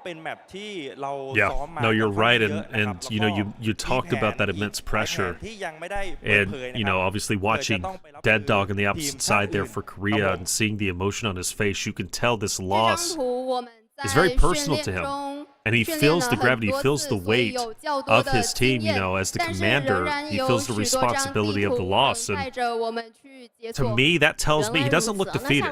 That's not the look that he's giving, but it's more of a determination that he wants to come back tomorrow and come back even stronger. And for Dead Dog, he had that vicious look in his eye, man, going, like, especially like in the interviews beforehand, right? During those content pieces, looking at him on stage. He's a dedicated player. It hurts now, but Dead Dog is going to come back for vengeance tomorrow without question, and I look forward to it. Fully agree. เพราะว่าหลังจากซ้อมแล้วไม่ดีใช่ไหมครับพวกเราได้ทำการบ้านกันเยอะมากๆฝึกซ้อมกันเยอะมากๆครับรวมถึงแผนต่างๆที่เราพูดคุยกันมาเพื่อจะมาปรับใช้ครับผม Yeah, here's the thing too, as a quick reminder, like obviously this is our English broadcast of all of these events, but ACL is streaming this on major platforms. You should be able to find it with a quick Google search. But if you want to hang out here with the English broadcast, we love having you here. And we'll keep doing all the commentary for the games. We've got one more best of 3 today. Obviously, our gentleman on the left here with Thailand will be the commander in that next best of 3 against China.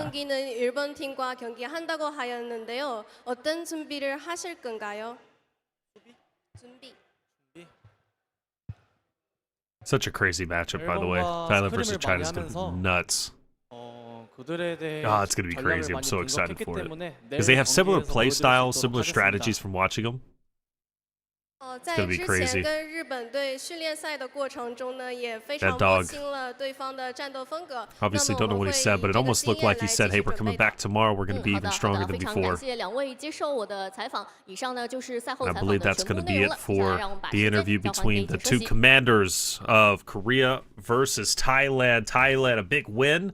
A big dominant win, I should say, and a much-needed win in that fashion now to play against China on their home turf, by the way, with a ton of fans out in the audience. It's going to be a bloodbath, Goj, and I'm so ready for it. Yeah, I'm really excited about this as well, man. You know, obviously we had two teams that got the better of their opponents in pretty dominant fashion. So to see those two teams battle it out on main stage, on land, here at the ACL, is exactly what we're here for. This is going to be winners finals. It is not going to be the grand finals. Again, double elimination tournament. So the two teams that haven't lost yet, they're going to play each other. And then that top team is then going to move on to the grand finals, which is all tomorrow. We've got one more best of 3 tonight, and then or today or in the morning, wherever you are at right now watching. And then, of course, we will have 3 more best of 3s tomorrow. But here we go. Let's take a look at that scoreboard from that last one. And woo! Yeah, we got some nice score lines actually on both sides. I'm looking at 58 kills here from No Ano, and then Dead Dog, of course, our commander here on the Korea side, looking pretty strong as well on a scoreline total. But on the right, Thailand, solid scores in TPP, 45 kills. But my eyes are drawn to the amount of rescues, the revives on the defense side, something that you don't oftentimes see because it's less prioritized, but keeping bodies up on point is so crucial, and very well done. Here are some of the players from Thailand that dominated. Looks like 2 hit again was our vehicle bane player, highest kills like I had mentioned in TPP, and then of course our commander crushing it. But paper cut battlefield medic, my guy, you are filling your role near perfectly. Unbelievable amount of revives. Oh, dude, insane. I think, well over 100, if I'm not mistaken. I think, yeah, like 130 revives from Game 1 and Game 2. And like you said, very unique that he gets such high revives on the defensive side, excuse me. You have unlimited respawns a lot of times, like, you really don't care. But, hey, let's listen into the final moments of Thailand getting the victory over Korea.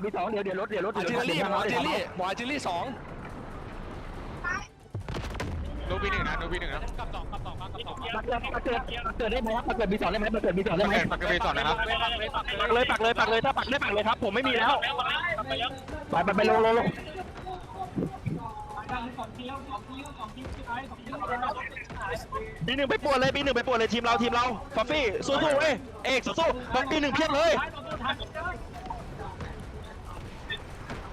ไม่เกิดหรอวะไม่เกิดเลยมันไม่ยอมตายมันไม่ยอมตายเอามันฆ่ามันอย่าหมด มึงฆ่าแล้วเหยียบกบมันไว้เดี๋ยวกูจะพูดก่อนเฮ้ย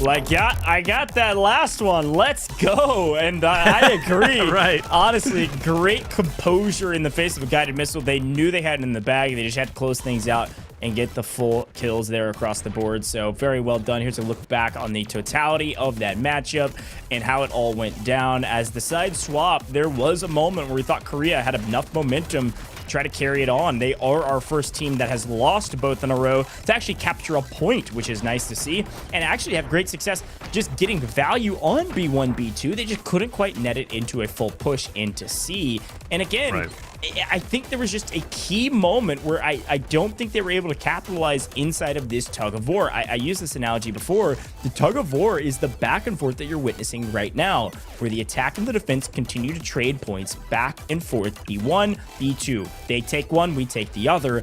And unfortunately, in a tug of war, the defense always wins if the game just continues. That's all that you need to do. You don't actually have to even win the tug of war and retake both. Just keep fighting and you eventually win. And just the stall out from the defense is the reason they were able to take this one. Yeah, oh man, that vehicle getting caught in the trench lines was tough to watch, but that's just how it goes at times. Yeah, and I want to point out, by the way, Korea, after their A fight, like you said, thought they had enough momentum, but they go into B1 and B2 and trench lines with 200 lives. So they start off fresh, right? But it still wasn't enough. And that's a testament to how good Thailand's defense was. To face Korea with 200 total lives, fresh, ready to go, and to still hold them back. And also that retake on B1, by the way. Remember, Korea retakes B1, and then Thailand takes it back instantly. A lot of teams wouldn't do that. They would back away and defend B2, but no, not Thailand. They played so very well. We now look at our analysis here on our telestrator. This time we have a new analysis, but we've got two of them out there. I like it. We got a big team over in Shanghai DreamHack, and I'm liking every bit of it. Delta Force is getting the respect it deserves. This game has legs. And I love that we get a chance to see a breakdown here on main stage. Again, all of our captains, our commanders, we're doing a breakdown on each of the maps, and then we also get a post-game breakdown. This is just great. I love our tactical reviews. And I think one of the things we're talking about here is potentially setting up for the flank on point A. If you all run in from the same point, obviously easier to hold. Setting up kind of counter-strike team on the far right-hand side should open this up.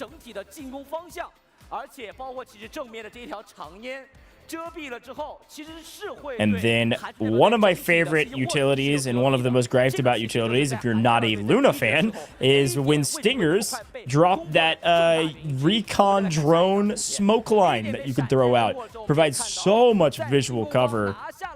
And this is a look back on that Thailand attack and why it was so effective, I believe. And you can see that an immediate push from A to B, the speed at which they were able to fly in was so impressive.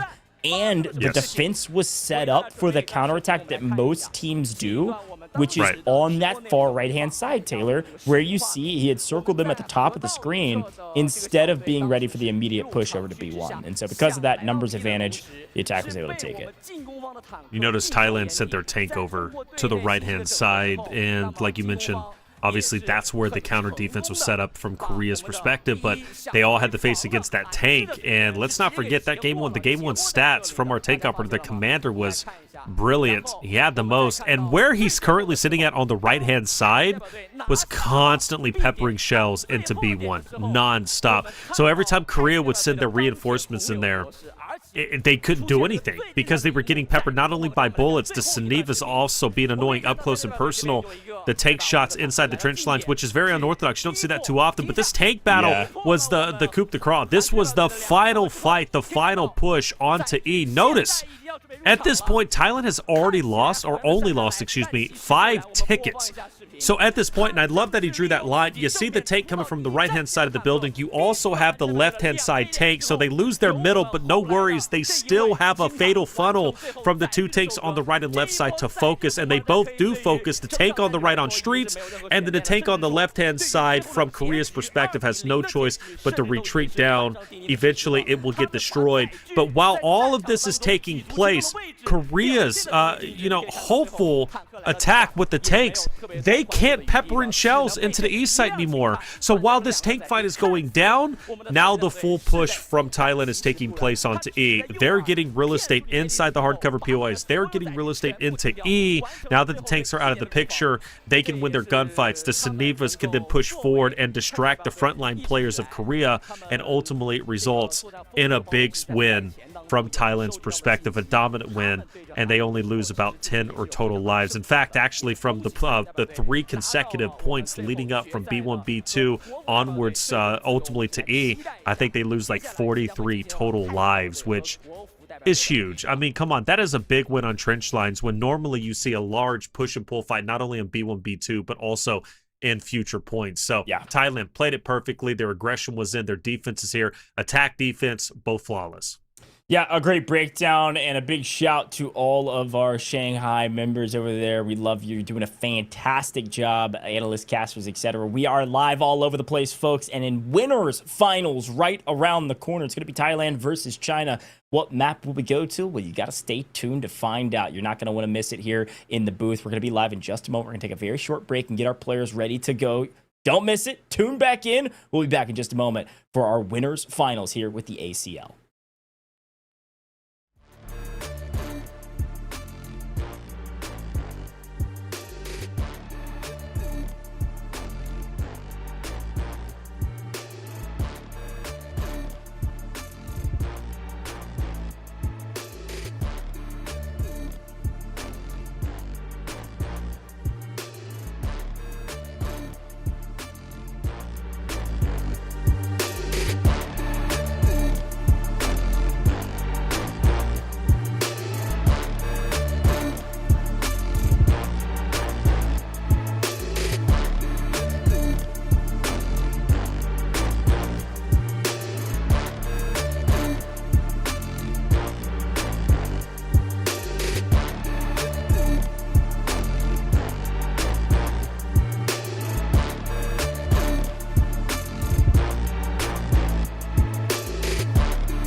不对，天网被全面升级了。什么？所有！哈里克谢！该死！所有人恢复！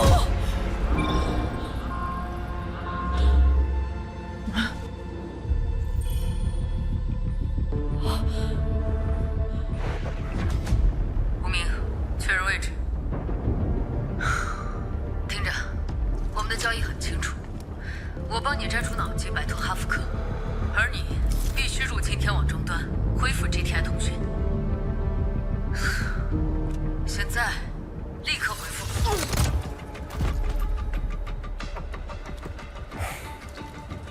我已就位。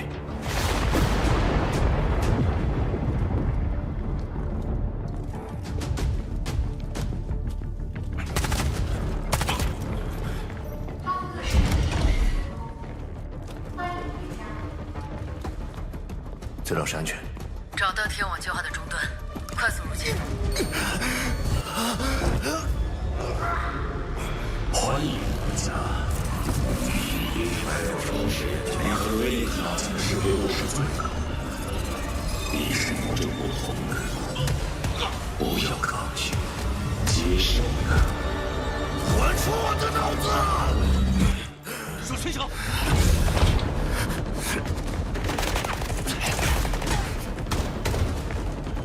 搜索四周。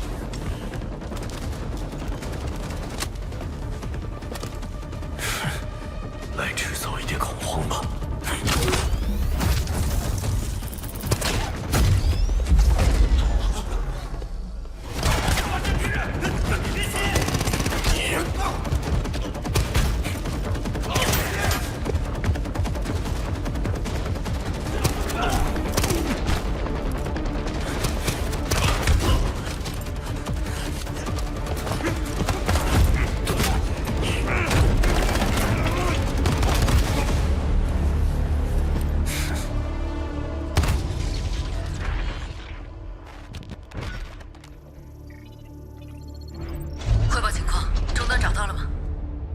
被耍了，终端不在这里。我没看错，你还是最出色的那个。我知道你会回来，但你要清楚，不是哈福克需要你，而是你需要哈福克。我们才是未来。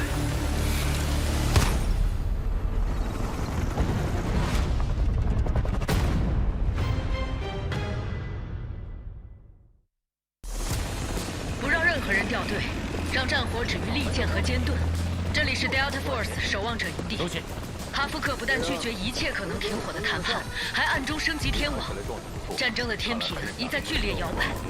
为了能更灵活地应对日趋复杂的战争态势，确保我方获得优势，现将指挥权赋予身处前线的你。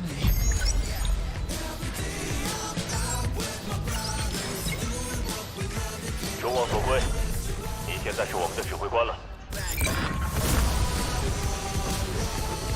指定为高价值目标已就绪。发现敌方飞机。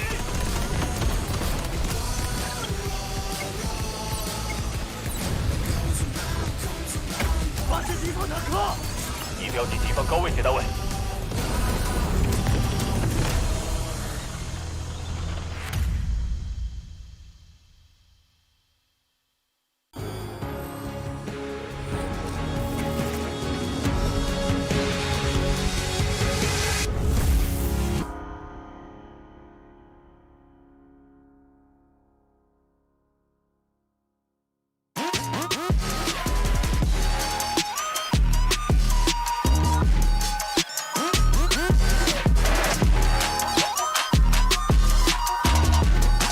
极限操作就用野蛮部落。单排上分喝东鹏特饮，组团开黑喝东鹏特饮，巅峰对决喝东鹏特饮，累了困了喝东鹏特饮。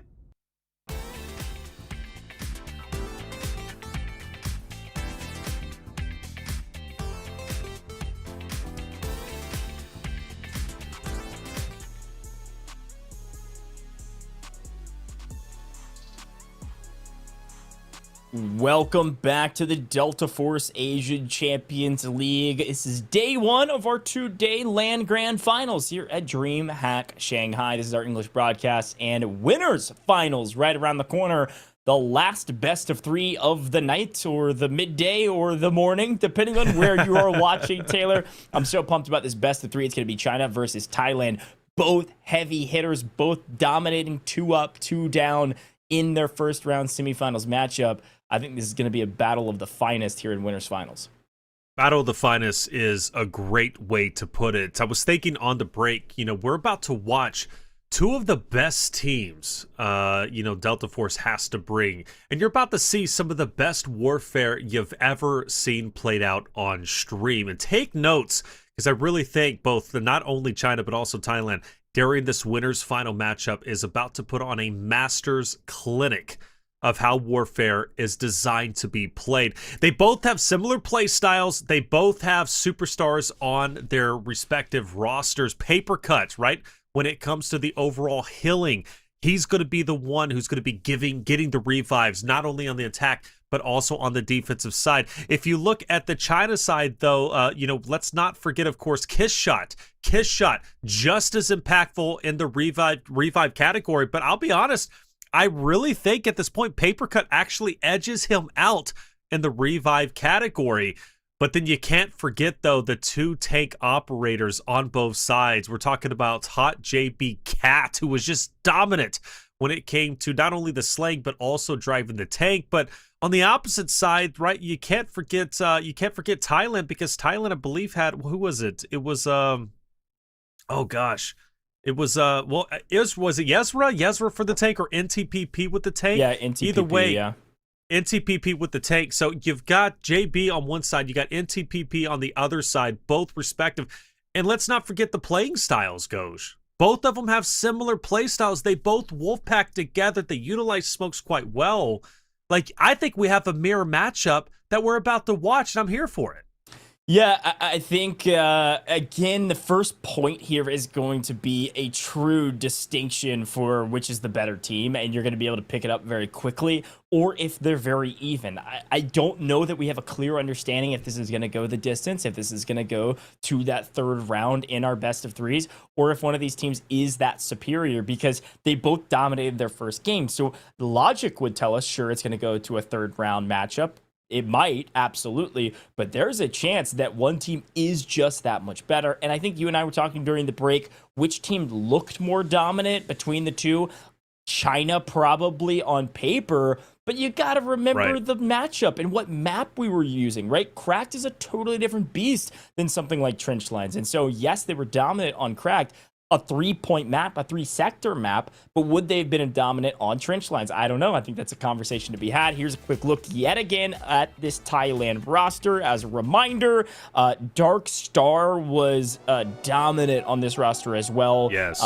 In the slaying category. And yet again, a roster that really felt like a holistic team that fit the bill for everything you need to have a good squad in terms of delineating what people wanted to do, whether it was people playing for those revives, people playing to slay out, people playing engineer to keep the tank alive. You got to have all those roles, and this team fully had them locked down, and that was one of the main reasons they were so dominant.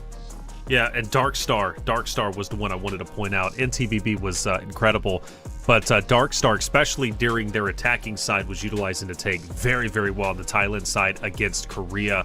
So yeah, Dark Star versus Hot JB Cat, Kiss Shot, of course, versus Paper Cut, both spectacular players on their own right. Thailand looks strong. They really do.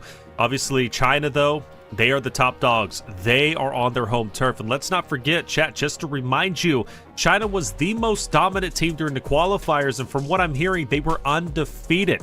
Nobody was able to sit them down. Will Thailand be the first team to humble them? Will Thailand be the first team to finally silence China and stop their momentum? Well, that's a question only Thailand can answer, but they've got some heavy hitters. And of course, you talk about Hot JB Cat, the tank user, Kiss Shot, with the revives, Bobo as well, who has literal fans in the audience holding up signs with his name. So many superstars on the China roster, and they have to be the heavy favorite going into this winners finals series. And let's not forget, Goj, the winner. What does the winner get? What are they guaranteed if they win this series right before us? Yeah, guaranteed $30,000. I mean, you get second place. You lose the grand finals, which will be tomorrow. You're still getting $30,000 for your team. So this is a really big matchup. This is a delineator. This matchup alone is 1,000% at least a $10,000 spread, because if you would go all the way down to third, you could win $20,000, or if you are a second, that's $30,000. And it could be a whole lot more than that. There's a lot of money on the line for this one, and it's a really important matchup. As all of our players are getting ready, it looks like they might be doing their tactical review right now, maybe around their maps here in a second, talking to their coaches, getting all ready to go. And I'm just really pumped to see what they're able to do, what strategies they'll pull out. And frankly, the thing I'm most excited about is which map are we playing. So I think that's what they're going to be deciding here shortly, as they all put their hands in, ready to rock and roll. Let's play together. Let's play as a full team of 20, and let's take down our opponents as fast as possible. I love these shots. You don't get these shots anywhere else besides an offline event, a LAN event like this. This is why I love LAN events, is to have everybody together, everyone excited, and everyone able to play together, put hands in literally, and cheer on your own squad. Yeah, isn't that an incredible thing, right? And again, we talk about the LAN experience, the nerves that come with it, especially if you're not used to playing in front of an audience. I don't know if I coined the phrase or what, but I call it shaky hand syndrome. You know, you get shaky hands, you get nervous, you got the adrenaline going, you're nervous, you're thinking to yourself, am I good enough? Should I be here? Do I belong here? But Delta Force is unique, especially for Warfare. It's, obviously it's 32 versus 32, 64 when it comes to the online play that you guys are used to. I saw quite a big discussion there, but it is a 20 versus 20 when it comes to this tournament style. So you have a lot of people to weigh out. But Threshold, what do we think about that, Goj, right? A fresh map coming in for our third series of the night. Oh, man, I got a lot of thoughts around Threshold. I think the main thing that I want to say, though, is China starting on the attack. I think that's best case scenario for them. There's a lot of conversation around which side is easier in Threshold, defense or attack. And frankly, let's throw all that out the window, because you haven't seen Delta Force at this caliber of a level, esport level, where these teams are highly coordinated. So some of those conversations are actually a little bit null and void here. I think China starting on the attack is the best case scenario for them, because they get an opportunity to set the tone. If they win this on attack, I think the momentum in their sails to win on defense is going to be very hard for Thailand to stop, because this attack can be quite difficult. But here's a look at the map. The team's talking about the strategy. We know there is one major choke point moving from the first couple points to the second couple points, and I think that's going to be a key delineator, and if you can cut down the momentum of a China attacking team. Okay. Just a reminder, both sides will play defense and attack. Series number 3 will be determined based off the performance, or excuse me, map number 3, if we get to that point. But for China, like you said, having the attacking side is the favored side. That gives them the momentum. That starts them off strong against Thailand, or does it? Does Thailand win? Does Thailand take this defensive side, go into attack, and, well, again, be the first team to dethrone China throughout not only the qualifiers, but also tonight? That's the question. Let's give respect where respect is due. Both Korea and Thailand are 2-0 when it comes to their respective series. Nobody's gone to a Game 3 just yet, so as far as I'm concerned, they're an equal playing ground. LAN, it hits different versus online qualifiers. And it seems like China is super serious. They're involved. And that's one thing we noticed too during their last planning process, Goj, was like China locked in. They knew exactly what they needed to do. They've got one focal leader. He's right there before you with the glasses. He's saying, look, check this out, guys. This is what the game plan is. Others are chiming in, but at the end of the day, there's one shot caller, and he's making the decisions. Yeah, you got to remember, too, this is why they're having so much discussion. I think their coach may be involved as well, is because Threshold is a really important map to execute correctly as the attack. It is quite easy to get stifled as the attack if you don't execute correctly, specifically transitioning from A to B and B to C. You got to think about it as we hop into it. We'll talk through it in more specific details, but let's start by taking the courtyard of A. We've got to take the very first point. This is one that sometimes can frustrate some pubs players, but I think at an elite level, I think they know exactly what they need to do. They are going to fly at this point. And first and foremost, let's send our vehicles not only onto the point, but through the point. No cover for you. Let's blow open every single wall we can. Hey, welcome to the party. You're not playing Korea anymore. You're playing China. Holy cow. What a move immediately onto A. But I will say there is some light at the end of the tunnel. Yeah, a lot of aggression from China, but Thailand did a great job in their matchup against Korea by forcing the vehicles out and ultimately destroying them. China, one of the things they did to punish Japan was obviously with those tanks, right? And Japan did nothing to stop the tanks, nothing whatsoever. So Thailand, they're not going to make that same mistake. They will focus their attention onto the tanks, onto the vehicles that are going to be on the map. And because of that, China, they get nerfed just a little bit. So despite the aggressive push that looks strong and violent, well, Thailand has effectively pushed them back. This is an even matchup, and I don't think it's going to be easy for either which side to take the victory. Yeah, it's not an immediate loss of the point, but the strategy was very clear. The attackers said, hey, listen, you get as little cover as we can possibly afford you. I mean, you have to blow up every wall. You have to blow up all of the sandbags. And ideally, you have to blow up your other opponent's tanks and vehicles. The tank destroyer taking down vehicles left, right, and center. I think we know who that is. Gets right into the mix on the point, and a well-placed AT-4 cleans up 4 or 5 on the attacker's side. And I believe it blows up one of their tank destroyers as well, but even still, great value being added to the point and cutting down the defensive vehicles. I wonder if this squad, because Kiss Shot is on it, like if this is the squad, yeah, to slay out, but also to focus on getting teammates back into the fight. Asmodeus was doing a great job not only at slaying, but also getting Kiss Shot back in. The leading revive master, the leading medic for the side of China, and especially so against Japan earlier. Started with 180 lives, now down to 156. Thailand is holding on tight, but for how long? That's the question. China has broken through onto A. Their aggression, destroying the buildings, like you said, paid off, and it looks like A should be captured relatively soon, and we're also airborne. Yeah, this is another fun conversation point about this map. This is going to be our first chopper of this tournament, and it looks like, guess who's taking the helicopter? Commander Hot JB Cat up into the skies. He said, okay, I had a tank destroyer on the ground, I had some vehicles. Yeah, you blew it up. Guess what? I'm taking to the air, and we're capturing the point, going in with max lives into points B1 and B2. This is one of the choke points that is so incredibly crucial for the defense to set up early on. If you can set up extremely early, if you can get there set up well enough to stop the momentum of the transition from A to B, look at this. Look at this insane choke point that they have to hold. This could be everything for this map. This is a massive moment, and China is in the skies. I'm excited to see what they do, and I do believe we're going to pull in a quick listen in. So let's listen into China comms. 没有修，没有修。他们下边有，下边有。你下来修，你下来修。完了。轮突让狼队去拿轮突，我在清对面的后步兵。帐篷上有，帐篷上有，帐篷上有。完了。现在在清，现在在清后步兵，没事。到了，到了，到了。墙壁一，詹姆姐，詹姆姐墙壁一。晕车到了，晕车到了。詹姆姐墙壁一。控制 B 好了，你们 B 操纵走。打的有点太快了，打的有点太快了。重新组织一下。没事，我们再救，再救，我们进点就行了。我们现在进点，我们现在进这个。加油，喷子，加油，盾，收到。我10点，2楼，2楼上了个突击，2楼很多，2楼需要洗一波，帮忙，2楼。收到，收到。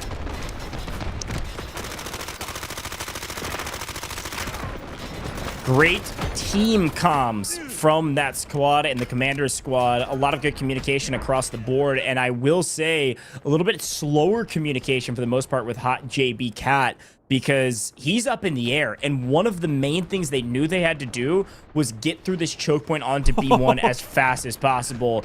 And this guy's twirling on it. He is up in the air. He is avoiding every rocket, crushing it.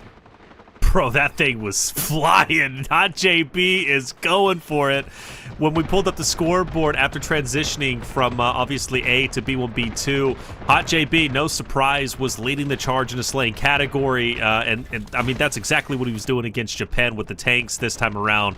He's obviously airborne this time with the parachute, right? I mean, hey, his heli was destroyed. This high ground, though, is going to be incredible, or at least has the potential to be incredible, and we're already seeing some players get mowed down from up top. This is going to be Constant, who's now going to go down low to assist his teams, of course. B1, B2, talk me through it, Goj. I mean, is this going to be a sticking point for China? It seems like they're already finding success, B1 being captured.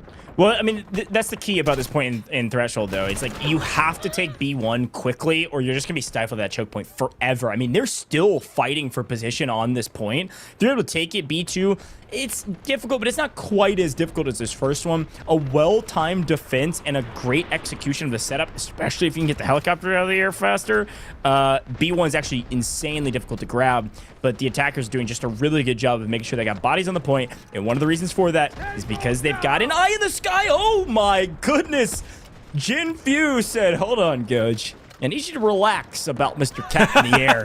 let me take care of some business. My team's gonna bring it back for us, and with the eye in the sky gone, look at that, B1 losing ground all of a sudden. China on their heels for the first time in this competition.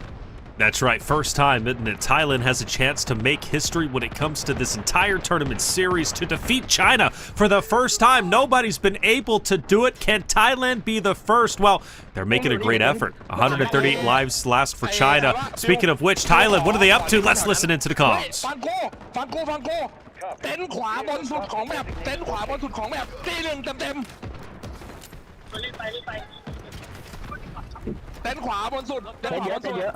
เต้นเยอะโหดจริงเกินเต้นบนสุดเลยมันไม่มาแล้วนะครับพี่ตอนนี้ระวัง We got the picture-in-picture. Vehicles are moving in. Obviously, B1 and B2 is recovered. Thailand successfully pushed China back. Before, it was China attacking onto B1. Now it seems their attention is going to be on B2. The question is how much, well, I say effective the vehicles can be, but already one has been destroyed. Thailand, as I said at the beginning, is a team that is going to focus those vehicles. They will not allow China to run free like they did against Japan. You have to focus vehicles in warfare. They provide too much value to the attacking or defensive side. So because of that, China's having to readjust. And I think for the first time, they're feeling the pressure of not having the vehicles like they're so used to having. And, well, because of that, their foot soldiers have to do a little bit more work. Yeah, they're able to keep a tank destroyer on the point here, so they are going to swing over to B2. A smart move. Again, B1, it's difficult to attack. It can be difficult to defend if you're not set up correctly. They're able to retake it, but now the tug of war has started, and China now has a foothold in enemy territory. This is where it's going to be very difficult to hold B1. They've done a really good job, Thailand has, of at least depleting some of these lives, but it feels like just a matter of time for B1, especially with this tank destroyer seemingly roaming free. I do agree with you. I've been really impressed with the amount of people on Thailand focused on vehicles. They know the power of them, and of course, with smokes galore all over these points, it's very difficult to find any semblance of actual cover, but visual cover can provide you at least a moment of reprieve from the onslaught of shots. Also, can I just say that that helicopter was taken out by an AT-4. It was a predicted shot, and one of the things that's easier to dodge is one that's not predicted. It's one that tracks you down because you can throw the flares up or you can do evasive maneuvers. And a well-placed AT-4 shot, I don't even think JB Cat saw that one coming.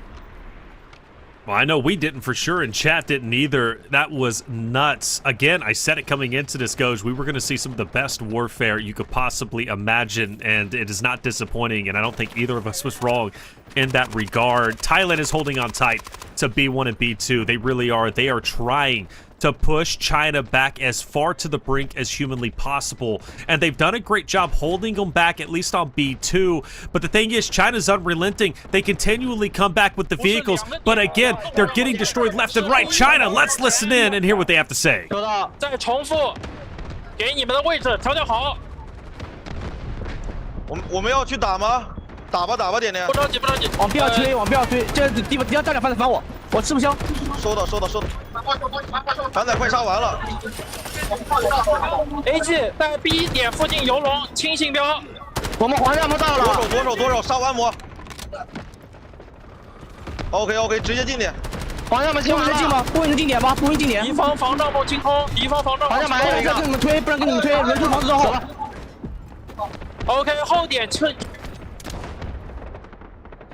Clean comms and a move onto B2 completely opened up by Hot JP Cat right as we came out of the comms. Tank Destroyer comes roaming in and blows everyone out of the water, and I'm blown away with this guy in vehicles. He knows exactly what he's doing. Yes, can command his squad at the same time, sure, but is constantly finding crazy value point after point, kill after kill, trying to keep these points open for his team so they can respawn.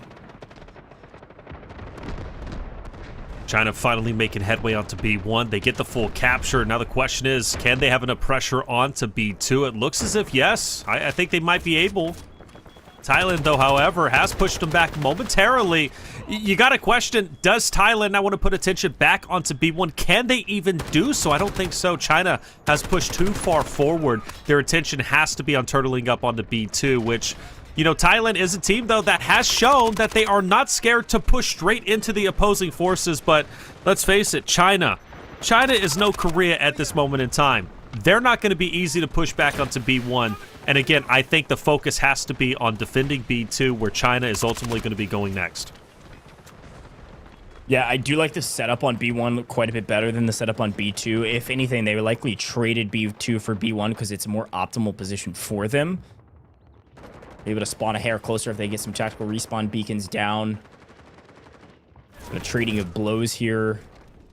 By the way, there was a few folks yapping about the different operators of choice.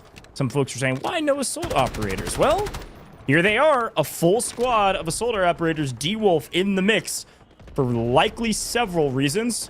But of course, throwing down some lethals, throwing down the triple blaster, extremely valuable for your squad. They can go sprinting in, able to move around this map quickly, and all of a sudden, China on the attack onto B2. This is going to be a huge moment. Defense does have a vehicle on point. You got to make quick work of it. D-Wolf certainly helpful. Where are AT4s? Let's start blowing up. Battle, vehicle versus vehicle. Tank Destroyer on top. Another defender vehicle down. It's only going to be a matter of time. China should be able to take B2 here if they don't lose all of their lives in this infantry battle. And a great shout yet again to Diane, who's one of our top slayers on the day for China, crushing it in the mix, trading 3, 4, 5 kills for his own. Yeah, this entire, look at who you got. You got Bobo, Lances, Po Sui, Diane. All 4 of them have been a talking point on China's in China's regard for their slayability, and they're all on the same squad. So clearly put together for their role of let's get in, let's make things spicy, and let's slay out if we possibly can, and they're doing exactly that. Notice, China does take, or at least takes priority on B2, but what does Thailand do, Goj? They send some troops over towards B1. This is that tug of war that you consistently talk about, and I didn't think Thailand was going to have an opportunity to get over to B1. I really didn't. I thought China was going to be successful in holding them back, but not the case. This is still going, and I don't know how far it's going to continue to go, but we have now dropped below 100 lives. China sitting at 95, don't get me wrong, still healthy, but Thailand is refusing to budge on this B1, B2 position. Yeah, it's a great effort at the tug of war. China has perfectly set up to immediately capture and then swing. You can see a couple of the Thailand forces respawning back towards where C will be. And because of that, this is the opening opportunity for this team to take both points, but they got to do it right now. Here comes the defense. They're swinging in. They've got another vehicle on point called in because this fight's been going on for so long. And all of a sudden, vehicle galore. And this is just a reigning terror from, you guessed it, Thailand Star, the Dark Star himself, clearing this point, keeping their dreams alive of stopping China on points B here in Sector B. So far, very well done. Darkstar play spoiler. Bro, that was so close. China was on the precipice of finally capturing B1 and B2 after so much blood, sweat, and toil, but Thailand answered back like you said, and, well, B2, once again, going to go back to Thailand. Side China has to go back to square one and do so with 79 lives. Just when China thinks they are gaining an advantage, Thailand steals it right back. China was the favorite in this series. I thought for sure they were going to be coming in with the win. Attacking side, after all, should be favored, right? But Thailand says, no, we are here to change the narrative. After all, they're playing for a grand final spot, and they might want it more than the China roster. Thailand nearly taking B2 fully back and maybe going in for B1. And Goj, there's a surprise event about to happen. Yeah, you saw it on your screen. The first guided missile of Threshold. It's about time. Let's see who's called it in and where it lands. It's going to land on the side of B2, and it looks like that is called in from China, and it nets, count them, 1 kill on B2. That's it. However, it did push and post up all the defense back off the point, because the thing is, everybody knows the guided missile's coming, and so oftentimes you can use it as a zoning mechanism, and it's worked out. Let's listen in to China and see what they're able to do now with disadvantage as their vehicle's getting into the mix.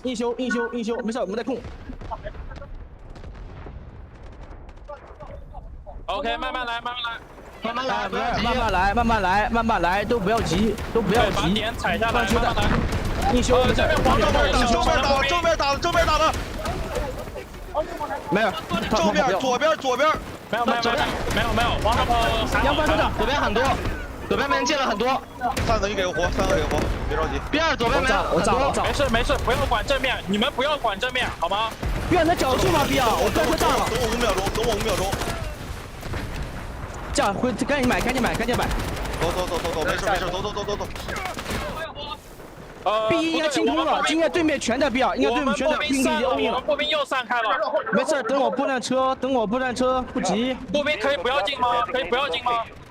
一思远，救我，先救我，一思远，右手绕了，你屁股掉了，救我，过来救我，好杀。步战车马上来，The moment was there. It was so close. China had an opportunity. The guided missile pushed their opponents off the point. They swung in with their vehicles, tried to clear some sort of a path for their teammates, and they had both points, one at full and one at half, and then they just couldn't quite secure it. The defense, a great second effort to restabilize, and the tug of war continues. And like I said on Trench Lines, when the tug of war continues, that is a win for the defense. Defense doing a fantastic job to not only stay alive, keep the points alive, but also continually take down the vehicles of China, and that's one of the reasons this fight is still going on. And I don't know if you guys can feel it, but I'm starting to become a believer in Thailand closing this game 1 out, taking a 1-0 lead, going into the attacking side from map 2, potentially earning a grand final spot. I think Thailand might have done enough in this B1, B2 tug of war to close this game out. China are essentially running on fumes. I would say they have one good, solid, concise effort to try and get B1 and B2, but if Thailand push back once again, and already they are, if you notice, they're on B1. If they get this B1 decap, which they're going to do, this is going to be a GG, and Thailand will give China one of their first losses in a series. Of course, China can come back, but Thailand are playing lights out. Incredibly done. Let's listen in to what is working for Thailand with, of course, their comms. บนเต็นท์เหลืองบนเต็นท์เหลืองไอ้ฟิวลงไปเลยพี่อาร์มเล่นฟิวลงไปเลยพี่อาร์มเล่นเฮ้ยไม่มีบีคอนเว้ยแค่บนเต็นท์กลัวเคลียร์หมดแล้วเมื่อกี้ยิงรถโดนเม็ดนึงมันจีอย่าช้ารถมันนะฟังกู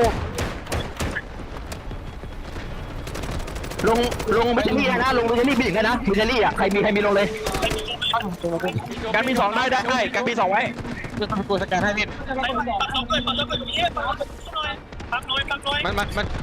มันเสียสูตรแล้วตอนนี้สวยเพื่อน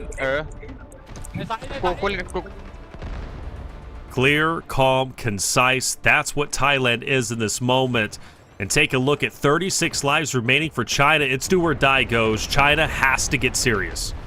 Yeah, I'm going to be honest. Look, I knew the defense was going to be maybe a stronger position on this map. It is, especially B1, B2, hard to capture. C1 and C2, for that matter, hard to capture.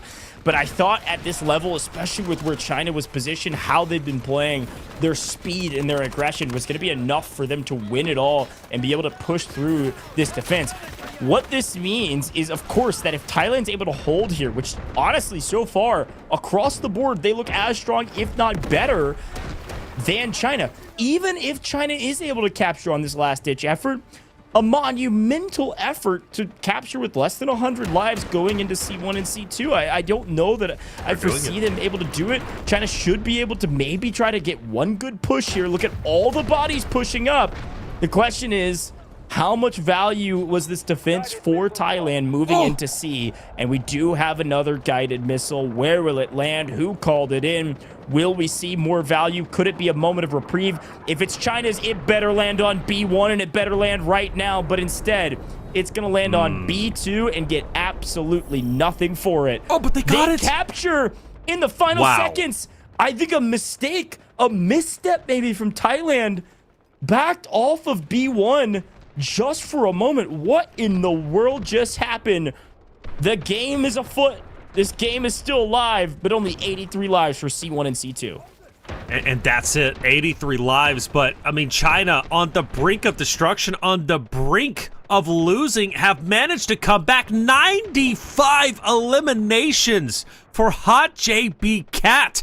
He's been one of the elimination leaders for this China squad ever since their matchup against Japan in semifinals 1. And he continues to be just that here, not only playing tanks, but also playing that heli we saw a little bit earlier. China staying alive, and I will say this. If China wins this game after being so close to losing and Thailand being so close to winning, it's going to be like taking the win directly out of the cells of Thailand's momentum, and China would have stolen it for themselves.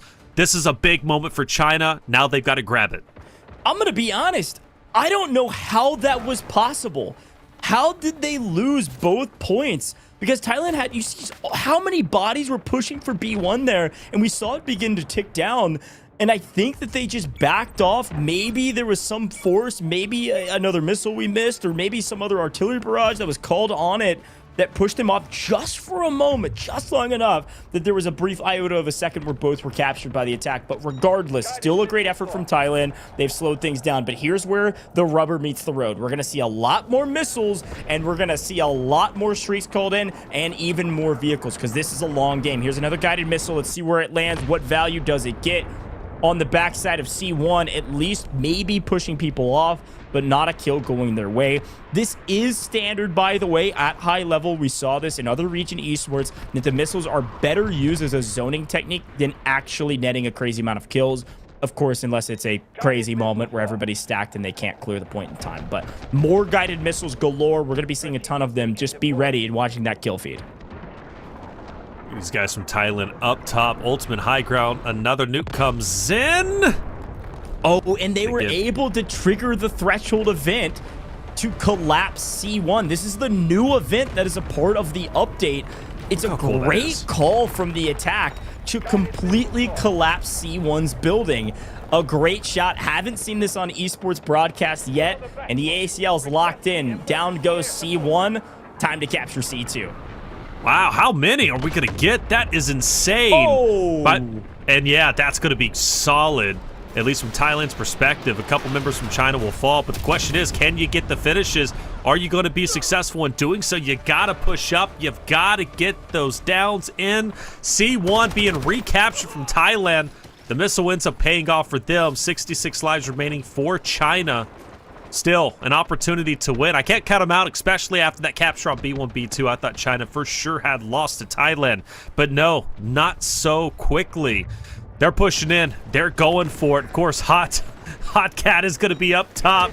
He is going to make sure he's going to be directly on C2. Another guided missile coming in. How many can we get? There's going to be a ton more, my friend. China is huge. I think China's calling in the most of these. You got to remember, you can call in multiple guided missiles. Here's another one connecting, dropping it on top of C2. And I think the strategy here from China is very clear. Let's try to open up some of these sight lines. And I got to say that it's working well for them. They've got pressure on both points.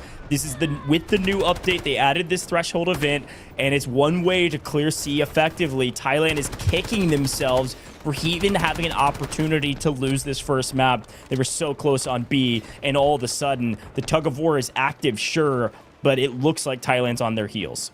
Yeah, Thailand has to win this, guys. I'm going to be completely honest with you. If Thailand loses this, I do not see them winning the next game, and China will win this series 2-0. Thailand needs this more than they probably even know at the moment. It goes beyond just being up 1-0 in the series. This is a momentum game, and Thailand gave it up on B1 and B2, but they can still take it back. Another guided missile is going to be coming down menacingly as everybody starts to scatter. It's on to C1, but luckily nobody's home. And it will be China putting a couple more members in there, but 57, another guided missile. I can't believe it. They continue to come in, and I believe we are about to go in with the listening for China. Let's hear it. 轮突进 C2， 注意，轮突进 C2， 就一个人，他就一个人，一定要脸上。轮突就他一个人。C1， 你们能站住吗？应该可以，应该可以。有制导部和 C1 吗？正门，对面制导来了。他有绕后 ，C1 有绕后 ，C1 在绕后。快把 C1 控住，快把 C1 控住，我现在吃不消。还有一个，这里还有一个，有背后扩这里。一帮 B 的脸上，这个轮突一直在断人啊 ！C1 有大标吗？归龙，就新标，为什么不丢中间呢？我操，这个制导啊！32校门上2楼，走了。小鸡去，我们自己能，我们后面能搞定。Man, things are getting intense. China is making great headway with just 41 lives remaining. That might be all that they need. Thailand starting to crumble. Hot JB Cat in close. Mowing players down from Thailand. C1 nearly captured. C2 also getting captured as well, from the brink of a potential loss to potentially being on top. 1-0 in the series. One map away from grand finals. Has China clutched victory? China has launched, it's got to be double-digit missiles at this point, just blowing everything to smithereens, opening up these points, forcing the defense to think about where these missiles could land over and over and over again. It's China's missiles left, right, and center. C1 fully taken by China, 29 lives, take C2. A huge take by Jinfu off-screen and on-screen with that vehicle. We got to get a couple more missiles through that roof potentially to open up C2. But Jinfu nearly by himself in that vehicle from Thailand is playing spoiler to China winning this game. Did you see what he's able to do for Hot JB Cat?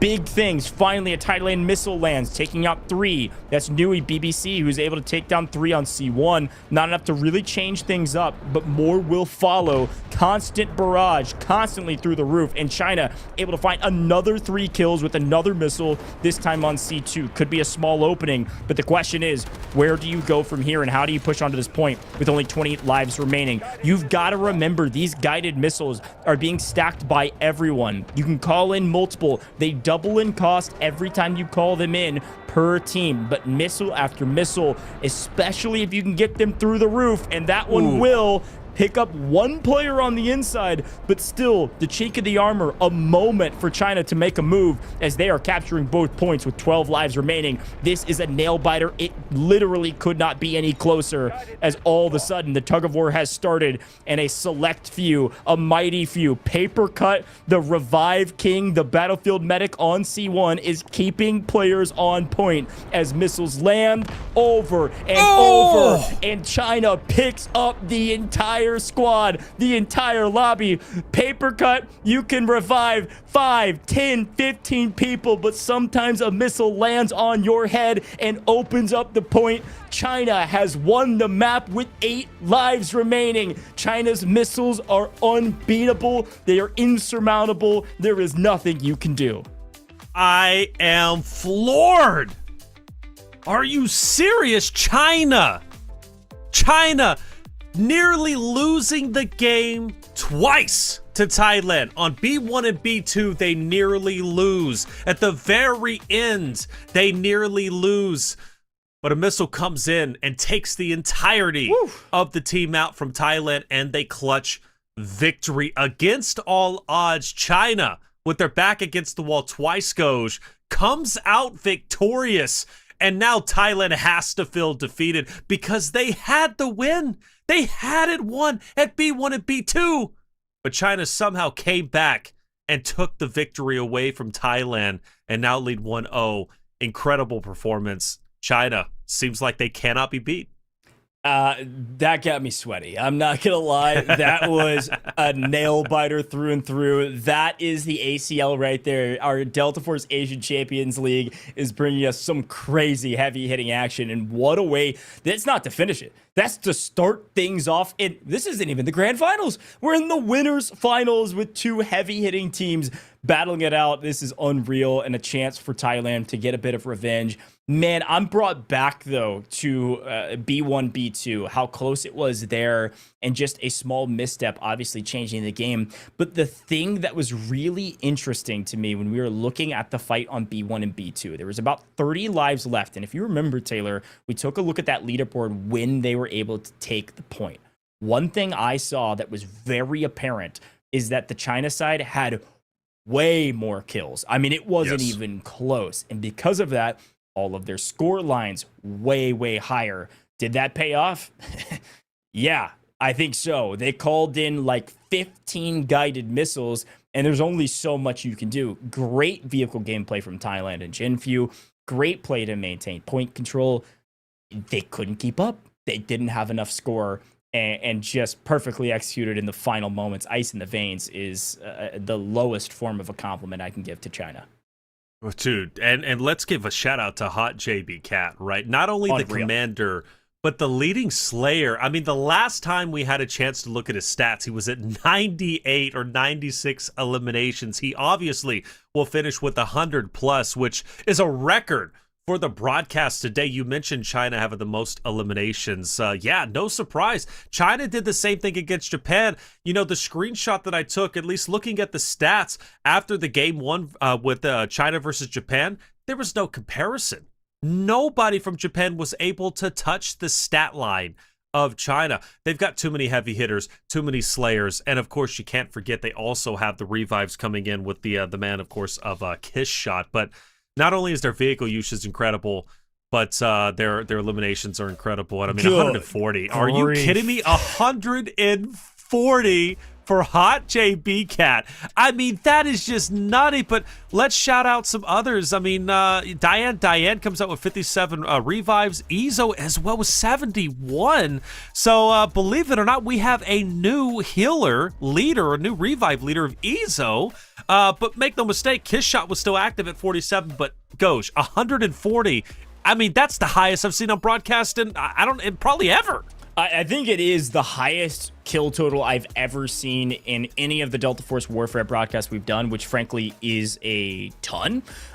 You've got to remember, though, especially with, obviously, look at the score, 82,000. You got to remember this is the commander mode, and so the commanders are going to net more score than the rest of their team, but it doesn't matter, dude. He had 140 kills. I mean, he was given every vehicle under the sun. Give him the tank destroyer, give him a lav, give him a dang helicopter. It doesn't matter. Right. He knew exactly what he was able to do, and that helicopter, a major component of it. Hot JB Cat, you see him there on your screen, the commander, the top fragger, and everything in between. That dude is different. He had every vehicle under the sun, and he utilized it perfectly. But you're right, Ezo, our battlefield medic from that game for China, with Cat being the vehicle bane, most damage done to the enemy vehicles. Very well done from these top players, but just entirely that team. Being able to be a commander, IGL for 20 players on your team, and do that, unreal. Let's listen back to the winning moments here at the end of that one. 我去警，我在找，对面 C 脸上，可能炸 C1，我跟你说，可能炸。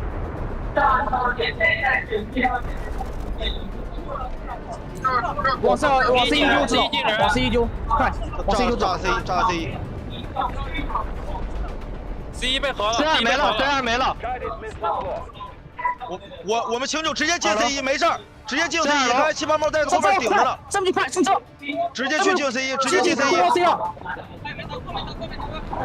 盒来了，进 C1，第二楼，第二楼，守住，守住，守住，守住，守住，守住3-2，守住3-2，下不去上车，不要输了，保活，下不去，守住3-2，What a celebration! What a final moment! Insane to watch that back, but this entire map was filled with highlight level plays. Vehicle gameplay, obviously a key component, and Hot JB Cat had that in strides here, swinging onto the point for good reason though. He went for the heli and got it fast and made quick work of the enemy team.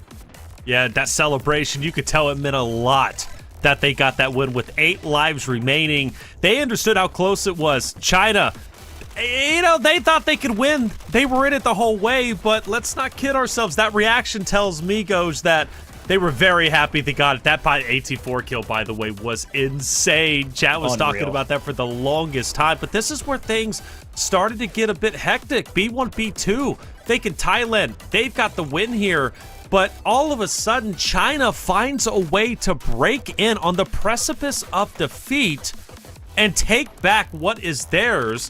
B1 and B2, and will ultimately move on, and well, we know how the ending ended up occurring, but even seeing from the replays, I just want to know what in the world went wrong, because I'm looking at this like I'm seeing so many people from China, vehicles are being blown up, and Thailand's doing a great job countering, but then what ends up going wrong? Because look at all the green. So many defenders there from Thailand, but how does China get the capture? Well, and they did great job utilizing their vehicles correctly for that point, but that's not even the point where they captured both. That was that nail-biter moment we thought they were going to do it, and they didn't. And it was the defense that was coming out on most of these encounters until Hot JB Cat got into that last one, and we didn't even get a chance to see it there. It was the final moment. He pushes onto the point, and his team's able to get B1. They capture, and then here comes the missile barrage. Of course, China finding one there. That was probably, aside from the final one, the best missile in terms of kill value, but it was constant pressure. You gotta remember, these missiles are incredibly valuable to zone off their opponents. But then we got to a point, once we collapsed C1, it was just about throwing missiles through the roof the best we could and hope they made it through that kind of graded roof onto C2 to open up this possibility. And these are the ones we're talking about. Some of them landed, some of them didn't. This one, of course, sneaking through, and another you'll see here onto C1, perfectly able to find its title and its win for it. Look, a guided missile is called a guided missile for a reason. You want to guide it to where you want it to go. Let's remind each other, though, the only reason that final missile was able to do that much damage because China immediately collapsed C1 and opened up a giant hole for the final missile to close things out. Perfectly executed, perfectly set up, and they did it with less than 80 lives on C1, C2. Very well done, Taylor. We're going to take a little break here in the booth. We're about to get ready for the second game of the winners finals. This could be the last game of the day. You're not going to want to miss it, folks. Get some water, refresh, stop sweating, hopefully, and join back in for game 2 of winners finals here at the Asian Champions League on our English broadcast. Don't go anywhere. We'll be right back in just a moment.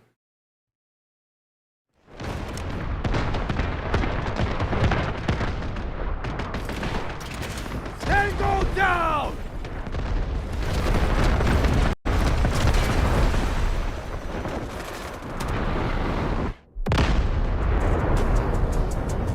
正面打的，没有，正面左边。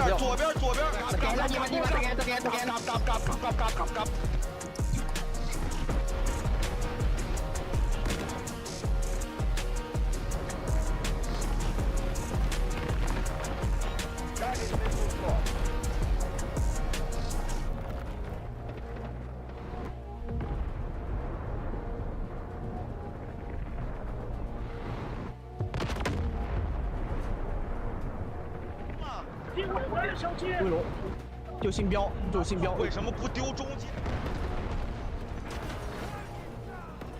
Got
Well, folks at home, welcome back. A quick break because we are about to hop into the very next map. Thailand, of course, moving over to the attack. China on the defense. They've swapped sides, and look, I said it before, I'll say it again. Whatever you think about this map and which one has the advantage, it's time to prove it. China on the defense, but it's Thailand planning their attack and trying to decide what you want to do. How are we going to break through these points? Will we pedal to the metal? Will we fly at our opponents? Will we try to break down the walls? I assume so, but let's prove it. Let's use our vehicles effectively, but also keep them alive. Engineers, incredibly valuable here in the early game. While we're watching this tactical deployment here from Thailand, and of course, we'll likely see China's as well. Chat, we've got a ton of you watching today. YouTube, Twitch, Facebook, TikTok, all over the place on the English broadcast, and I'm sure our ACL broadcasts have a ton of you as well. We want to hear where you're from. Go ahead and drop in the chat where you're watching this broadcast from what country, what state, what area of the world, because this truly is a global viewership, a global game, a global esport, and we are on the road to EWC, something that we expect to see next year, hopefully, and I want to know where you're from. So drop it in the chat, Twitch, YouTube, wherever you're watching. We're paying attention to all those chats. We'd love to shout you all out. It looks like we've got folks from Tijuana, Mexico, from Kenya, in Africa, Egypt, all over the world, and that's the fun part about these time zones. We catch so many other people, and I love it, Taylor, and also loving China's breakdown of what they think is the most important here on the defense. By the way, shout out to Kenya. Kenya's genuinely beautiful. I had a couple of friends go over there when I was deployed in Djibouti. Love to have gone myself, maybe one day, but yeah, we're breaking it down. I think, truthfully, Goj, what this is really going to come down to is Thailand, can they recover mentally? Sure. You know, I think Thailand is, man, their mentality might be put into the blender. To be that close to victory and then to lose is so tough. You have to be mentally strong, and then that's where I look at your commander to dig you out of that hole. You know, dig you out of that mental slouch, I guess you could say. Immediately we come into it, we've got the heli in the sky. This time it is going to be Dark Star, one of the leading stars from the Thailand side, who ended up slaying out quite well. And like you said before, man, just straight to the middle. We're going to destroy these buildings so we can have the best chance for Thailand to get onto A quickly. Yeah, it's a great shot, and you can see that China split up all over this point on both sides, and it looks like our attackers, Thailand, know it. They've swung over from this bridge to try to make a play, and the defense is ready. They've got one vehicle alive swinging around the right-hand side, making quick work of anybody trying to flank. They're just going to try to clean up these attackers as quickly as they can and just wean numbers down so the actual fight on the point is a little bit easier. But heli in the sky is going to be the problem. We'll see if it's a well-placed AT-4 or something different. I'm excited to see what this helicopter player is able to do. Again, one thing that is a little bit different about the helicopter rather than the tanks is that you're not constantly having engineers spam heal you all over the place. And because of that, they're a little bit more fragile. Not easier to kill necessarily, but at least a bit more fragile at focus. Now, something worth noting, 11 lives in, Thailand is making quick work of A, bodies on point, wiping these players quickly. If this is an omen for how this map's going to go, not going to look very close, albeit I'm sure China is focused on B1 and B2. They'd like to deplete a few more lives here, but it's not necessary. They need to focus on setting up for B1 and B2, which are a lot more easy to hold as the defense. We're just on board with Papercut, who's the leading revive medic for the side of Thailand, and he was put into work right before your eyes, not only getting an elimination, but also picking up 2 to 3 players. Quick capture, Thailand. I question their mentality. Would they be able to recover?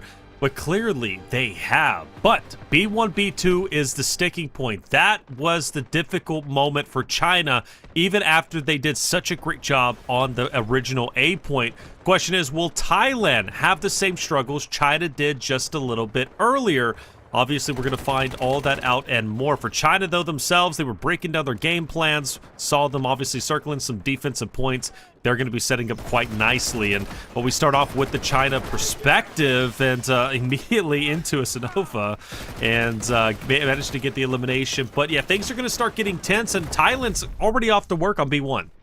Yeah, I mean, it's worth mentioning a couple things here. Obviously, it's pretty apparent that China was not too interested in holding point A for very long. It doesn't really matter if they would have stalled them out. Who knows? A couple more minutes, they still would have walked up with 180 lives. They were more focused on setting up the defense on B1 and B2 and making sure they get those vehicles down. One thing that's worth mentioning, Dark Star is on the ground. Boots on the ground, no longer in the skies. The helicopter is out for now, and so therefore, I think China's excited about the fact that they're going to be able to hold these 2 points without the worry of the heli in the sky raining terror from above and opening up this choke point. I think it's a great strategy. It's working out well for them. You can see the choke point holding true for China for now as the attackers finally are swinging more vehicles this way and just trying to throw some covering fire through these holes and potentially open up maybe even the jump up over the tents here.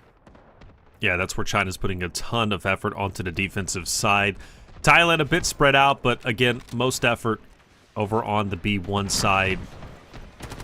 And for China, their defense has been very strong today. Let's go back to their matchup against Japan, and that was on Cracked. Remember, Japan couldn't even get the first point. China held it down so long, and as you mentioned, and wisely so, and I agree with you, Ghosh, yeah, they weren't interested in holding A, but now you're going to see the true testament of what the defense is like for China on B1 and B2, and you know, Thailand is trying. They really are. They're trying to break through. They've lost a couple of lives. They're still relatively healthy, but something is telling me in my gut that China's defense is going to be something to behold. Do you think Thailand really has a chance? I like this off angle, though. I mean, they're going straight into B2. Yeah. Nobody from China's over here. See, this is the thing you've got to do with these vehicles. There's two things that you have to do. One, you need to get into some of these points while carrying a full squad. You're able to drop off a ton of infantry onto a point like that and make your way through and keep the vehicle alive. Huge, huge boon. Two, if you're able to get there fast enough before combat arises, people can spawn on you.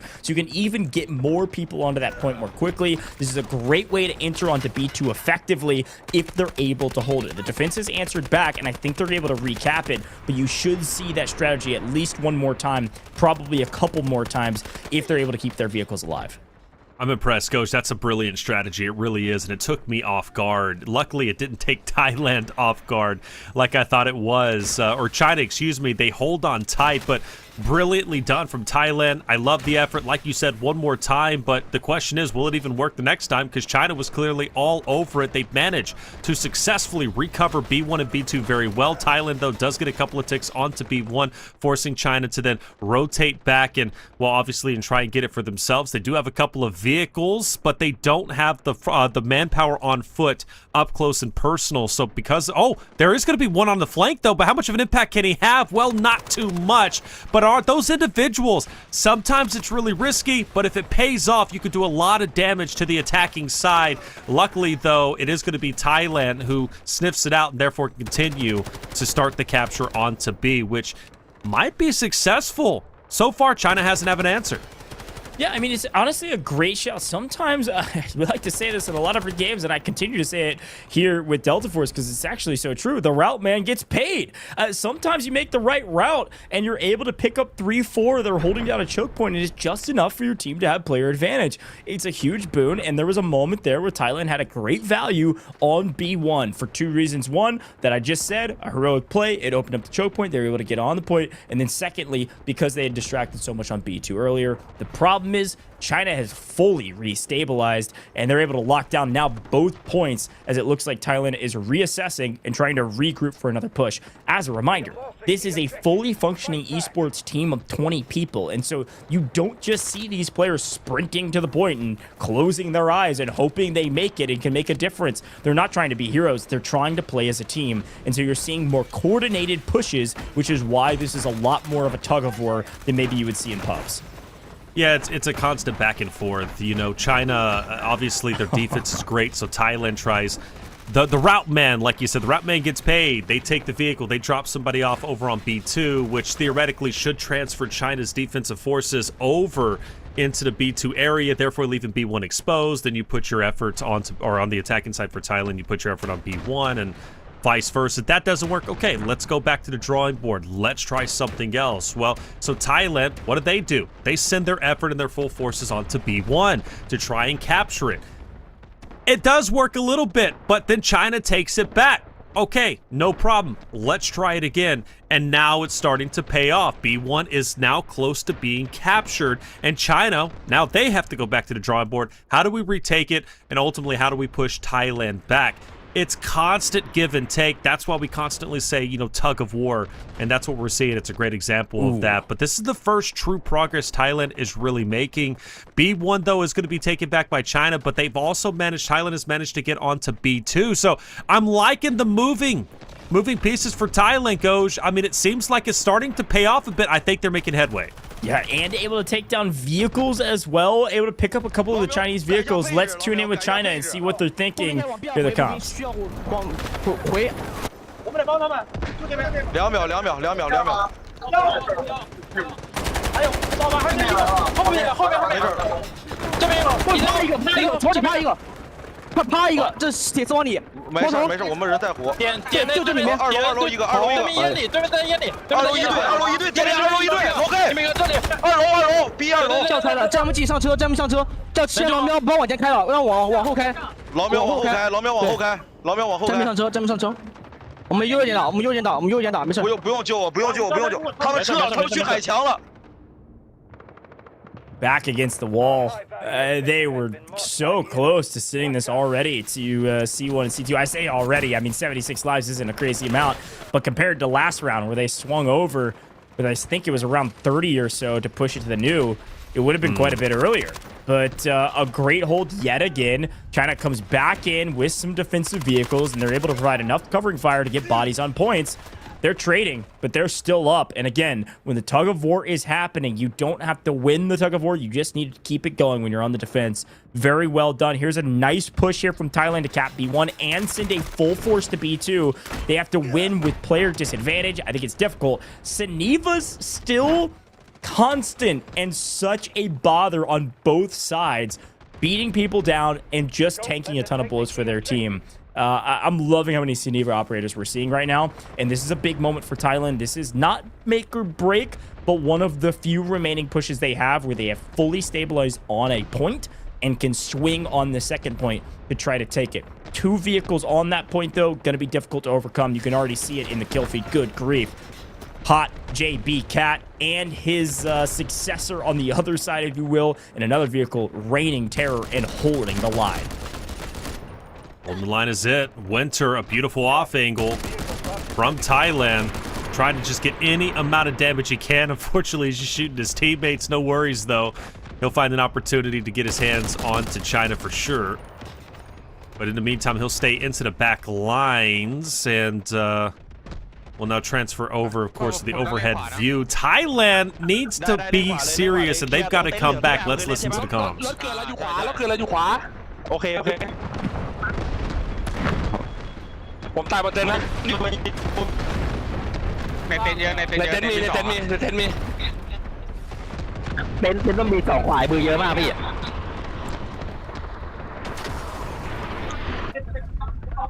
เราต้องมาเคลียร์ขวาว่ะมีรถเกิดหลังเต็นท์ขวานะมี2 ทางขวาเยอะมากมี2 ทางขวาเยอะมาก I want to say they almost sound a little bit more quiet, and what worries me about that, that's what their comms were sounding like just before they lost B1 and B2, Goj. I hope we're not about to see another repeat of that. Granted, they've done a wonderful job trying to capture B1 and B2, but every effort has been thwarted. Every single time that they get close to finally moving on to the next sector, they get shut down by China. And I'm really hoping they're not mentally defeated. 46 lives left. Yes, they are in dire straits, but they still have a couple good efforts left before they have reached the end point where there is no return. So for them, after those comms, I'm hoping they step it up, because Thailand, you can absolutely move on to the next sector, but you got to get serious here. Hey, this is the exact same conversation we were having last map with China, or last round even on this map that we had with China on the attack. We were saying the same song, the same dance. Oh, it's looking grim. I don't know if they can do it. It's just about taking your time, surmounting a well-coordinated push, and you can take both these points. It is difficult, but you got to make a move, and you got to make a move very soon. 40 lives in, counting. Reminder, China took both with about 30, and talk about an onslaught back and forth in the smoke We are dancing in close quarters combat, and we're not even in cover. We're just out in the open, bodies everywhere, and basically everywhere. Bobo's the only one standing, and I love it for him. This man will not go down playing the Overwatch position. It's working out well for him. He's going to make sure these people stay down. That is insane. Some of the views you get from the spectator mode with this 20 versus 20 is, it just blows me away. Buildings crumbling, bodies everywhere. It truly is a war zone, and I love every bit of it. But let's get serious and sober the mood up. 24 lives remaining. B2 still needs to be captured, and Thailand is quickly running out of time. The defense has been impenetrable from China's perspective, and things are starting to get grim. If you're a fan of Thailand, send your energy their way. They need it.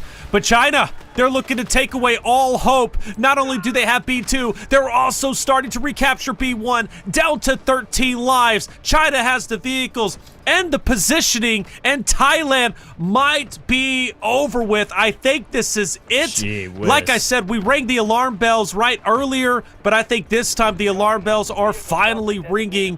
This seems to be the beginning of the end. Hot JB Cat is inevitable. The vehicle prowess from this man to not only command his team, but also maintain pressure with vehicles, top frag. We know vehicles are valuable, but he's making them look like everything in this mode.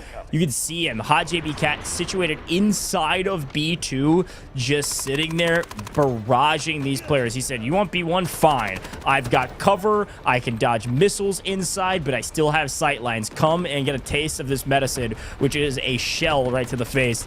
No chance to capture B2, especially when you've got the stalwart Bobo holding the line and picking up 4 or 5 kills in transition. No one can find him, and he continues to shoot bodies because he wants to make sure they're not getting up. 10 lives and counting.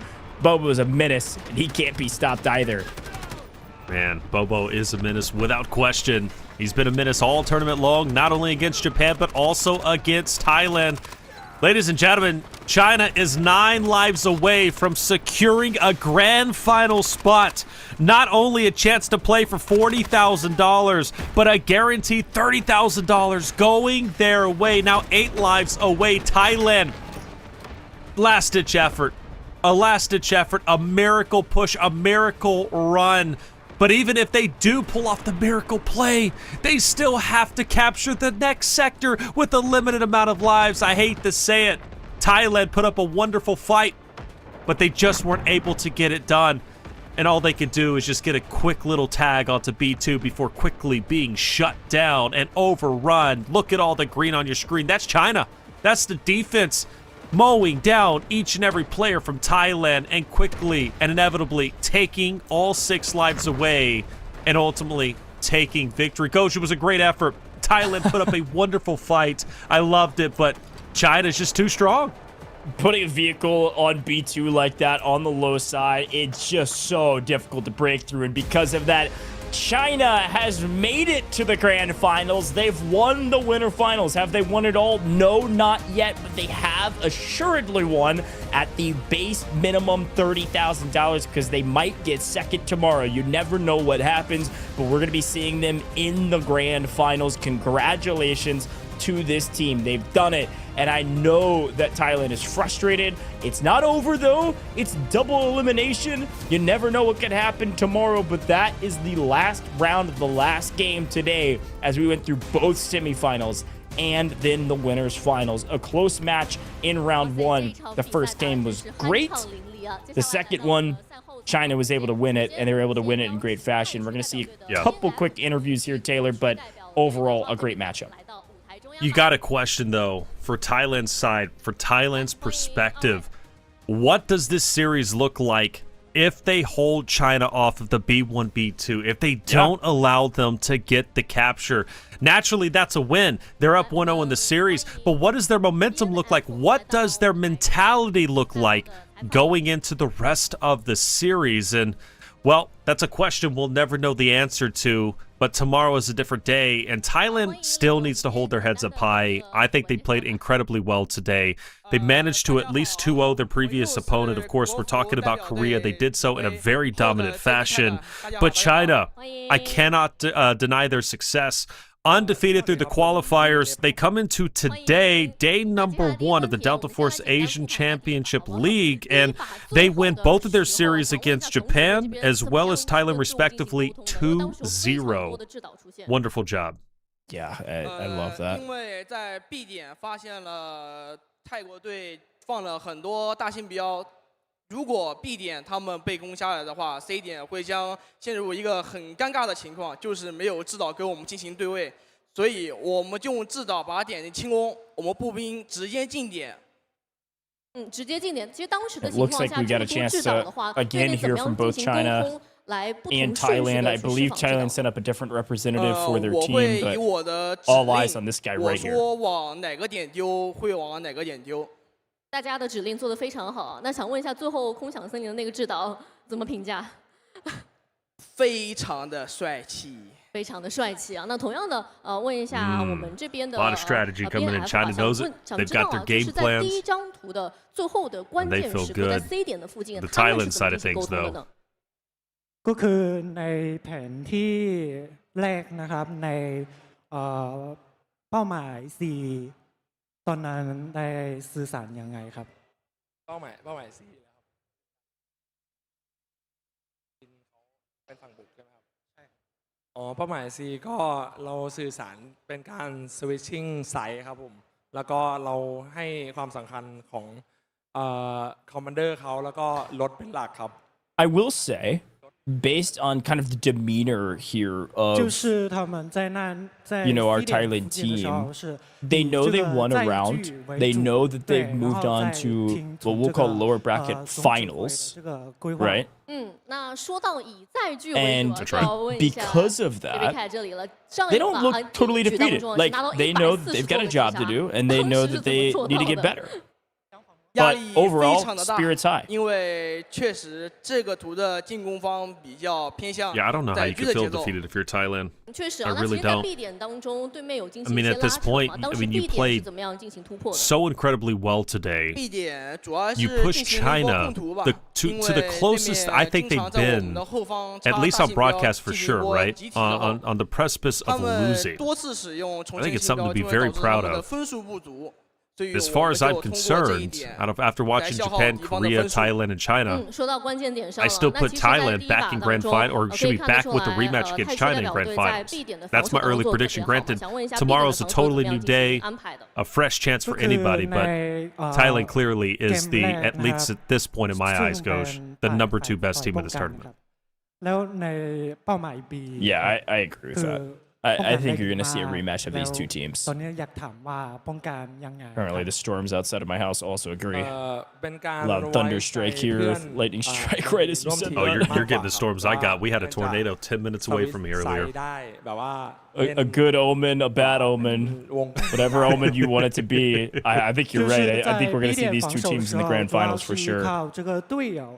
Say a lightning strike is never a good omen unless for the first time it hit and created fire for the first man on earth and said, wow, this is awesome. And it was a good omen. 这个交战的感受如何？来问一下GB Cat。在我和他们打训练赛的时候截然不同，好像不一样，是不是？是的，是的，是的。那之后 I'm just in awe of that trophy behind him still. I'm excited to see somebody raise that thing. 如果决赛还能遇到他们，那我们将会全力以赴。很期待，很期待。那同样呢，想问一下 BNF 这里跟我们国区代表队啊，整体交战下的感受怎么样？中国区是吗？ก็คือในการแข่งขันกับทีมแทนประเทศจีนครั้งนี้รู้สึกเป็นยังไงบ้างครับรู้สึกว่าจีนก็เก่งมากๆที่อย่างที่คิดไว้ What it is. I like that guy's style. Yeah, I do too. He's got the arm sleeve on as well. Look, he's got swag too, like just the way he carries himself. I don't know, I just like the guy. I think he's cool. Yeah, well, I wanted to congratulate you as well. I really thought you made a great point. Not congratulate, but, give you some creds. I think we were making fun of each other some on this broadcast. But I really liked your point about the Thailand team, obviously not only being the team that we'll likely see in the grand finals. They got to win, though, tomorrow in lower bracket round 2. But also, I really like that team. And I think that fight might go different if they win round 1. They were so close. And just winning that round, you called it out, some momentum on their side. But also forcing game 3. I think that's something else that you got to think about. You winning a map, losing a map, and then forcing game 3, there was a chance they could have won that tiebreaker, and they could have had an advantage going into game 3. So you never know how the cookie could have crumbled, but 8 lives was the difference in China winning that very first round, and then obviously steamrolling there in the second one. So overall, China has made it to the grand finals. They're going to be awaiting on their competition. Let's take a look at the leaderboard from that last map and see how it all went down. The player at the top here from the Thailand side is our Revive King throughout the course of the last 69. several, with Paper Cut getting 69 revives, and the reason that he's at the top with their score. But let's take a look at the right-hand side. Of course, a much shorter game, and as such, a lot less kills, but still the top of the kill leaderboard. Hot JB Cat in the vehicles with 20,000 more score than the rest of his team. For good reason, obviously being the commander, but almost 20,000 more score than the top scorer from Thailand is a feat nonetheless. Dude, 178 eliminations total across these 2 games for Hot JB Cat against Thailand. Let that sink in, everybody. 178 total eliminations. Incredible performance from your commander at the top for China, who's not only leading his troops, but also setting the example of how to slay out. Yeah, it's a great shot. Here's a quick look at some of those battle tags, some of the people that made a difference on the map. Sure, it's a team effort, but these folks were the people we were looking at in that one. Kiss shot, Battlefield Medic in that one for China. Vehicle Bane from Shenzhen, who did the most damage to the opponent vehicles. A very crucial role, by the way, especially with how much value we're seeing on the map. And then Firecat, the one that was hunting down the objectives and getting on those points as much as possible. So a big congratulations to this China team, these 4 players in particular. But Hot JB Cat, the leader of his team, the leader on the kill feed, the leader just about everywhere, even in the interviews. Big congratulations to him and his squad. We're going to be taking a few breaks. Here's a quick look back at that winning moment.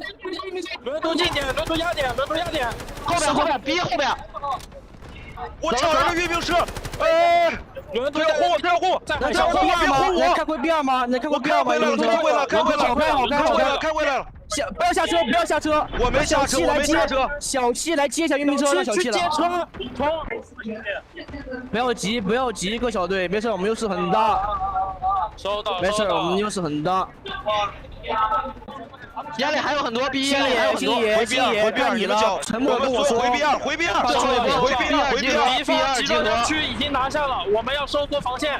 B2 收缩防线，这边车要来了，我们家车边上面，敌方车我帮不了，但是我帮不了，去不了，在家没事，我在家，没事。点在清空，再救，没兵了，下站 B， 下站 B， Congratulations, a nice celebration. They're excited to make it to the grand finals, and they did it in a dominant fashion yet again. It was a nail-biter in game 1, but game 2, not the same story. And as expected with this team, by the way, something I calmed at the very beginning of this one. It didn't even look like they cared about point A. They were more focused on 1, preparing for B1 and B2, but 2, taking care of that helicopter immediately, who had little to no impact in comparison to Hot JB Cat, who dominated the map with it.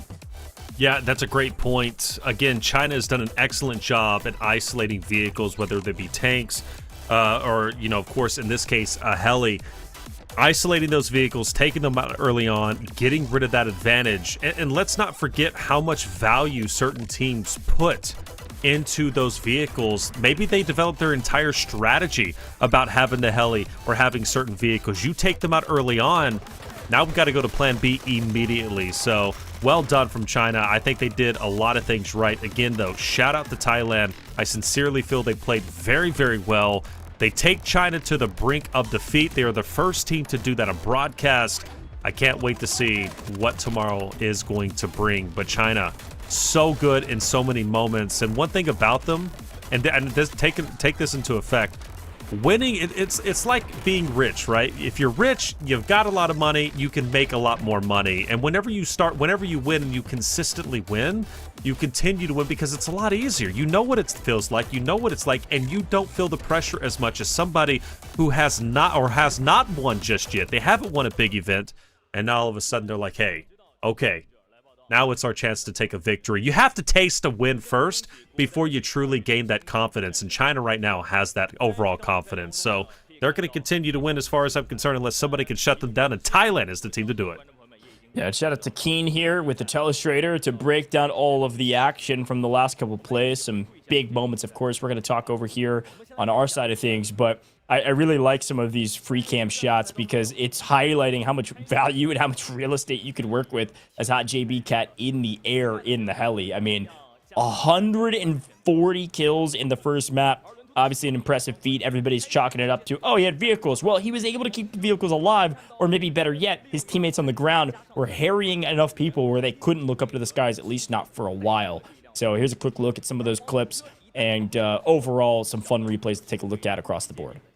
Yeah, this is obviously from the dominant win that, or not, excuse me, I take it back, not the dominant win, but the win China. But I apologize that, because I was thinking about 140, so I'm like, oh, that's dominant. But the win itself was narrowly there. That killed with the 18-4. I'm so glad they showed that, man, because that was mind-blowing. I mean, Gosh, how difficult is it to hit that kind of shot? It's something that these players have practiced and tried, absolutely. Most people tend to use a different rocket launcher that can actually lock on to the vehicles that fly around, and therefore those vehicles then have to deploy flares or do evasive maneuvers. The AT-4 is one that's pretty difficult to dodge if aimed perfectly, but you have to perfectly guess where they're going to move, and was able to do it. So it's a hard shot. It's one that these players have done in the past before, but on man and an esports broadcast, I mean, that's a highlight level play. That's got to go on the socials. Put that clip out there because that's gross.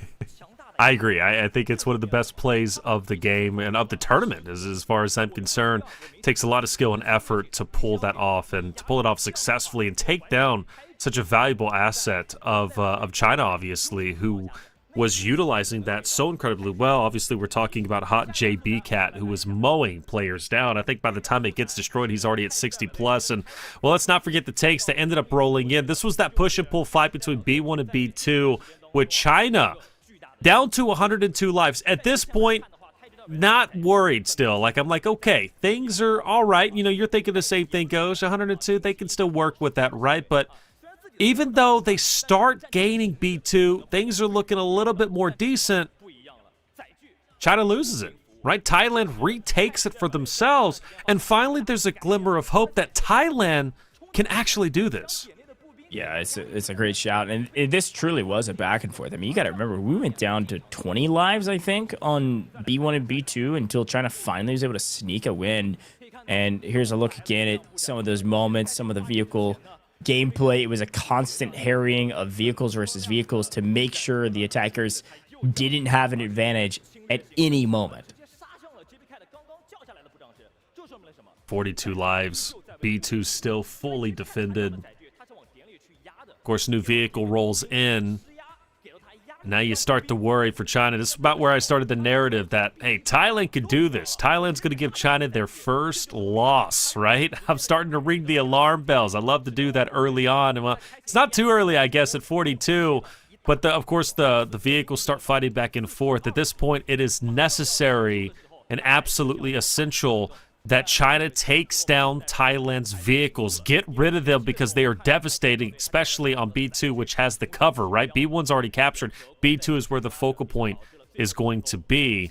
But ultimately, they end up winning B1 and B2, and that's where Thailand starts to scratch their head like, wow, we might have made a mistake, but then we go to the final points, and that final moment with the missile, Goj, That's what won China the game with 8 lives remaining. Yeah, it's so critical to think about the setup for that missile, too. You got to remember the 14 other missiles that launched onto this stage and blew up C1 earlier to make this missile even possible, zone people off, made this point successful. So a great final moment and a great win. China on top thus far. Job's not done, though. This trophy going to be earned tomorrow in the grand finals. China has a chance to take a snack at it and grab that thing and move on their merry way, because, Taylor, here's the thing. They might have done everything they needed to get there thus far, but the problem is job's not done. They still got a grand finals, and somebody's going to be chomping at the bit to grab that snack as well and grab that amazing trophy, let alone the $40,000, by the way. Here's a schedule for the day, and the final scores.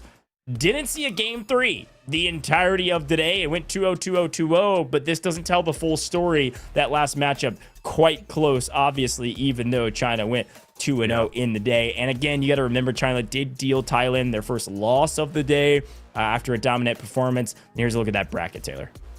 Yeah, you know, Thailand was definitely the best. China dominated Japan. Thailand dominated Korea. But tomorrow we start off with Japan versus Korea.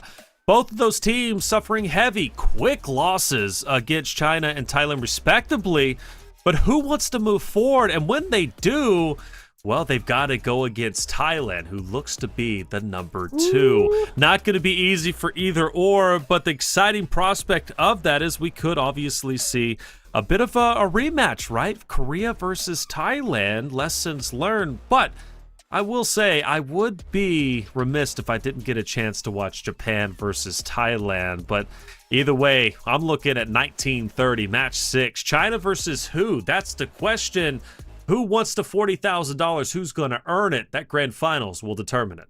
Yeah, you saw the schedule there, folks. It is going to be a little bit later in the day than this broadcast when you need to tune in. So if you're a North American person, if you live on Central Time like me, I believe we're starting that first match around 2:30 a.m., but you could do the math yourself. It's going to be 15:30, I believe is what it said there for that China time, and so you're not going to want to miss out on that. Do that conversion. If I can help out, you can DM me on Twitter, but I think you can figure it out with Google probably on how to figure out what time you're in your time zone that first game will start. I believe the broadcast will start about 2 a.m. Central Time, 15 GMT plus 8. That's going to be that China time we're talking about for the beginning of the broadcast. Not going to want to miss it. We'll be back live with our English broadcast, our global broadcast that is live on all of the Delta Force socials. But a great day 1 of the ACL. Taylor, any final words for the broadcast here as we close this thing out? I have been so impressed with all of our players, all of our streamers, everybody that's been a part of this, the casters on the other side, the analysts. It's been really cool.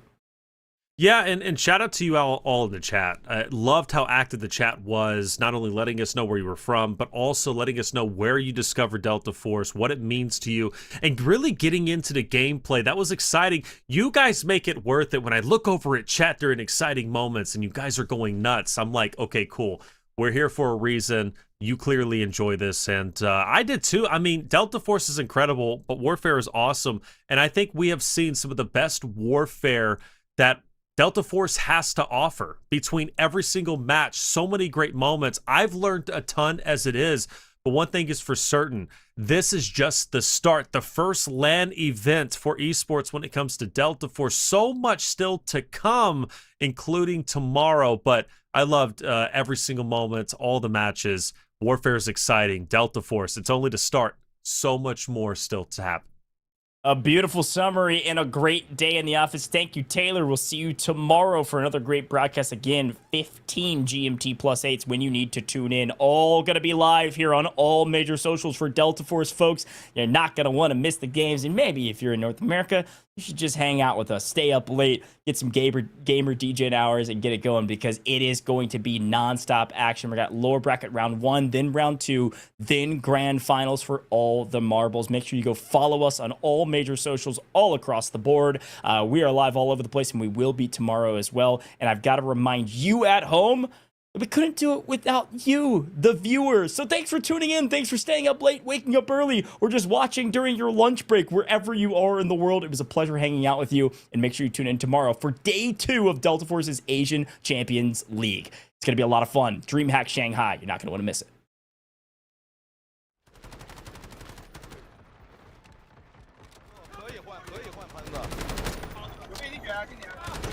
来了，咱们跳球，球，球！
归龙，就信标，就信标。为什么不丢中间？ Guided missile